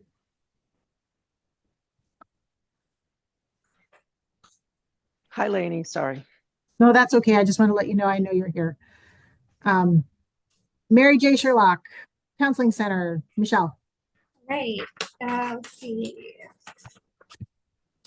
So really last year, focused on just reviewing our policies, you know, again, connecting with our new department as Human Services, seeing how we can collaborate together. A lot of new support groups were started, which have been running really well. I don't know if you've all heard about our peer-led support group, or not support group, but advocacy group at the high school. They're putting on a huge event this year in May for the entire town for mental health. It is run by them. They were just here last week telling all of us what we need to do. But our counseling center staff got them trained with an organization. We have 9th to 12th graders who are taking on leadership roles. And they are going to be passing that down as they graduate to younger students to keep this leadership group going. It's really impressive. So that's something we're really proud of. And I was actually able to see it operating last week, and they did a great job. Let's see what else we have. We have been working on becoming a billable clinic. Right now, all of our clients are on a sliding scale, whether it's $0 to $40, depending on where their income lies. So, you know, I think to offset expenses, it's important if clients are insured that we take insurance. This is common practice, you know, in other municipal counseling centers. So it's been a lot of work, and obviously we haven't had a lot of time to do it, but we're hoping to get that going effective in July. So there is a consultation fee in the budget to get that started. And what that will do will, you know, the purpose isn't to bring in revenue, but it is to offset the expenses of the counseling center. So just to give you an example, I think, you know, year to date, our revenue is at about, I think 13,000 from our client copays. Last year was about 34,000.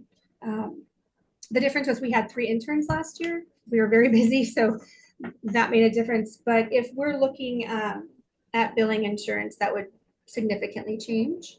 I did a quick calculation just for, you know, one clinician over 3 months about 155 billable sessions. If we assume 25% are uninsured or on a sliding scale, right now we would be collecting 1,900. With insurance, it would be about 10,000 for a 3-month period. So, this is what we are hoping to do and get that going in July. I think that is pretty much it. That is our big goal. And, it's to see how it goes and if we need to bring in additional clinicians if we get busy per diem and kind of study next year how that all goes.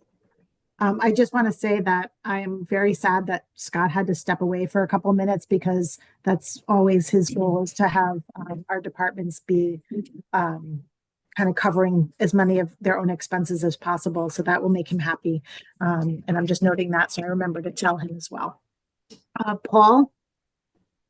Yes, Michelle, Paul Timpanelli, Board of Finance. Can you talk to us a little bit about the building that the counseling center currently occupies?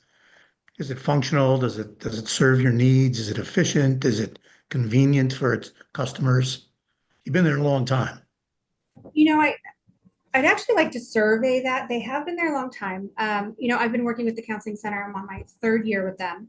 The building is tiny. There's not a lot of meeting space. It is difficult when you want to have groups. The counselors all have to, actually, they've been coming to the senior center for larger meetings. It is private. It's hard to find, but it's private. And I think our clients like that.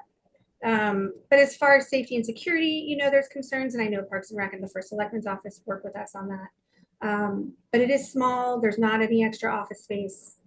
So we are kind of limited with that building. Thank you. Christine? Sure. Thank you so much, Michelle. As a person who actually uses the services and goes to that building, I'd love to participate in a survey to talk about what it's like as a client. I guess my question was with respect to the revenue aspect that you raised about the possibility of working to take insurance. Mm-hmm. I hear from people, friends of mine who happen to manage, like the billing within medical practices, that it's really onerous and difficult. And I wonder if, that possible revenue stream ends up costing more in terms of personnel time and such, or maybe is this particular category of billing easier because you're going to bill under one code, if you will, and it won't be as complex? Just curious. Right, I should have mentioned that. So we have been interviewing consultants, and they do billable services for each preference, because the last thing we want to do is start billing ourselves when we're new to this. So we are interviewing companies, consultants that they ensure your billing is done properly and they get a portion of it. So got it. I see. So it doesn't become like a cost, like they, whatever cost is, like they're just taking a piece of that. Yeah, it's like 47% of each transaction. So if one billable session is 121, they could take 47% of that probably. Got it. Okay. No, that's helpful info. Yeah. And I would imagine that for the revenue you're getting now, for the people that are paying on that sliding scale, that a lot of people are paying online, because that's an online, I pay my $40 every time I go online. I'm just curious if that's what most of your clients are doing now, and if that makes the revenue collections easier. Online, cash, check. Online is pretty recent for us, just the last 1.5 to 2 years. We don't have a system that is easy to work with. We go to the town website, we enter the credit card information there. We have this whole privacy process that we do, but it would become a lot easier if we take insurance. And I do want to add that nobody would be turned away regardless of ability to pay or insurance status. So, those policies would all be put in place and worked out. Got it. And I think just one last bit. Hope you muted. Sorry. We've talked about in other town departments that have revenue aspects about looking at changing the fees, and your fee schedule hasn't really changed over time. And I absolutely get that, the sliding scale is important. And, but I'm wondering if you've ever thought about, or if this is one of your things that you're working towards is, for the upper level of fee, like that $40 is super, I find it to be super low as a client. So just curious there too. We actually did reevaluate briefly this year because we didn't want to have a huge impact on our clients, but we wanted to, what we did was a review just to make sure that we had taken a look at how long these individuals have been paying the same rate. We reevaluated everyone's income. Anybody who, needed a change, we signed off on it. We did an entire process to ensure we were on the same page. I think those fees will be evaluated and implemented July 1 or when the billing services start. It'll all roll out together. Yeah. Awesome. Thanks. That's all for me. And just thank you and everyone there for the work that they do. It's really awesome. That's all. Thank you. All right. Any other questions for the Counseling Center? Excellent. Michelle, as always, thank you. Okay. Thank you, everybody. We're going to do very quickly, we're going to move to the Health Department on page 297. And if we can welcome Sumit Sharma and Susan. Oh, maybe not. Yep. Sumit, welcome. Thank you. Yeah, I'm here. Sue is here too. Sue is going to be the one presenting on the Sue budget. was here. Jacozzi was here just a moment ago, and then I saw her flip off the screen. No, Oh, she's I'm here. sorry. She's here. She's here. Hi, Sue. Sorry about How are that. I'm good, thanks. Okay, so Sumit has asked me to present our budget since this is day 2 for him. So I'm going to be nice and do that for him. So hopefully everybody be nice to me as well. I am the health educator here at the health department, but recently I was filling in as the interim director of health. And some of our successes over the last year is we received grant Excuse me funding one sec. from CDC. Laney, I'm sorry. Hold on, yeah. Go ahead, Vicki. I want to formally introduce Sumit as our new health director to everybody. This is his debut performance for everyone. So please welcome him to the town. Sumit comes from the town of, or the city of Bridgeport. We're very, very happy to have him here. And it's his second day on the job. So imagine being a second day on the job and you're at a budget hearing. So welcome, Sumit. Thank you. Thank you. No, you all have been great. So it's a good move, I think. And then thank you again for having me in town of Trumbull. Looking forward to it. Thank you. Okay, sorry, excuse me. Okay, so we're back on page 297.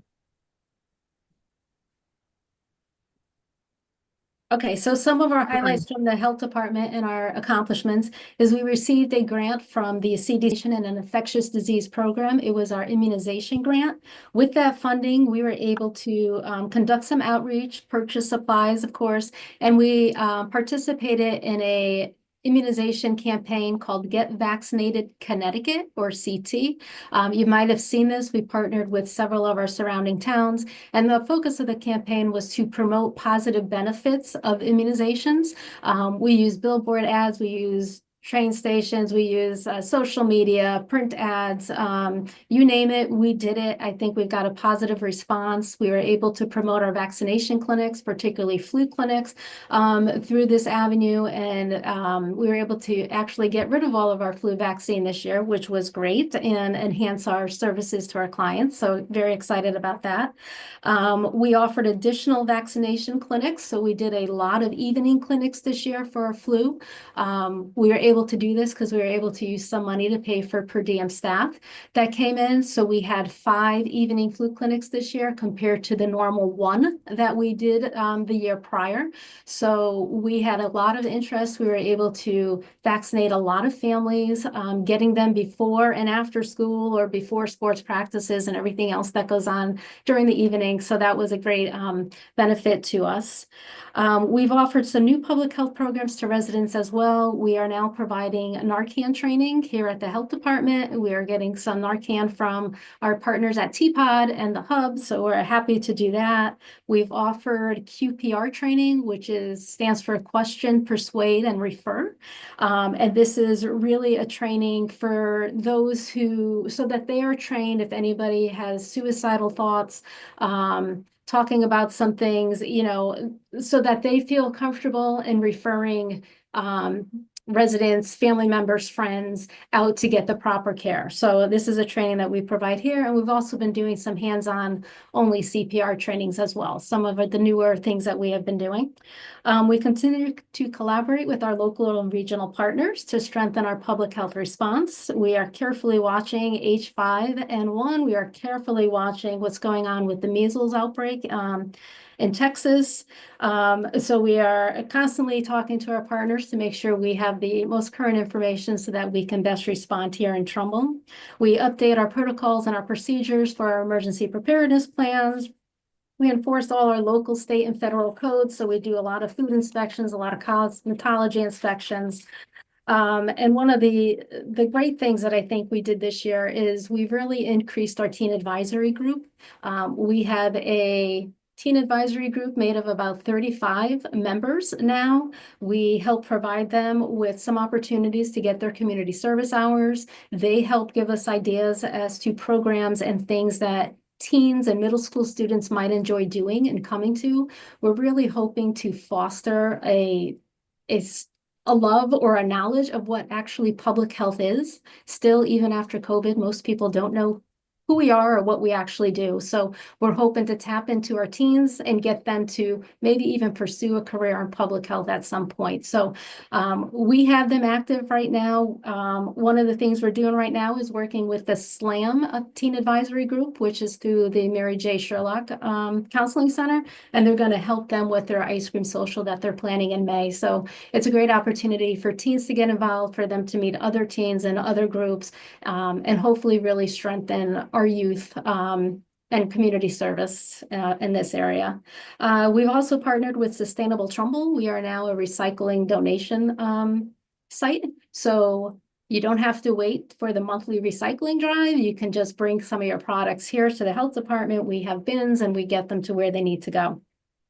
As far as what we're looking to do, our budget is generally pretty much the same as last year. One of the things where we're looking for an increase is we are looking for a slight increase for our seasonal and our part-time employees line item. And the reason being is, as I mentioned, during our flu clinics this past year, we were able to bring in additional nurses to help our one full-time public health nurse here. We offered a variety of vaccination clinics for our residents to attend. We were out in the community at the senior centers, at Stern Village, some of the churches, wherever people wanted us, we made sure we were there so that we provided a lot of opportunity for our residents to get vaccinated. You know, based on what we knew, we thought it was going to be a tough flu season, that the strain was going to hit people hard if they got it. So we really made a concerted effort to do the best that we can to get as many people vaccinated as we can. So we would like to continue that. We saw a lot of success with our evening clinics and are able to get families in, again, like I said earlier. So we're hoping that we can have a few additional funds so that we can do some more evening clinics and not tire or stress out our one nurse who's doing all the vaccinations. The other thing that we are gearing up for is we're also seeing an increase in childhood lead blood level poisonings. And this is due to the lowering of the blood level threshold that the state of Connecticut put into effect to adhere to the CDC or to align with the CDC changes. So for every report that we get, if the blood level is higher than 5 micrograms per deciliter, it requires an investigation. And what that means is that sanitarians and the public health nurse need to go to the home. They need to visit the site. They need to take lead samples. They need to do an assessment. Sometimes they need to go back multiple times depending on what is found, if additional testing is needed. So we're trying to kind of keep that in mind as we head into flu season again. We want to make sure that we are responsive and proactive in doing these investigations. So we don't want to keep families waiting too long. So we want to make sure that we have some staff available that can do both flu clinics if we have those scheduled and they're going on, and you know, our nurse to go out to do these inspections as well with the sanitarians. So that's the reason why we're asking for a little bit more money in that line item. And we will be appreciative for whatever you guys grant us. Thank you. Questions for the health department? Vin? Thank you, Lainey. Vinny DeGennaro, Board of Finance. In the list of accomplishments, there's a note that says completed a 5-year strategic plan. Could we see a copy of that? Yes, you can. This was completed by the former Director of Health, Lucy Bango, but I could definitely make that available to you. I'm sure Sumit, now that he is here, is going to want to look at that, so that might change a little bit, but I can definitely give you what we have. Okay, great. Thank you. Awesome. Mary? Mary as a town council, and welcome. I'm just curious, are we going to be applying for that grant by any chance again? I don't know if we're eligible, or if that, I don't remember if that was just kind of a one-time, it was found, or if there's something we're able to apply for again. Is this the immunization grant that I was just Yes. talking about? Yeah, it was one time.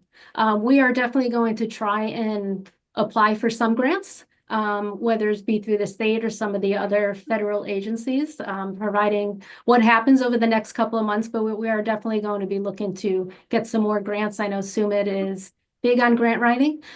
So that's one of his initiatives. So we're looking forward to trying to bring in a little bit more money to do some more creative programs here in town.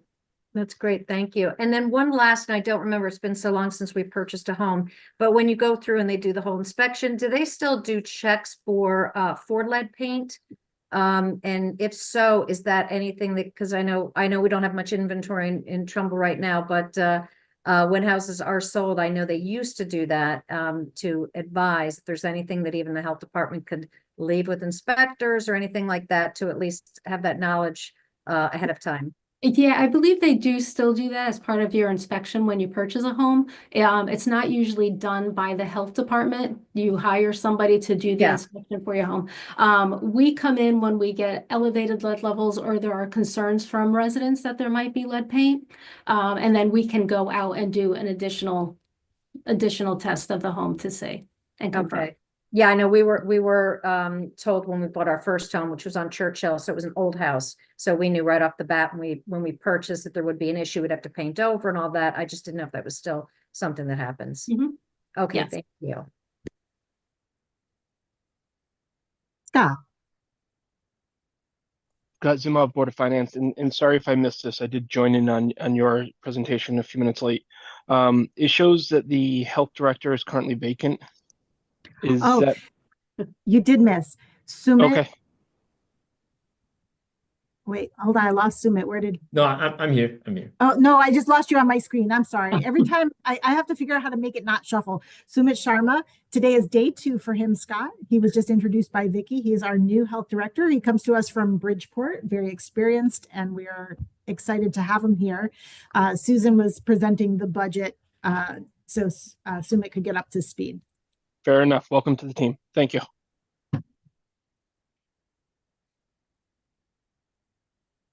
Bill, are you raising your hand or are you just reaching for something? Okay. Any other questions for the health department? All right. Well, thank you. And Sumit, welcome to the team and best of luck to you. We hope it all goes smoothly. Thank you. Thank you. Yeah. And who should I send the strategic plan to? If you send it to Phyllis Collier, yep, she will make sure it gets to all of us. Perfect. Thank you. We'll do that. Thank you. Also, if I could, on behalf of the town, I just want to thank Sue and the rest of her department for stepping in when Lucy left and kept the health department running in fine order. So thank you, Sue, for all you did. You're welcome. Anytime. But it won't happen again. Thank you, everyone. I think she just gave us a tail light guarantee. Right? Assume it's going to be here for a while. Good. All right, moving on. Thanks. We're going to go to the top of this morning's schedule and we're going to welcome Kate Donahue and Lara Walden to talk about Trumbull Community Television. We're on page 377. Ladies. Thanks you guys so much for moving me. I was on a red-eye flight from California this morning and I just had a second cup of coffee, so I may be like, here, so slow me down. Well, we'll expect more updated baby pictures, please. Congratulations. Stay awake. Thank you. Congratulations to your family. Thank you very much. So I'm not going to go through all of our accomplishments for last year, for this current fiscal year, but I do want to point out two things in particular. One is the collaboration we're experiencing with the Trumbull High staff. That's where the TCTV studios are. We've been working to create that synergy for a long time, and Laura has done an amazing job of getting a number of the team up there engaged. So we've got a video production class in the fall, which is in Christina Rosati's business department. Up there, Jeff Cochran, they've created the Soaring Eagles studio. So students that are actually going into the studio to create content for the high school.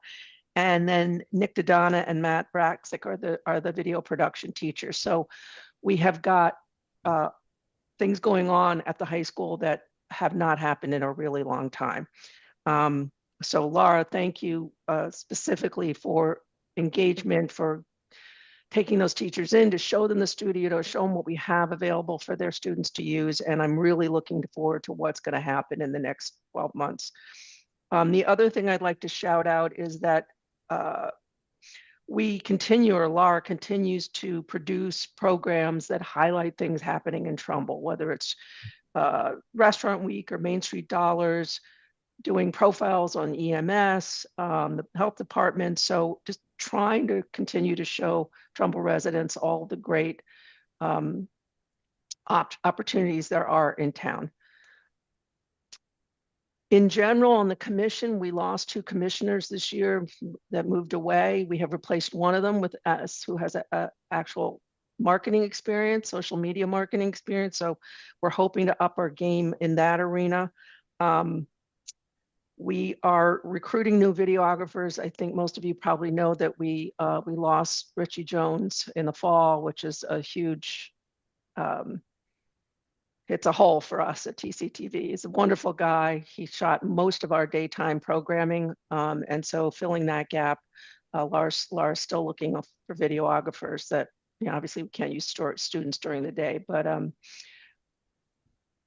a thank you to Richie and his family, because he was a rock for us for decades. I would like to share my screen if I could and just give you some data on our viewership. And let me just see, how do I do that? Share, okay. You should have access. Yep. Tell me when you can see it. There you go. Okay. So we do have data on who is watching us on YouTube. Interestingly, our male viewership has increased over time. We're also doing better with younger age groups, which has always been a challenge. We've tended to skew a little bit older, and we'll talk about the male viewership a little more in a minute, but it is notable that we have seen an increase. What are they watching? They're watching live streaming and they're watching videos, as in pre-recorded videos. Are they subscribed to our YouTube channel or not? And it's a big chunk of not. So from a social media marketing standpoint, that is something we're going to be working hard on, because those that are subscribed, we're pushing notification of programming to them. If they're not subscribed, it's a little harder for them to know what's on and when to jump on to view. So this is where people are finding out about us: YouTube search, external, if they're browsing, our channel pages. So again, clearly an opportunity for us to push more marketing out there. And then how are people watching? Mobile phones. And we think this does explain a little bit the male viewership, because I think men are more used to watching like streaming sports on their phones. They're a little more familiar with the technology. This is me and Laura guessing about this. So if you guys have other thoughts, I'd love to hear them. And then I'm going to switch to what are they watching, which is Trumbull High stuff, mostly sports. So once again, graduation, is this big enough? There you go. Once again, graduation, number one viewed. The Rumble and Trumbull versus St. Joe's basketball game, highly viewed. Then lots and lots of sports. Then you'll see the categories down the left side. Obviously, Board of Ed continues to be a popular topic, as do Board of Finance, Town Council, but especially the budgeting process. So anything related to budgets, garners interest. So if you guys would like me to send this to you, send these two documents to you so you can have a look for yourselves, happy to do that. Yes, please. Okay, so in terms of the actual budget, the two places that we're asking for increases are the videographer line item, because we're adding we're going to need to pay a social media coordinator, somebody to actually be posting stuff. Our new commissioner will create the strategy and some of the content, but we have a younger person who should be able to get us up on all the appropriate platforms. So we would pay them on an hourly basis, just like we do our videographers. We have added one adult videographer. We probably need to find another one who can shoot daytime stuff. But we also hope that or expect that our interface with the Trumbull High community will garner more student videographers. So we think we're going to spend more next year. The other place where we're expecting to need more money is on the supervising producer line, which is Laura and Matt. I know it's a big chunk of money to ask for like $5,000 more, but Laura has spent and will have to spend more time with the Trumbull High interface. We're not going to let students use the studio or our editing equipment without supervision by the channel. We have to make sure that everything is handled properly. So she is going to need to be there supervising when the students are using those parts of our facility. So we need a little bit more money there. Our other line items are pretty much the same as last year. And then we've got our capital request, which has actually changed since I gave this to the first selectman, and I'm just going to go ahead and I will get updated information to you guys to consider. We had some additional interface with our video production consulting firm, and the feeling is that we need to instead of let me just make sure I'm looking at the right one here. So can I, while you're doing that, looking for the numbers, Yes. I just want to clarify, everything else that you've talked about is already reflected in the budget, and this would be the only change. Correct. Okay. Correct. So what we put in there was a 15,000 for the studio upgrade and maintenance, the remote streaming equipment and a computer. The studio upgrade, and then I think, did we put the year 2 in there? I was trying to outline what we were going to need over a 3-year period. And the main thing that flips is the year 2 and 3 needs to move to, that 29,000 needs to move to year 1. We need to replace both the servers. They're at end of life. The manufacturer's not supporting the equipment anymore. I would be willing to give up the computer and the remote streaming equipment because we can accomplish our streaming it's a little not as tight as it could be, which is why we wanted to buy the streaming equipment, but I'd rather get these servers replaced, which would put the number at 29,144 instead of 22. I can And get you that detail.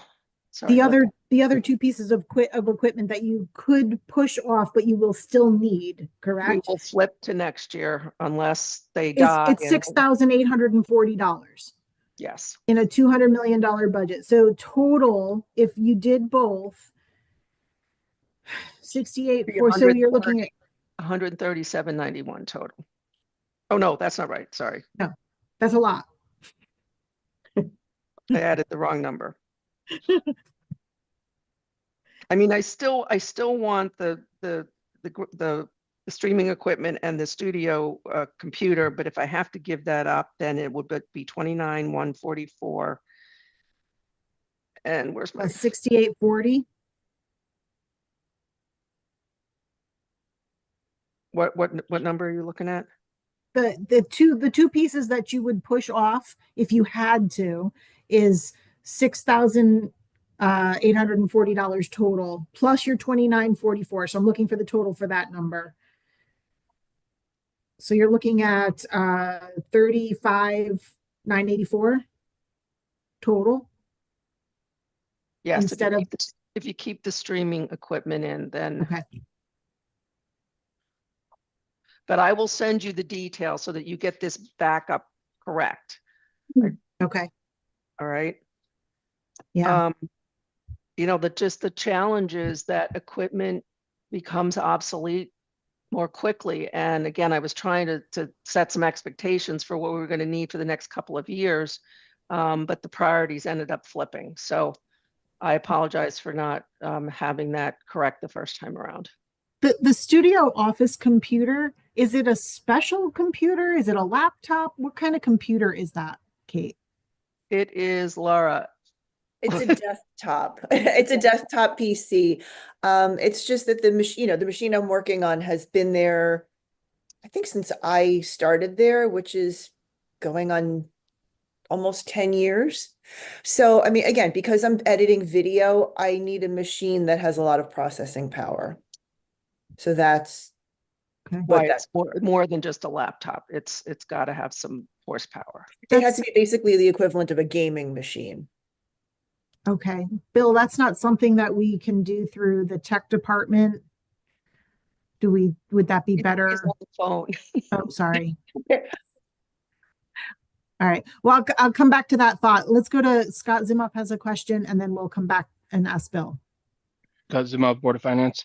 With your list that you're going to give for the capital outlay for what you want to switch, can you give us a full list of what each of those 3 years are? Yes. Right, because all I see is year 1, 2, and 3 with a number.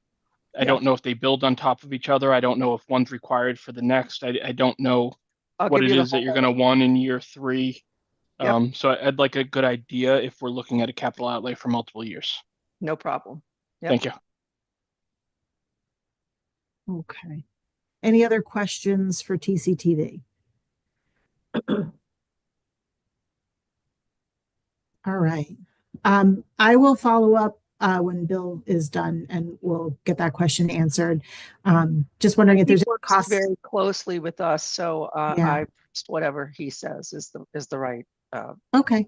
So, again, thank you for allowing me to shift my time, Maria. I appreciate it. And I will send you the pie charts, the list of programming, and then the for Scott or for all of you the breakdown for the 3-year plan. Good. Okay. All right. Super. Oh, hold on. Bill's waving. Yeah, I heard my name. Sorry. We were just talking about the computer that they need for TCTV in the studio. They said it's the equivalent of a gaming computer. It's got a higher processing power. The 1840, it's a desktop. Is that reasonable? Is that something that we can do cheaper through like combining it with a tech purchase in your department? I'd have to look at the exact specs, but when you're dealing with video production like this, you need processors and RAM, generally speaking, to make that video processing run faster. So it would take a more advanced computer with better parts and specifications, other than something off the shelf that you might find at Best Buy or something like that. Not to disparage Best Buy at all. No, that's fine. I just, if you can help us take a look at that to see if that's something that we can do all at the same time. Scott? A similar question for the servers that they need. If that's something, I know we've done some server upgrades in town, if that's something that we could look at to make sure that we're getting the best bang for our buck on those. Again, Thank you. they are, Bill chime in here, but they have special pro. Oh, yeah, special I'm sure about the projects. processors and the capabilities. I just want to make sure that, you know, if there's any way to bundle them with what we're doing on the town side or the school side, that we do that and instead of just doing them one off. Well, the servers are actually specific to running the station. So it's not just like a data server that the school would use. It's actually a server that houses all the programming. It houses the software that we use to schedule the programs. So they're very specifically tailored to community, like public access, education, government station channels. Sure, but, and I don't know the answer to this. For all I know, they could all come from the same place with different specifications. We'll touch base with Bill. Understood. Thank you. Awesome. All right, thank you. We're done? Yes, ma'am. Can't wait to see more Munchkin pictures, though. Well, I wish you guys a good afternoon. Again, I appreciate you squeezing me in, and I wouldn't envy your job. It's got to be a very long day. So thank you. We'll see Thank later. you. All right, moving on. We have some departments to work on with Maria, and we also have debt services and revenue. Kathy McGannon and Cindy need to talk about Trumbull Day, and then we'll have golf and the Nature Center to round out the day. I have asked that they sign on a little bit early just to see where we are. It's currently 2:35. Does anybody need a break before we move on to the next department? No? All right. Moving on. Maria, how's the drilling going over there? I told them they needed to stop the drilling for at least half hour so that I can present. Awesome. The first You wanna start budget, with Transit District on page 163.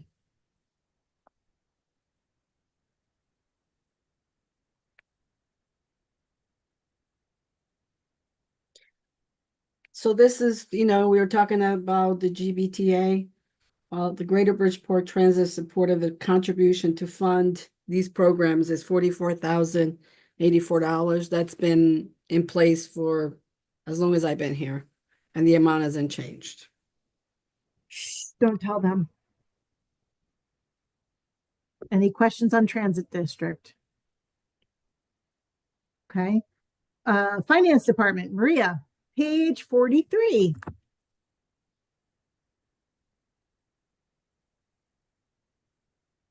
What can I say? Very busy in the finance department. Our goals have been, we've been filing various filings with the state of Connecticut and the federal government, continue to monitor and report on the ARPA funding. We implement training with the staff and timekeeping system. We just implemented the UKG, which is the new time system. And Lisa Labona was the new assistant. She was instrumental in getting that going. She put in quite a bit of time just to get that up and running. And I have to report that it's working. We assisted in the biannual pension actuary evaluation as of July 1st, 2024, which was for three plans: the police pension, the town pension, and the new pension plan for the police department. As far as goals, just hopefully to fill all the 2.5 positions that are currently vacant. We did fill the accounting manager position. That person will start May 7th. So it's a good thing for our department.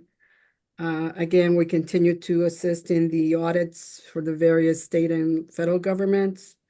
We are currently in the process of doing our annual audit, which has been on extension. Unfortunately, we haven't been able to get to it due to staffing and the fact that we have a new accounting firm. We continue to research seminars and training. Unfortunately, we haven't been able to go to any. So hopefully next year we can do that. What else can I tell you? We are reviewing the purchasing policy and we started to meet with the committee. So to make the more clarification on the dollar thresholds for bidding, etc. Any questions so far? Okay, I'll go into the numbers. So as you can see, as far as the salaries go, I do have the accounting position. County manager is a vacant position, which, as I said, that person is starting May 7th. We put out the staff accountant position is also vacant. That's been posted. That's in the process of going to the civil service tomorrow, and then it will be posted. We also have a part-time payroll clerk who is vacant, and that's been posted. It closes in another week. So in your reorg in the department, you wanted to move the part-time payroll position to full-time. The first selectman wants to keep it payroll coordinator at part-time. Is that part of the change since you've been hiring? No one's been hired right now. We were trying to fill it with a full-time and kind of reorg the department and move some functions from the accounting manager to that position. Unfortunately, we realize there's funding issues, so we're starting with a part-time for now and see how that goes. If we don't have any interest in part-time, we may have to come back and request to go for a full-time. It may be easier to fill. I'm not sure. Okay. And then the other position we added was I have to find it here. Grant administrator? Yeah, grant administrator, which we'll be sharing with Rena's office. Its budget is 75% in finance and 25% in Rena's department, economic development. Just so everybody's aware, Dan Martin, who retired, was doing most of the grant administration work, if I'm correct? That's correct, and he's been great. He's been giving us 10 hours to assist us on those grants right now. So it's been very helpful. But yeah, that's part of the assistant finance director's position functions, but we're trying. There's too many of them. I mean, since I've been here, they have grown so much, so that we need someone just concentrate on grants, because they have been increasing more. Well, that's been good for us in a lot of ways, so. Yes, it's been good for the town, except it requires a lot more staffing and more audits, etc. Every agency comes back at the end of the project and requires an audit just on that project. Scott and then Nikki. Scott Zima, Board of Finance. I have two questions. One is about the grants. Didn't we fund, and maybe I'm losing my mind, a part-time or full-time secretary last year to strictly yeah, for we haven't grants? filled it. You're right. You budget, Okay. you approved it last year. We haven't filled it. I was like, I knew we had these conversations, that Yeah. it was a full-time position, and okay. Yeah, you Second did. being, my math isn't mathing. On the part-time, I'm trying to get the numbers right. It looks like our first selectman said keep the part-time coordinator for now. So if I added back the 64,218 and add back what their salary was, which was 25,350, we're at 89,568, but it shows a line item of 97,660. I'm just trying to understand where the extra Well, I have other $8,000 came from. part-timers. I have other part-timers. You're right, but I'm going on I the see. department requested salaries. I'm just Yeah, I see what you're doing. I will look into that. okay. think- Right, because if we're going back to a part-timer, right now the number shows blank. I assume that would fall in line with the normal 2.75% raise like everyone else has been getting, which would still put that 25 to, I don't know, 27,000. So there's still like an additional $7,000 in that line, and I just don't know why. Yep, I will look into that. Thank you. Nikki? Hi, Maria. Thank you. Yeah, I feel like last year we touched base on that position for supporting grants and some synergy with the Board of Ed. You remember that conversation? The conversation last year was we were talking about grant writing versus grant administration, and Rena's department, and Rena felt that she really needed the help with grant administration. She's good at getting the grants, but then complying with all the filings and all of that is really where she needed assistance, which is the genesis of that. And some of that being shared with Board of Ed. I believe that's where we started. Okay, all right, yeah, because I am curious about that because I know we touched on this now with the Board of Ed again this year, right? So just curious if we can find some synergies there in working together. That's it. Thank you. We can look into that. Obviously, anytime there's a bonded project or a state project like Dillcrest School, we handle all the grants on this side as far as reporting to the state and requesting reimbursement. So maybe that's the piece that you were thinking about. Yeah, possibly. I do recall a lot of conversation about that last year, so I'll go back into my notes and look a little bit more too. But Yeah. I do think these positions do end up paying for themselves, and well, who knows what the future will bring, but it certainly has shown fruit in the past, right? Yeah. Okay. Any other questions in the finance department? Town hall, I believe we did already, correct? Do we have to do town hall, Maria? No, we didn't do town hall. Town hall, page 125.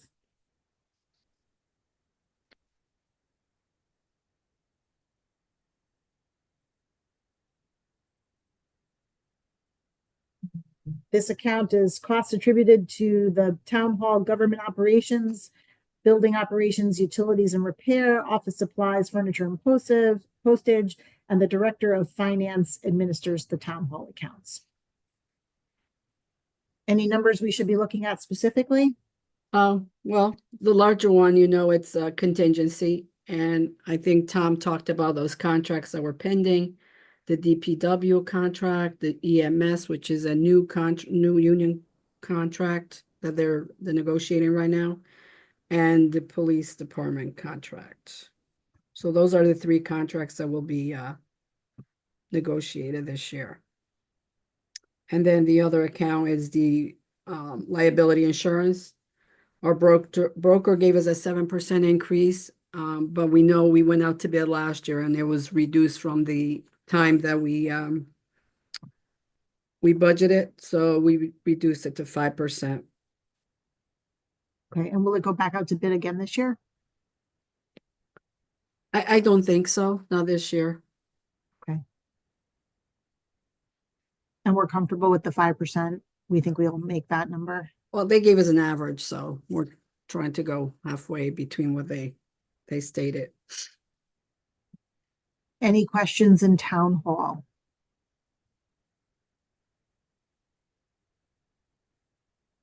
No questions in town hall. We'll move on to the Board of Finance, page 52.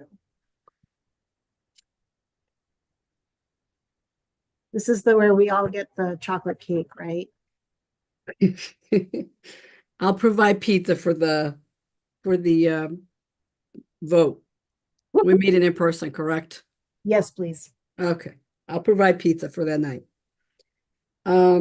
This is the department that covers the internal auditor and all our professional fees and development, and the legal notices to file for the budget, the newspaper filing, and the clerical fees.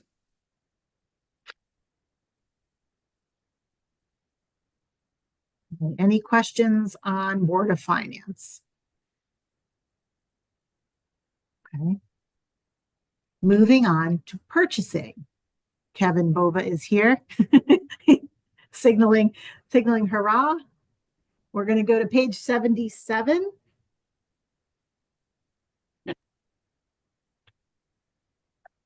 Hi, Eileen. How are you? I'm good. How are you, sir? I'm good.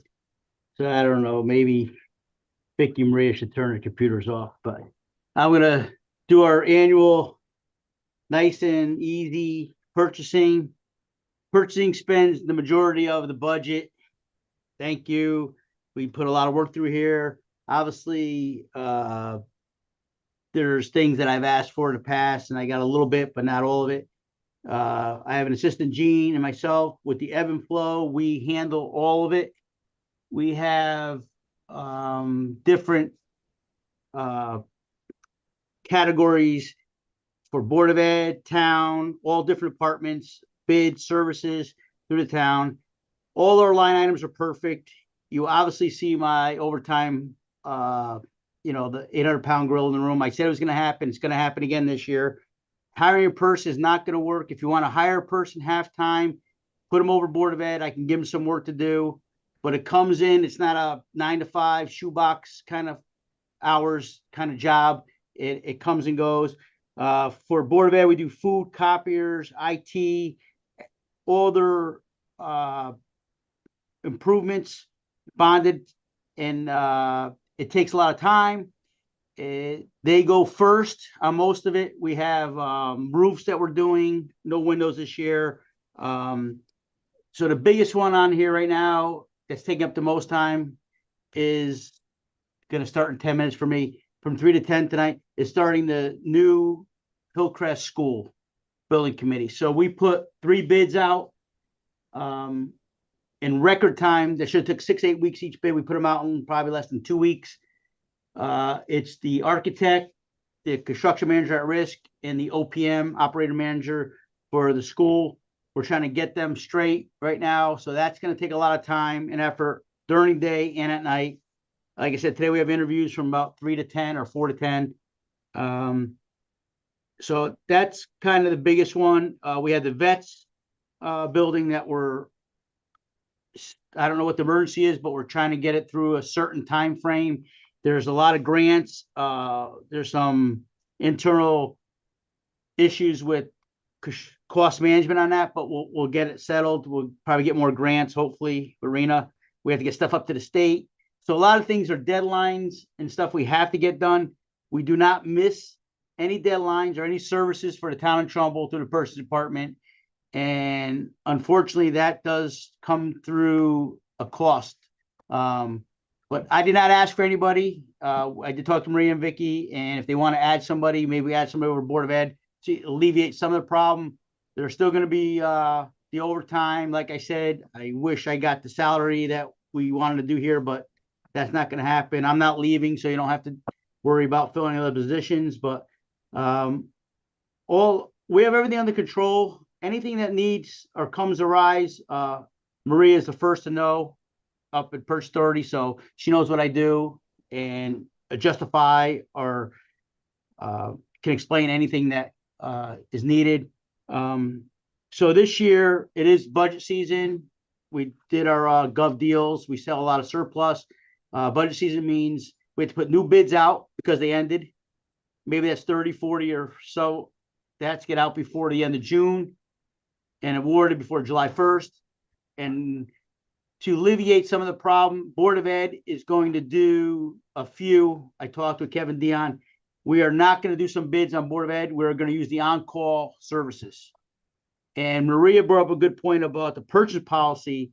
We do have to change a couple things in there we want to bring up as the committee for thresholds. And one of them would be the on-call services that we do use a lot. They're already vetted, qualified. So to get some of their projects, their chillers, their HVAC stuff on the schools, we're going to use on-call this year with proposals, multiple proposals on call to get them done without going out to bid, hire an architect and taking the time needed. So that will give us time to get the bids out for the tree service. Dimitri needs, Bill Maurer and George Estrada, Rich Afonte, their services. And then we have about another maybe 30 bids, but maybe like 100 awards that we extend bids. So on year 2, year 3, year 4, we'll extend the bids this year. Gene does a lot of that. So we'll get that done before July 1. I heard Maria mention town pension. Would love to see that. I know it happened for the police, still asking for us people, and I'm one of those included for the town. hopefully they're still looking into that. Audits, we are trying to do audits. And like Maria said on that one, we do have an audit. We have to do a couple for the town. Those will not happen immediately. We have other things taking priority, but we will get those out. One is for tax assessor. I believe one is for the town. I guess me and Maria will work on that with tax assessor. I'm hoping end of this month, maybe beginning of April. Other than that, we locked in gas prices. We saved a lot of money again. It happens every year. We got it before any tariffs or anything happened. So talking about tariffs, our bids that are going out now, everybody's aware, even for new school and stuff, we're going to put language in the bids. If something is out of the control of the contractor or vendor, we might have language in there that we have to agree upon that, even though we have an AAA contract and a solid bid and numbers, we may have to increase prices. One is being steel. I know it's going to happen after May, so that might happen. So, you know, if you want to know about any surprises, some tariffs might happen later in some of our bids, but we will have verbiage in the bid that we can add to, but not let them gouge or not add a certain percentage on top of it. Other than that, we're good. Any questions? Scott? Let me know. Scott? Scott Zima, Board of Finance. Yep. So I just want to make sure I'm following correctly. It sounded like you said you didn't ask for the part-timer, you got them.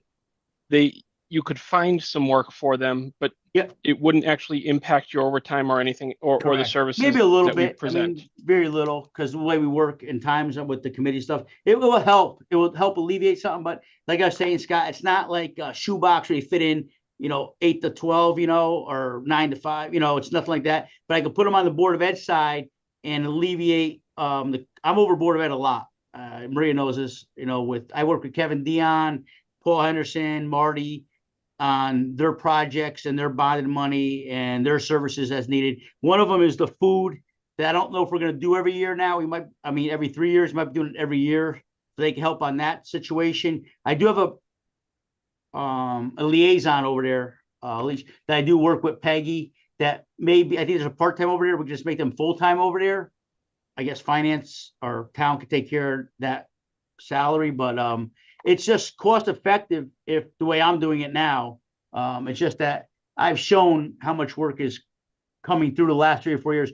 Scott, we do more work in this town with 36,000 people than Stanford does, than cities do. I'll put it that way. Bridgeport. Well, and I'm not debating what you guys do or don't. I know the amount of work that you guys do, but I'm just trying to find out if we're doing it in the right place. And we've had the talks before that you do a lot of purchasing for the Board of Ed and spend a lot of your time, and we get nothing for it. Now, if I heard you correctly, they have someone over there part-time. First of all, I wouldn't say that the town should pay for the other half of that, but I'd have no problem not saying essentially no to the part-timer in your department, and that the Board of Ed should be flipping their person to a full-timer to handle their purchasing. That's fine, as long as I can have, I direct them a little bit, Scott. So I don't want to say I'm over them. I don't want to put like but I would direct them and guide them. Listen, I'd rather have one department manager over multiple areas than have 2, right? That's just a waste of funds. But I'm with you. Thank you. You're welcome. Kevin, were you able to come up with an actual amount of time of your billable hours for an attorney that you're spending over at Board of Ed?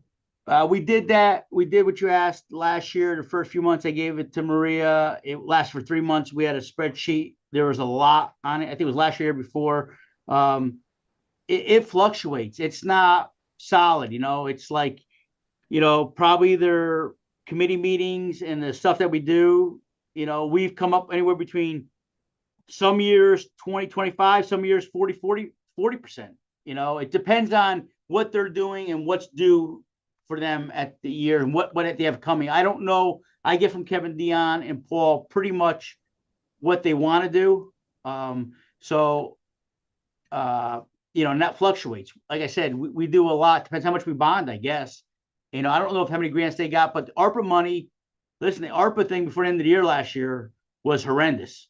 I'll be honest, we knew in July or August we had to spend that money and I got it known at the end of October that we had to have contracts. So what we did is out of the realm, thank God for Vicky and Maria, you know, they all agreed. We did bid waivers and we got the best price we could, but we couldn't put, you know, 10 bids out in less than a week and back in. So I don't know if that's going to affect it this year. So ARPA money might not affect us the same situation that we did last year. I don't know. Okay, Scott? I'm sorry to ask a follow-up. I've not been on this board when we've built a school. So what is that essentially, you talk about ebb and flows, but after you get past the initial contracts, everything else, once we start to get moving forward, is it like essentially we're nothing for you until the building starts getting done to fill it, or is there a lot going on in between?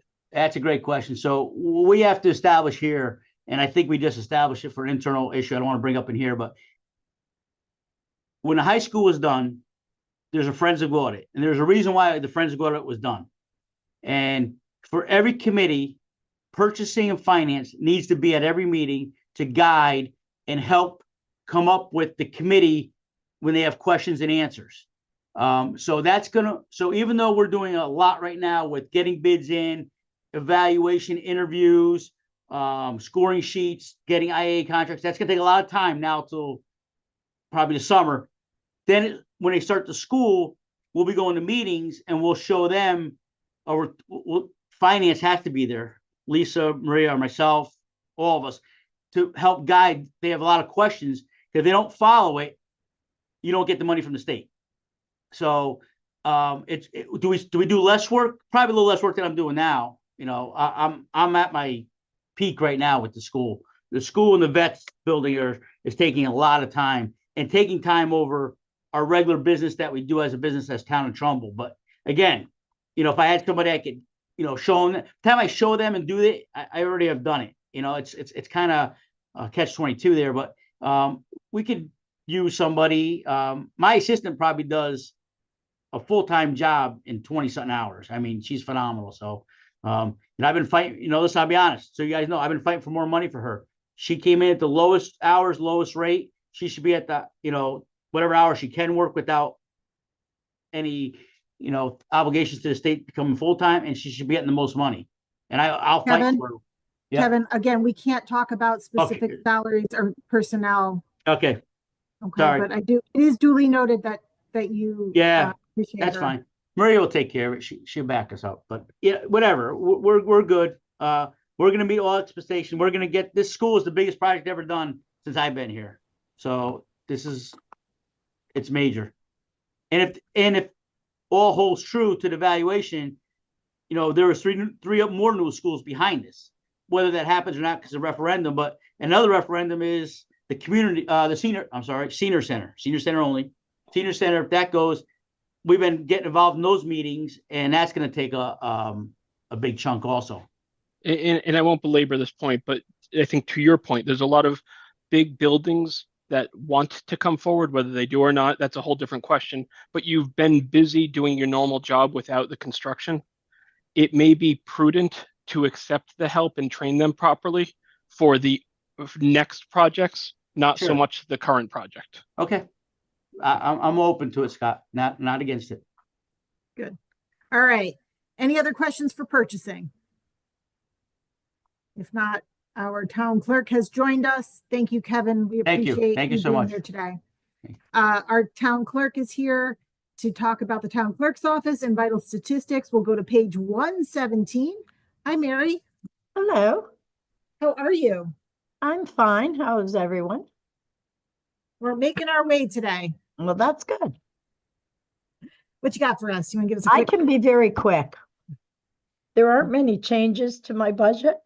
The thing that Vicky removed for the onboard, we have not been using it because it hasn't worked properly. So I have no problem that was removed. The other change that I'm trying to think what there is a big change of. The only other change was Vicky did cut our money for conferences, because we have not gone. The reason we have not gone was, as most of you know, I was out for the better part of a year. Before that, we were short-staffed. We are starting to go to the conferences again because we missed so many over the last couple of years.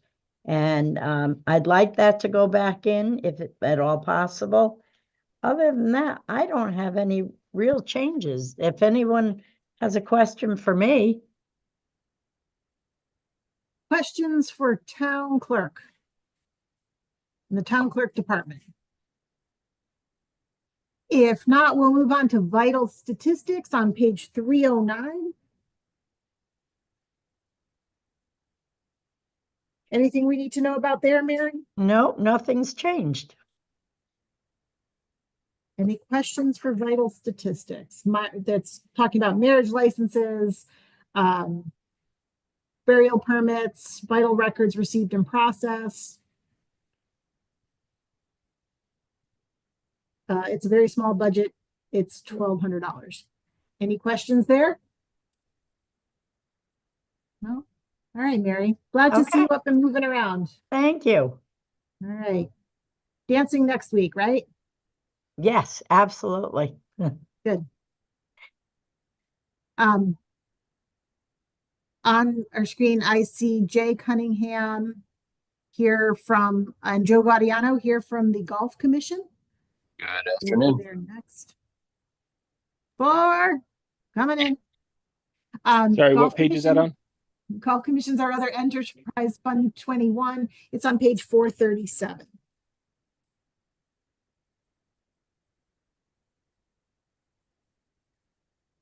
Tomorrow's opening day, right, gentlemen? Tomorrow is opening day. Yep. So new season. Today is my husband's birthday. He is very excited for tomorrow. That's good. It should be a good day and hopefully a good season. All right, you want to give us any highlights? Yeah, highlights is continues to be a strong course, continue to set record keeping rounds and revenues coming. You'll probably notice about a $400,000 increase in our budget this year. That is from one, we are investing in a solar panel project on our cart barn, so our electricity should be zero next year, as well as we are building a maintenance barn up by the groundskeepers area because we've bought about $2.2 million in new equipment over the last 3 years and we need a place to store it. Other than that, continues to be a very successful course and look forward to opening day tomorrow. Excellent. Questions for the Golf Commission? This is Marty. What's the reserve at this point? The reserve, I still waiting on audited numbers, but I believe it's about 2.6 million. We do have a vote on the record to keep $1 million in there just as a contingency plan, but we are hoping to save up that money so we eventually can use it towards a new clubhouse and not have to bond as much when we do build that clubhouse. Thanks.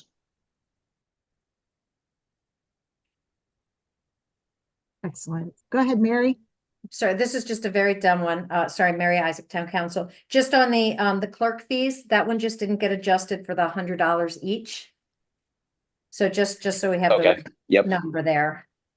Okay, I can adjust that. That was the easiest thing all day. Thank you. So do you have the number that needs to be adjusted, Mary? Oops, sorry. Yeah, it was 12 meetings at 70 instead of 12 meetings at 100. Yeah, it's 522201. Yeah. 22201, and we'll need Yep. to increase that by $500. Is that right? You So have it should be a total, sorry. a total of can I- $1,200. Okay. There is an employee, isn't that Christine that's doing the minutes now? That is Christine, yes. So according to what the first selectman did for all the clerkals, if it's part of their salary, then they get their salary overtime or $100, whichever is higher. So will you give us the correct number for that when we get to it, Maria? Sure. Okay. Mr. Galla.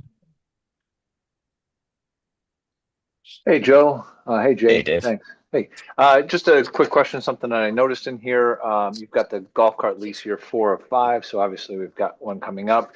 Any conversations about either purchasing or going, or would you be going out to bid for new lease on carts? Yeah, we always run this analysis, and usually the way it goes is they give us a credit towards the new lease. Golf cart batteries are only warranted for 5 years. So at this point, it just makes sense to keep renewing the lease. So we're under that warranty. Okay, thank you. Anything else for the golf commission? All right, gentlemen, don't forget to stretch a little bit before swinging. Yep. Thank you. Hope to see you All all right. out there. All right. Excellent. We'll now move on. I see Cheryl Bauman's here from the Nature Commission. We're going backwards to page 10 in the big book. Hi. Howdy, neighbor. Yeah, hi, neighbor.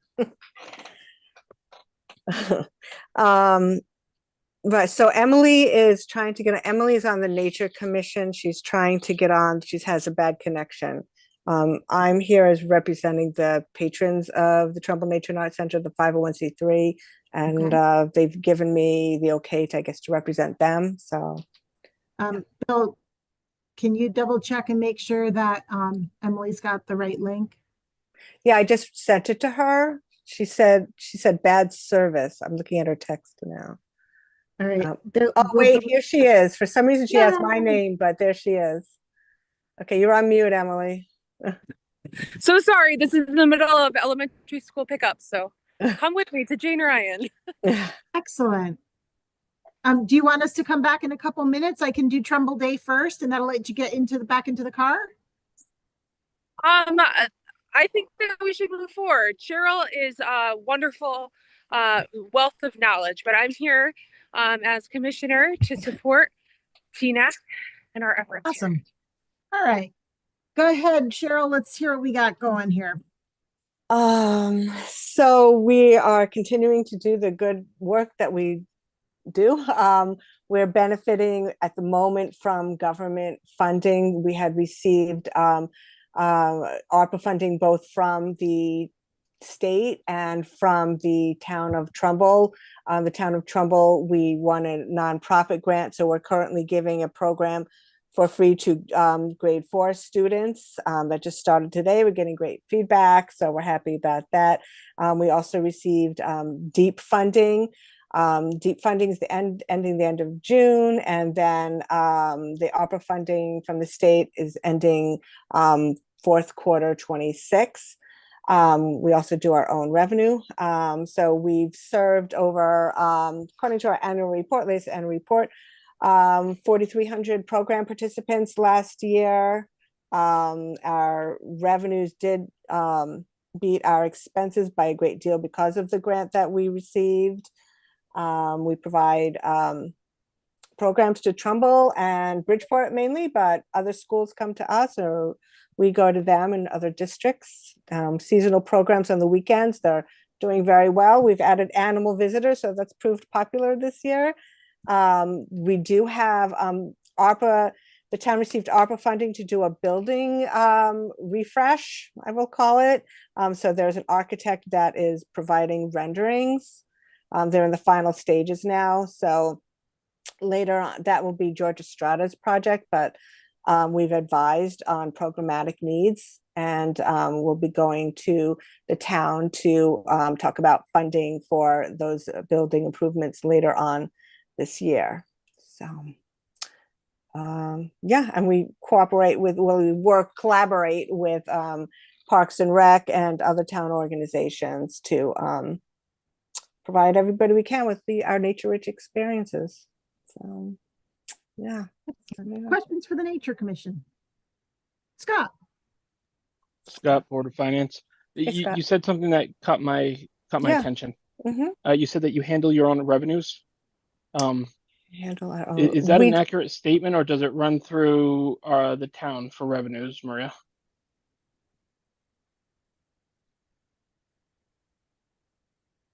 There are no revenues that come through the town.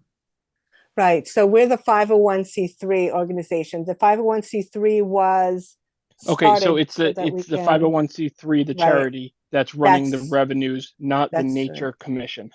That's right, but the town does Okay, not, right, the town does not pay any salaries. correct. I wanted to make sure that it wasn't revenue to the Nature Commission that wasn't being accounted for Great, and yes. subsequently paid out, right? I'm not trying to take your Yeah, money. I'm just no, trying to no, make sure that we aren't losing track of it. yeah, I appreciate the clarification. Yep, right. All right, It's thank a you. net, yeah. Mm-hmm. Any other questions for Nature Commission? All right. That takes us to Trumbull Day. Okay, thank you. Thank you. Cheryl. Bye. Trumbull Getting Day. late. It's getting late, Lainey. You sure you want to do this budget all afternoon? We're almost done. We're getting there, right? I've asked for nothing. You don't want anything? No. Page number, please. Yes, page 397. Thank you. $0? $0. Do we have to leave $1 in the account to keep it open, Maria? I can get behind the zero. Can you get behind a zero, or do you have to stay next to it? I guess we can walk hand in hand. I will say I ask for nothing with the caveat that if we, God forbid, have a complete weekend rain out, I'll be back next year because it will wipe us out. Okay. Let's not have a rain out this year, please. No, for all 3 days, no. The fact that you said it means it'll be good. What, Mary? The fact that you said that means it'll be beautiful and sunny, but see, now I shouldn't have said that. Oh, you guys are terrible. I just have to say that last year the event was great. It was really awesome. And Can I we're just ask- back in the end of June, so no running into the 4th of July weekend. Do you know what is in the fund for Trumbull Day right now? Ballpark. I won't hold you to the penny. I'm going to rely on Maria for that.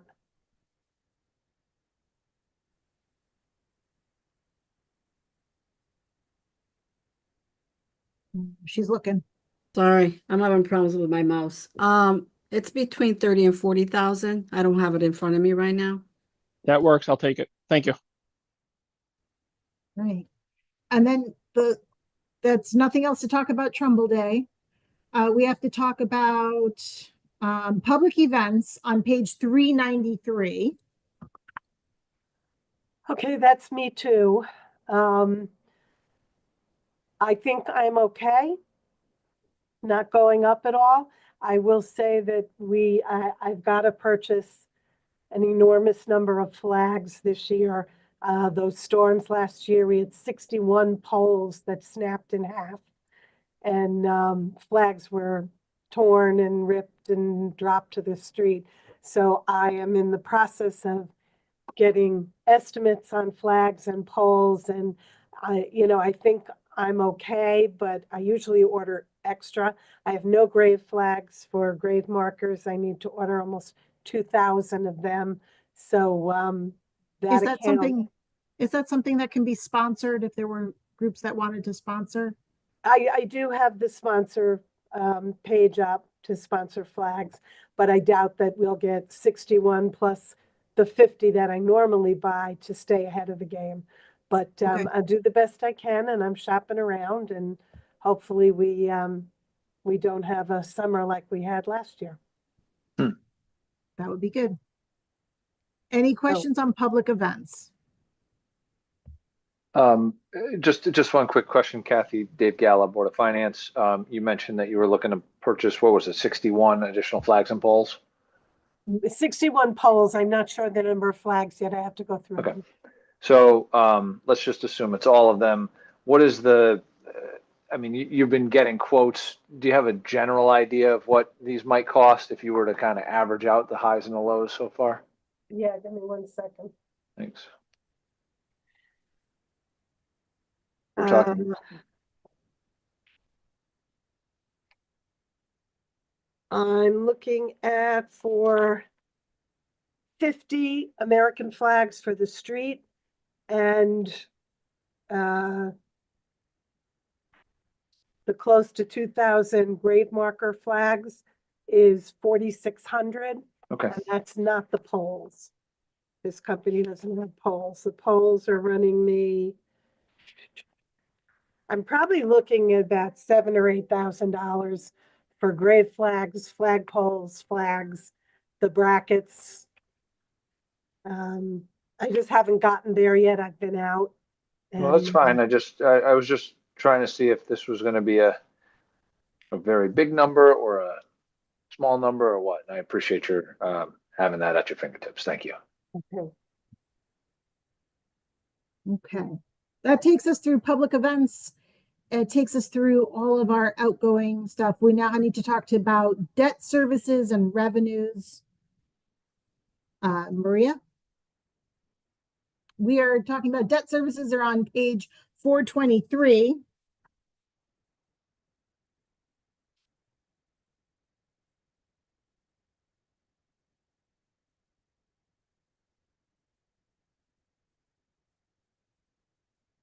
Maria's pulling up stuff. Maria, you're on mute. Sorry, I was Oh, muted. that's- Debt service is split between the Board of Ed projects and the town projects that are not funded through either, the sewer or the golf. There's 13,558,318 split between the Board of Ed and the regular debt service accounts. And that includes principal and interest.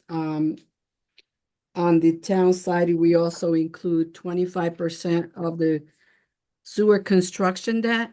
If you remember back then when they were constructing the sewer system, 25% of that debt was to be paid from the general fund and 75% from the taxpayers that were affected by that project. And so that's budgeted in the debt service. We issued 19,430,000 in September 24. And we had in August, we did a refunding, which we saved approximately, I think, close to $1 million. But because we had our debt service was so much higher this year, it kind of was a net neutral. We still had an increase in the debt by $328,000 in total. Marty? Yeah, can you remind me, Maria, the rules around when you take the debt and you don't apply it, you can put it, Anthony takes that money and puts it in short term. And I forget what that account is called. Because it seems like STIF account, the yeah, STIF. so we're gonna do the school, and that's huge amount of money. But if you're still getting the debt at 3.5%, Anthony's getting short-term interest at 4.5%. So is there an arbitrage play for a year or Yes, so? we can't earn more than we're paying out. That will cause an arbitrage penalty. That is why. Okay. I Yeah, thought you could do it for a year though. No, you can't hold it for a year and do that? we usually put in STIF any funding that we do through the bond anticipation notes. That's what we put in that account, and we're supposed to move it as we need it, as we pay invoices. I guess it's just there is literally a 1-point arbitrage opportunity today. So I just want to make sure that we're, maximizing what we're allowed to do. Yes, we are. Okay, thank you.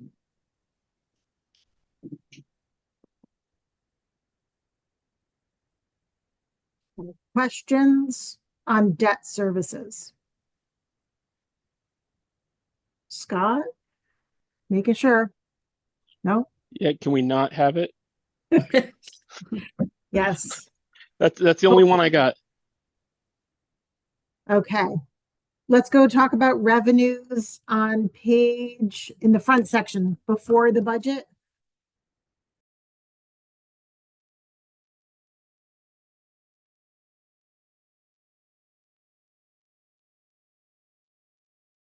Any specific revenues you want to go through?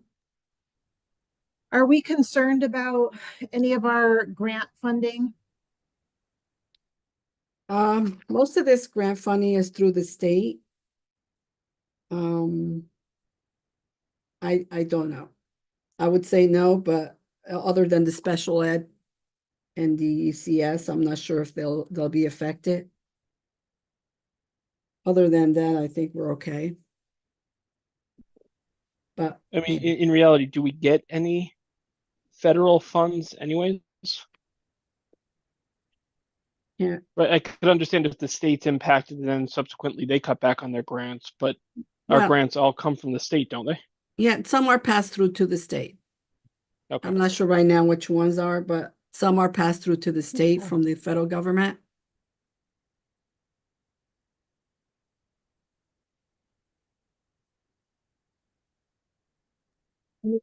Outliers that you're seeing? No, if you want to go through the town permits and fees on page 506, you will see that EMS projecting 2.440, like I mentioned earlier, and we're budgeting 2,700,000 for next year. Town clerk, we're budgeting 1,000,000. You know, I don't know if what's gonna happen. I mean, I don't think too many people are refinancing, but Parks and Rec, 625,000. Last year, unaudited figure 645. So again, I don't know where if he's increasing his fees or not, or his attendance is higher or not. I think you requested a report from him, so maybe that will give us some indication where these revenues will go. On page Can I 6, make an assumption that the fire marshal's requested was a typo, not that she only looked for $4,000?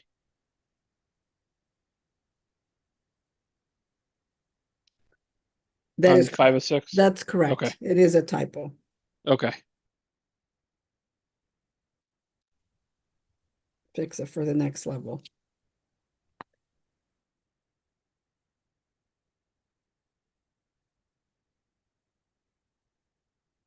That is worth fixing though, because when you look at the fees and, you know, when you look at the total, you can see it's off, so. That's Yeah. worth- Yeah. Yeah. Yeah, I'll have to fix that.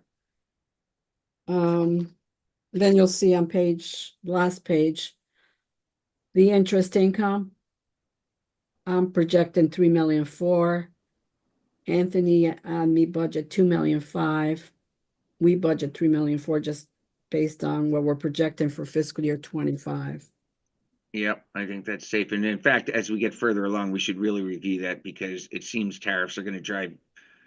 Well, actually, we really need to kind of see what tariffs ultimately do, because that may drive a couple things, so, but I think I that's was gonna good. say, we should have a couple weeks to at least get a little bit more data, right, Marty? Yeah. I'd like to see if you can you get Anthony just to give us what, and I know I can go find it, but if he has it, if he doesn't, I can find it. Just what like the last 3 months were of interest income.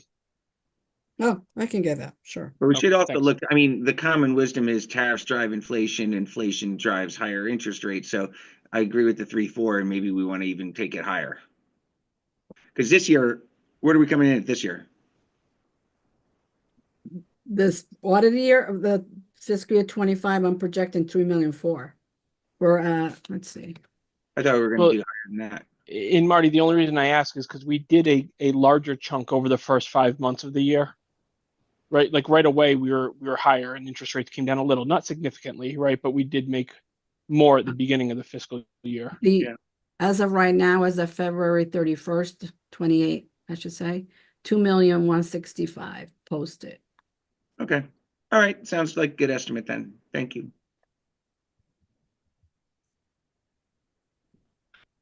Are you all comfortable with those numbers? And we'll go over them again. Yeah, as we go, we'll revise these numbers as we, go through the year. We get a better estimate for what we're projecting till the end of the year. I just have one question. The golf in kind, I can't remember. Is that a calculation that you do? Yes, it is. We do a Okay. calculation for both the golf and the sewer, where we Yep. add all the benefits, any a percentage of everybody's salary in each department that services them, such as IT, finance, purchasing, insurance, liability insurance, auto insurance. Okay, Actually, thank can you. you go through motor vehicle again? I remember something's going on there, but I don't remember what. On R1, so just remind me what's the issue here. There is an issue where the values will be changed, maybe changed. We have to go to the town council and request a change. I don't know if Vicky wants to speak to that. She has more knowledge. Well, it looks like we're taking a 1.2 million hit, right? I think there's new numbers that are Oh, coming. is that what you're for? What's budgeted now with the new plan? Yeah, so I don't remember why we're taking the hit. Can you remind me? It's the values, the MSRP of the cars went down. I think they went down. Yes, and the adjustment, and they didn't like before where they adjusted the mill rate, they did not credit us the amount. Is Vicky able to pop on? I know I she's don't got know, that but other, there meeting. there is something with the state that we can make this change now, but it has to go to the council to make the change, which means we would have to revise all these figures based on the depreciation basis of the vehicles, which will in turn, as we were told, the newer vehicles probably will go down, but the older vehicles may go up. I mean, to some degree, you're just moving it from category motor vehicle to property tax, right? I mean, yes, yes. It's really not that big a change. So Yeah. your motor vehicle tax goes down and your property tax goes up, and you kind of, Right. it's not exactly equal, but that's kind of what's No, the state does give us an amount to offset, supposedly to offset the decrease, which you see on page 4. There's Okay. $1,022,000 for Oh. motor vehicle loss of revenue. Where is that? Oh, I see it. And they increased it from last year. Okay, so they didn't quite cover it. I mean, No, they don't cover all of it. okay, that's helpful. Thank you. Sorry, where was that line that they reimburse? I'm just not seeing it. Page It's 4, R5. R5. and it's page 4 of 6 at the bottom. So it's second on R5, it's the second from the bottom. Motor vehicle loss.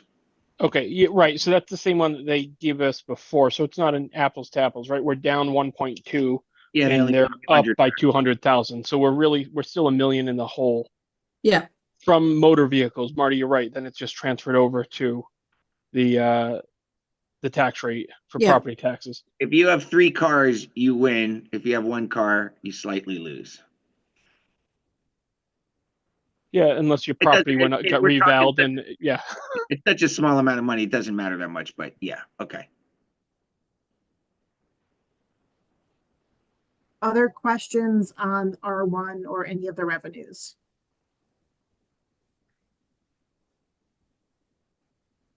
Okay. We are done with our department meetings. I have a couple of housekeeping things I'd just like to go through to make sure that I don't miss follow-up information that you guys are looking for.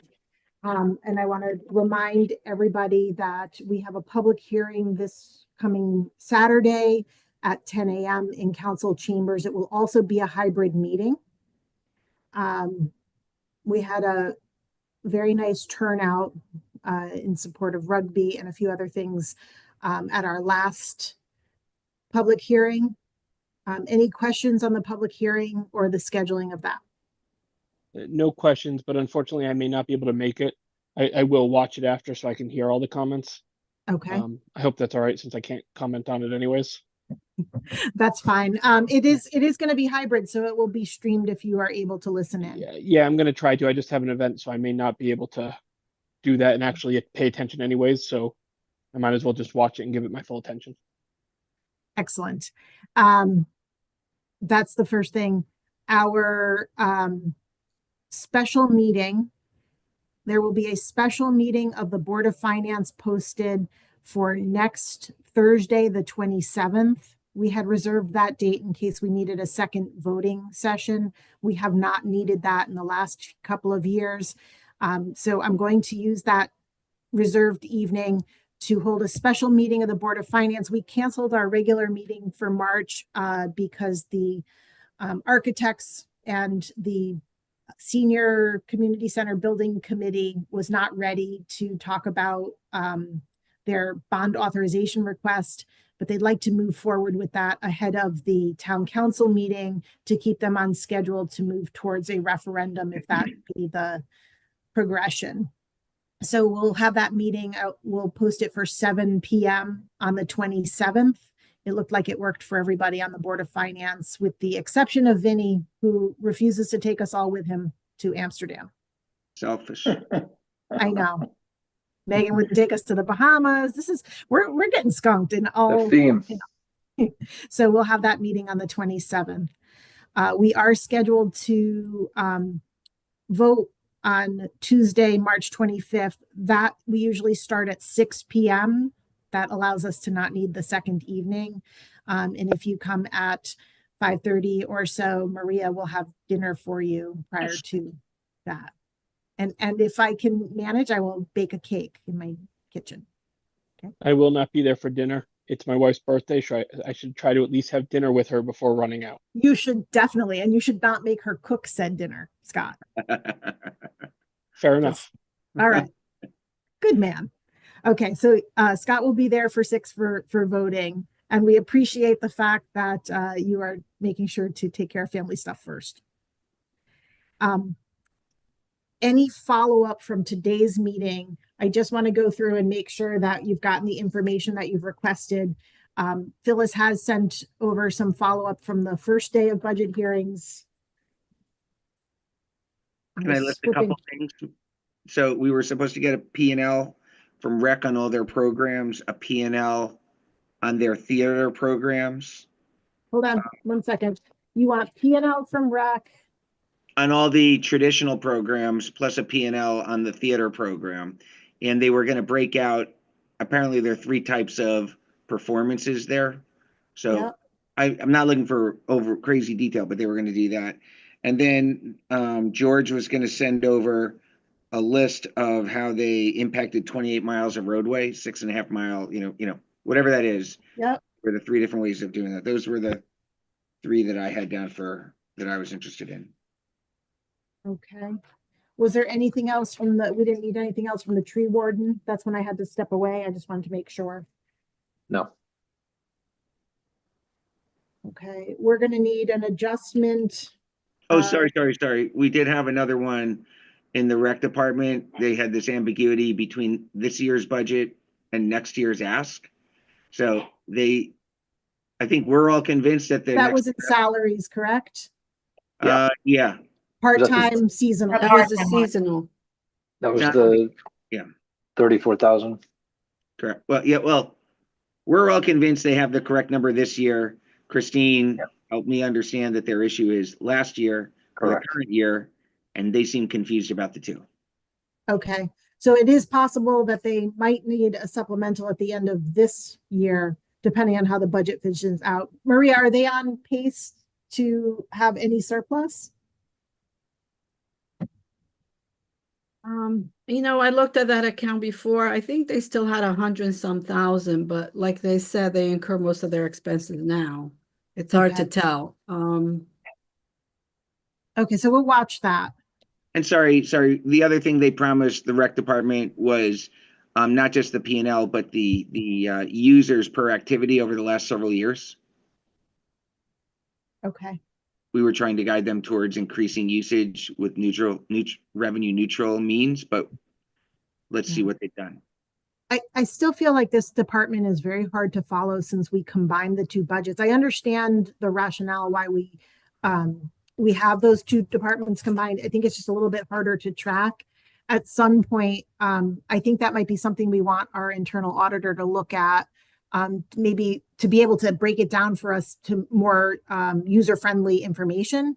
I think all the information is there. I think they're doing great work in programming, but that might be something that we want to have her look at. Yeah. Okay. Thank you. There was also 2 other things that I wrote down. I think we need to look at TCTV, and we need to look at their capital outlay. We're talking about a difference of their request from 22,000 to 35,000. It's a small number. And she was going to get us some more information. Bill was going to look at the computer for us and tell us what they actually need. Yeah, just to be clear, I thought that was being misinterpreted. I think what they said is they wanted 29,000 more now, which is why I think she came back and said, I'm going to give you this write-up, because I think she felt we were misinterpreting. Regardless, she's going to give I thought she said was swapping out year 1 and year 2, which came to a total of 29. That's how I interpreted I'm confused. it too. I had that they wanted $29,144 plus 6,840, which were the 2 items she said she could push off until year 2, and the total they would need in capital outlay was 35,984. See, that was with the computers added back that you had and talked about. The servers, right? Yeah, so 5,000 for the servers and 1,840 for the computer. And they needed 29,144 was the number. I did not take that as an additional 29,000. So let's make sure we clarify they need that. 29,000 now, and they could push off the 6,000. So I think their incremental is 23. But Okay. we'll see. Yeah, Okay. let's take a look at what they need for all 3 years. I'm not saying I want to go spend the money, but if it means getting them running correctly, it's worth a conversation. Because every time I think we delay their, $1,000 here, $1,000 there, it winds up costing us more because the technology, they're backfilling technology. Yeah. Well, in fairness, I think the last number of years we've all been on board and given them that $1,000 here and $1,000 there. Right. I don't think there's been many things that they've said they need that they haven't gotten. I just want to make sure that we understand it. Okay. We asked for some information from the Human Resource Department in regards to first selectman salaries, superintendent salaries, and the gap between in communities. So I think we're going to wait for that information as well. That's not necessarily a current budget impact, but that was information that you had asked for.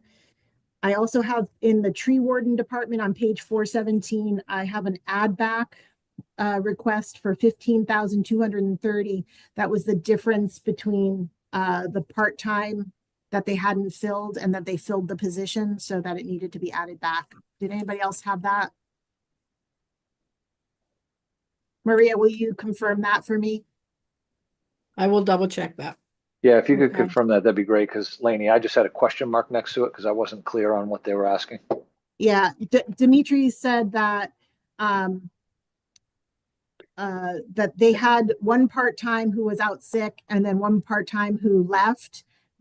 Now they have filled the positions, they're fully staffed, but that needs to be done. And he was also going to get us some information as to their licensure. And we talked about Dayanara also had other people who had certifications or coursework that needed to be done through the year. So we needed to confirm what was a need to do, what was a nice to do, and where those numbers lie. So if we can follow up with Dayanara on that would be good. I don't see anything else. Yeah, George Estrada said he would develop a 10-year trend line for the number of streetlights, traffic lights, and fire hydrants we have in town. Right. That was not a budget item, but something. So if he doesn't get that before Tuesday, you're okay with that? No, I'm fine with that. Okay. And what did we decide to do with regard to what Scott suggested with the fire marshal fee situation? Megan is going to send us what she would recommend for the fees, and then we have to decide if that's going to town council. Well, in fairness, she has, believe me, I'd love to have a weigh in on it, but we have no say. Correct. It has to go to town council. Right. And from my conversations with some people on the town council, if she were to, and I didn't say this before, get it to them by next Thursday, they can have it done by and voted on and whatnot, one way or the other, before we set the mill rate. Finalization. Okay, so we'll follow up and make sure Megan has that. I thought it was a worthwhile discussion. I she did have the answer that, you know, it's something required by the state, so you really can't charge for the inspection that you're requiring them Well, to I can do. call it something else. Let's, We could let's call be it real. something else. I mean, we can find a way to do it legally Yeah, if we but wanted to. how which we want to I structure do, but that. I don't think I think I'm on my own. I thought it was a good discussion, though. I thought it Well, was thank you. a good way to look at that. And then the one thing that Scott missed today was that the Mary Sherlock Counseling Center is looking at their fee structure to go to be a billable clinic, which will cover some more of their costs to make them more revenue neutral, not revenue cost and neutral. I did miss it. That won't cut down on what they already do for the area that doesn't come at a cost, right? Correct. So they're currently Okay. on a sliding scale, but they will be able to build for those who do have insurance. Perfect. Then And yes, they I am won't happy. actually need to hire a resource to do that because they're thinking of hiring a third-party firm that'll do that billing, and then that they just shave a little bit off the top. Yeah, There's you know, money in I'm the okay budget for with that. consultants. Yeah. I know. Like It's even when we exciting. go to collection, right? Like I hate that we lose some money, but meaning that we got money back without having to put out anything. Without We having get- to spend personnel hours and Yep. time and effort and all that. Yeah. And as happy as you would have been, Marty is disappointed because Vicky already did the hard work in the recycling department. So, all right. So I think that took us back to where we started this morning. I don't think if I missed anything, please send me a quick email so that I make Maria sure just we had get our one number follow-up. to get for me, and that was to figure out the salary line for the part-time workers in finance. Okay. Yes, correct. Very good. Okay. Can I? Sorry, I know everyone would that's like okay. to This wrap, is- and believe me, this I is would our love to time as well.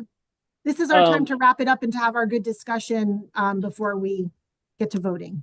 Is it a worthwhile conversation for somebody to have with the Board of Ed, not me, because it probably won't go well, about taking their who they have in-house doing purchasing, and either making them full-time or sliding them under townside purchasing and making them full-time over there, offsetting the cost one way or the other to take care of the big buildings that we're doing, instead of possibly bringing in a part-timer that he doesn't think will actually do any help, not changing anything. It sounds like if we're going to do something, we might as well do it right once. So I think we're Vicky- misinterpreting that. I believe Okay. the person that they have working on purchasing over there is a full-time person in their finance department who spends a portion of her time working with the purchasing department on the town side. Because Peg is a full-time employee and has been there. That's who Kevin had I'm been not sure speaking. she's doing purchasing. I don't think it works that way, Lainey. I'm just thinking outside the box here. I think That's Scott okay. is right. With the amount of projects and things going on, it'd be to their benefit to have somebody internally being a purchasing person. The project for the school is a big one. There's going to be a lot of purchasing activity associated with that and follow-ups and And that's a 3-year plan, right? Like, so, you know, even if Kevin was able to hang on to that and do it, he would still need a full-time resource there to do this. It's a big job. Okay, I will follow up with Dr. Semmel and with Vicky and see talk- where we are with that. Yeah, you want to talk to Vicky. We had a discussion with Dr. Semmel on the purchasing and which size should be on and who's paying for it. So should have a conversation with him. I don't know. well, I'll tell you my stance is, especially when it comes down to building a new school for them and everything else that they want, it should be on their side. They should pay for it, but we shouldn't both be looking to boost up purchasing. We should have it one way or the other. And it should, Okay. in my opinion, be on the Board of Ed side with a dotted line to Kevin, only because if he's doing it all the time and has to train them, there should be some kind of accountability. Right, That's I where just don't stand. know how, I don't know how you can do that because they're employees and how that works state, like with statutes and stuff. So let's find out and let's talk to, see where Vicky, and I will have some information for you on that before our voting session. Sounds good. Thank you. As far as that, and then, you know, we have to all talk about, you know, the Board of Ed, and where their numbers are falling in. There were changes that came in after our first meeting with them. The insurance was budgeted at 13%. They passed that along in their budget to the first selectman, and now that's looking like it'll be 10.9% instead. So there was some savings there. And there was also a change in the special ed reimbursement, excess cost reimbursement, ECR. There will be money to restore what they were being shorted in the current year. And then the budget at the state level is looking to add money in the second year of the biannual budget, but they're looking to correct that as an oversight, since they added money in the current fiscal year, that there should be money in the next year. So that could be a little bit of a swing that way. Marty, was there something else we were talking about as far as a potential swing there? His dad called, sorry. Oh, that's Laney, okay. Laney, Hi, that Herb. money was from the 40 million that was put back in at the state level. Is that correct? Yeah, that's the excess cost Yep, yep, reimbursement. Yep. And that's in the current Yep. budget year, not the one that we are budgeting for, but we're hoping that it has carryover for that. So I will follow up on numbers for there. Will is there an ETA on if we'll hear about that before we set our mill rate, not before we vote next week? I believe that the governor's budget will have to be done before our mill rate. It will be close, but they're looking to go into special session. That's what Vicky was talking about earlier. Okay. Oh. And do you know what the 10% compared to 13% for the insurance, what that is in an actual cost? I think, Marty, do you remember what the swing was for the healthcare for Board of Ed? I want to say Yeah, I know it's for Board of Ed, 367. that was around $400 swing. Each point was 200,000. I don't know what that means on our side. We didn't actually discuss that today. Maria is the numbers that we went through, did that include the 11.9 instead of or 10.9% instead of the 13? Yeah, well, we changed it. I mean, I gave it to Okay, you. so you have it in at 10.9, so we're set there. For the On Board of town Ed, side, that yeah, was but I was just seeing 200 from a dollar standpoint what it meant for the Board of Ed budget. 400,000 for the Board of Ed. 400,000. Okay. Thank you. Yep.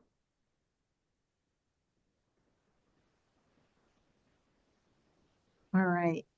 Any other questions, concerns, things you would like followed up on? Then officially safe travels next week. Sorry. I'm sorry. I had All right, Marty. my dad called. I had to jump off for 2 seconds. I heard you said Board of Ed. Yeah. It's important from my perspective when we vote to understand if they are doing anything about busing and reviewing whether they're doing something in tier 3, going to a third tier of busing, or are they not going to review it? I need something concrete to understand where they stand on this, because that's going to influence how I vote this year. Okay. Also, Maria, can you confirm the balance in the non-lapsing account is at $609,000 that they did request? I think it was 120, it was 175 or 122,000 for the food services to close out last year. Yeah, I gave it to you. I think it was 609. I don't have it in front of me right now. No, I'm pretty sure it's 609 is left in the non-lapsing Yeah. account. So he was talking about using $200,000 in that budget, but there's another $400,000 then sitting there. I would just also urge them to let us know if there is anything else they're doing on their side, aside from just cutting things from an efficiency standpoint. Is there anything else? We had brought up a couple. We brought up busing tiers. We brought up potentially doing some sort of buyout of teachers, to accelerate that. We inquired whether the new Social Security issue is having any impact on teachers. They can choose to respond or not respond, but I want to know if they're doing a thing or nothing. The non-lapsing account balance is $606,874.55. Say that again? $606,874.55. Great. Okay. Excellent. I just want to thank you all for your flexibility and your patience. It's much appreciated. The Zoom call was interesting today with tech difficulties and lots of people with scheduling conflicts. So I'm very glad we were able to make it happen and that we've met with all of our departments. I think we have a good space. Oh, Bill, I forgot. You had good news for us on phone services. This was the other follow-up for Board of Ed. You want to give us a quick thing? You want me to go back? I wrote it all down, Bill. Yes, so we will be realizing some cost savings on our cell phone service. So I met with our representative last week. He gave me a call and we chatted about a Verizon promotion that it's not really a promotion. It's basically a lowering of smartphone fees to remain competitive with other customers. So on the town side, we're saving a few dollars per month on smartphone's data plan service, and then the hotspot's coming down a few dollars. That's the optional feature that only a few people have. That makes the wireless hotspot for their phone. But all in all, it's a savings of $220 per month on the town side, which is $2,640 annually. And then there's a one-time bill incentive credit for $240 per smartphone, which really takes that savings to $16,320 for that one-time bill incentive credit. So combined on that, it's just shy of $20,000. On the town side, yep, on the police department side, it's $81 per month on the service, which is $972 annually. And their one-time bill incentive credit is $6,480. So on the police department side, it's just shy of $7,500. Fantastic. Now, is that coming out now, or is that on our next fiscal year? That's been signed by the Director of Finance. So we've sent that back to Verizon, and we should see the changes being applied soon. So hopefully, in the next month or so, we'll see those savings start. So like the bill adjustment, because that seemed to be the large chunk, unless I heard the wrong term, right? There was one that came out larger, the one time. Right. So basically, we're paying about $40 per month per smartphone for data service. That'll come down to $37 a month, and then a one-time bill incentive credit of $10 a month on that line over the course of 24 months, so $240. So it really comes down to about $27 per So that smartphone line. $10 is split over the next 24 months. It's not a one-time where okay. Yeah, the bill incentive credit is it's going to be a one-time upfront credit. So we'll see that money put on our account as a credit, which will offset our monthly payments. So hypothetically, this year we'll have an overage in our phone account. I'm not sure what our total town hall phone account number is, as that's not in my budget. That's in the town hall account. So Maria, will you let us know if there's a correction that needs to be made in the budget to accommodate that for next year, the cost? Yeah, I'll work with Bill on that. Okay. And also, who interfaces on the Board of Ed side for their cell phones, and have they looked at efficiencies there? I will mention it to Jeff Van Steenberg. I don't know who manages the cell phone plans over there. I don't know if they'll qualify for the same incentive. We're on the public safety data plan, which allows us to have wireless priority service in case of emergencies. So we kind of jump to the top of the tower before general members of the public are able to make phone calls. I'm not sure if the Board of Ed is probably on just a regular standard business account, so I don't know if the discounts apply, but it doesn't hurt to ask. Cannot hurt to ask. Thank you for doing that. I was just going to say that if you do have a personal Verizon account, I suggest you contact them because they're trying to be more competitive. I got a longevity discount being a customer for 15 years with them.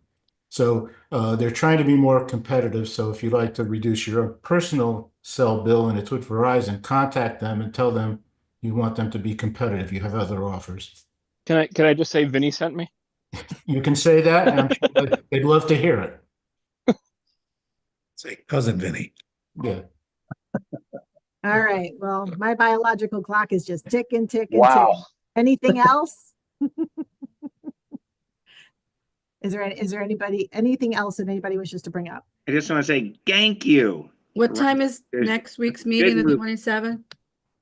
On the 27th, I think we're going to do 7 p.m. I just have to find out for the agenda whether or not how we're going to just have the bonding authorization. It'll be a special meeting. So I don't know if we need to do public comment or the whole shebang. I'm not sure how that will go. So I need to talk to Dan Shopik and make sure that he has the bonding authorization stuff coordinated with Keisha. Maria, in preparation for that meeting, can you give us a number on what the senior center, community center / whatever center building committee has so far expended over the years? How much have we invested into this process to date? As far as fees, Architectural fees, planning studies, whatever has been done. I mean, haven't we done like 3 renderings? yeah, I think so, yeah. yeah, I brought it up before. Okay. Thank you. Awesome. If there is nothing else, I will take a motion to adjourn. So moved. Oh, All right. Motioned by everyone I'll go second. and seconded by Dave Gala. Yeah. Job And, well done. Thank you all. Thank you. Thank you. Thanks. Good job. Bye.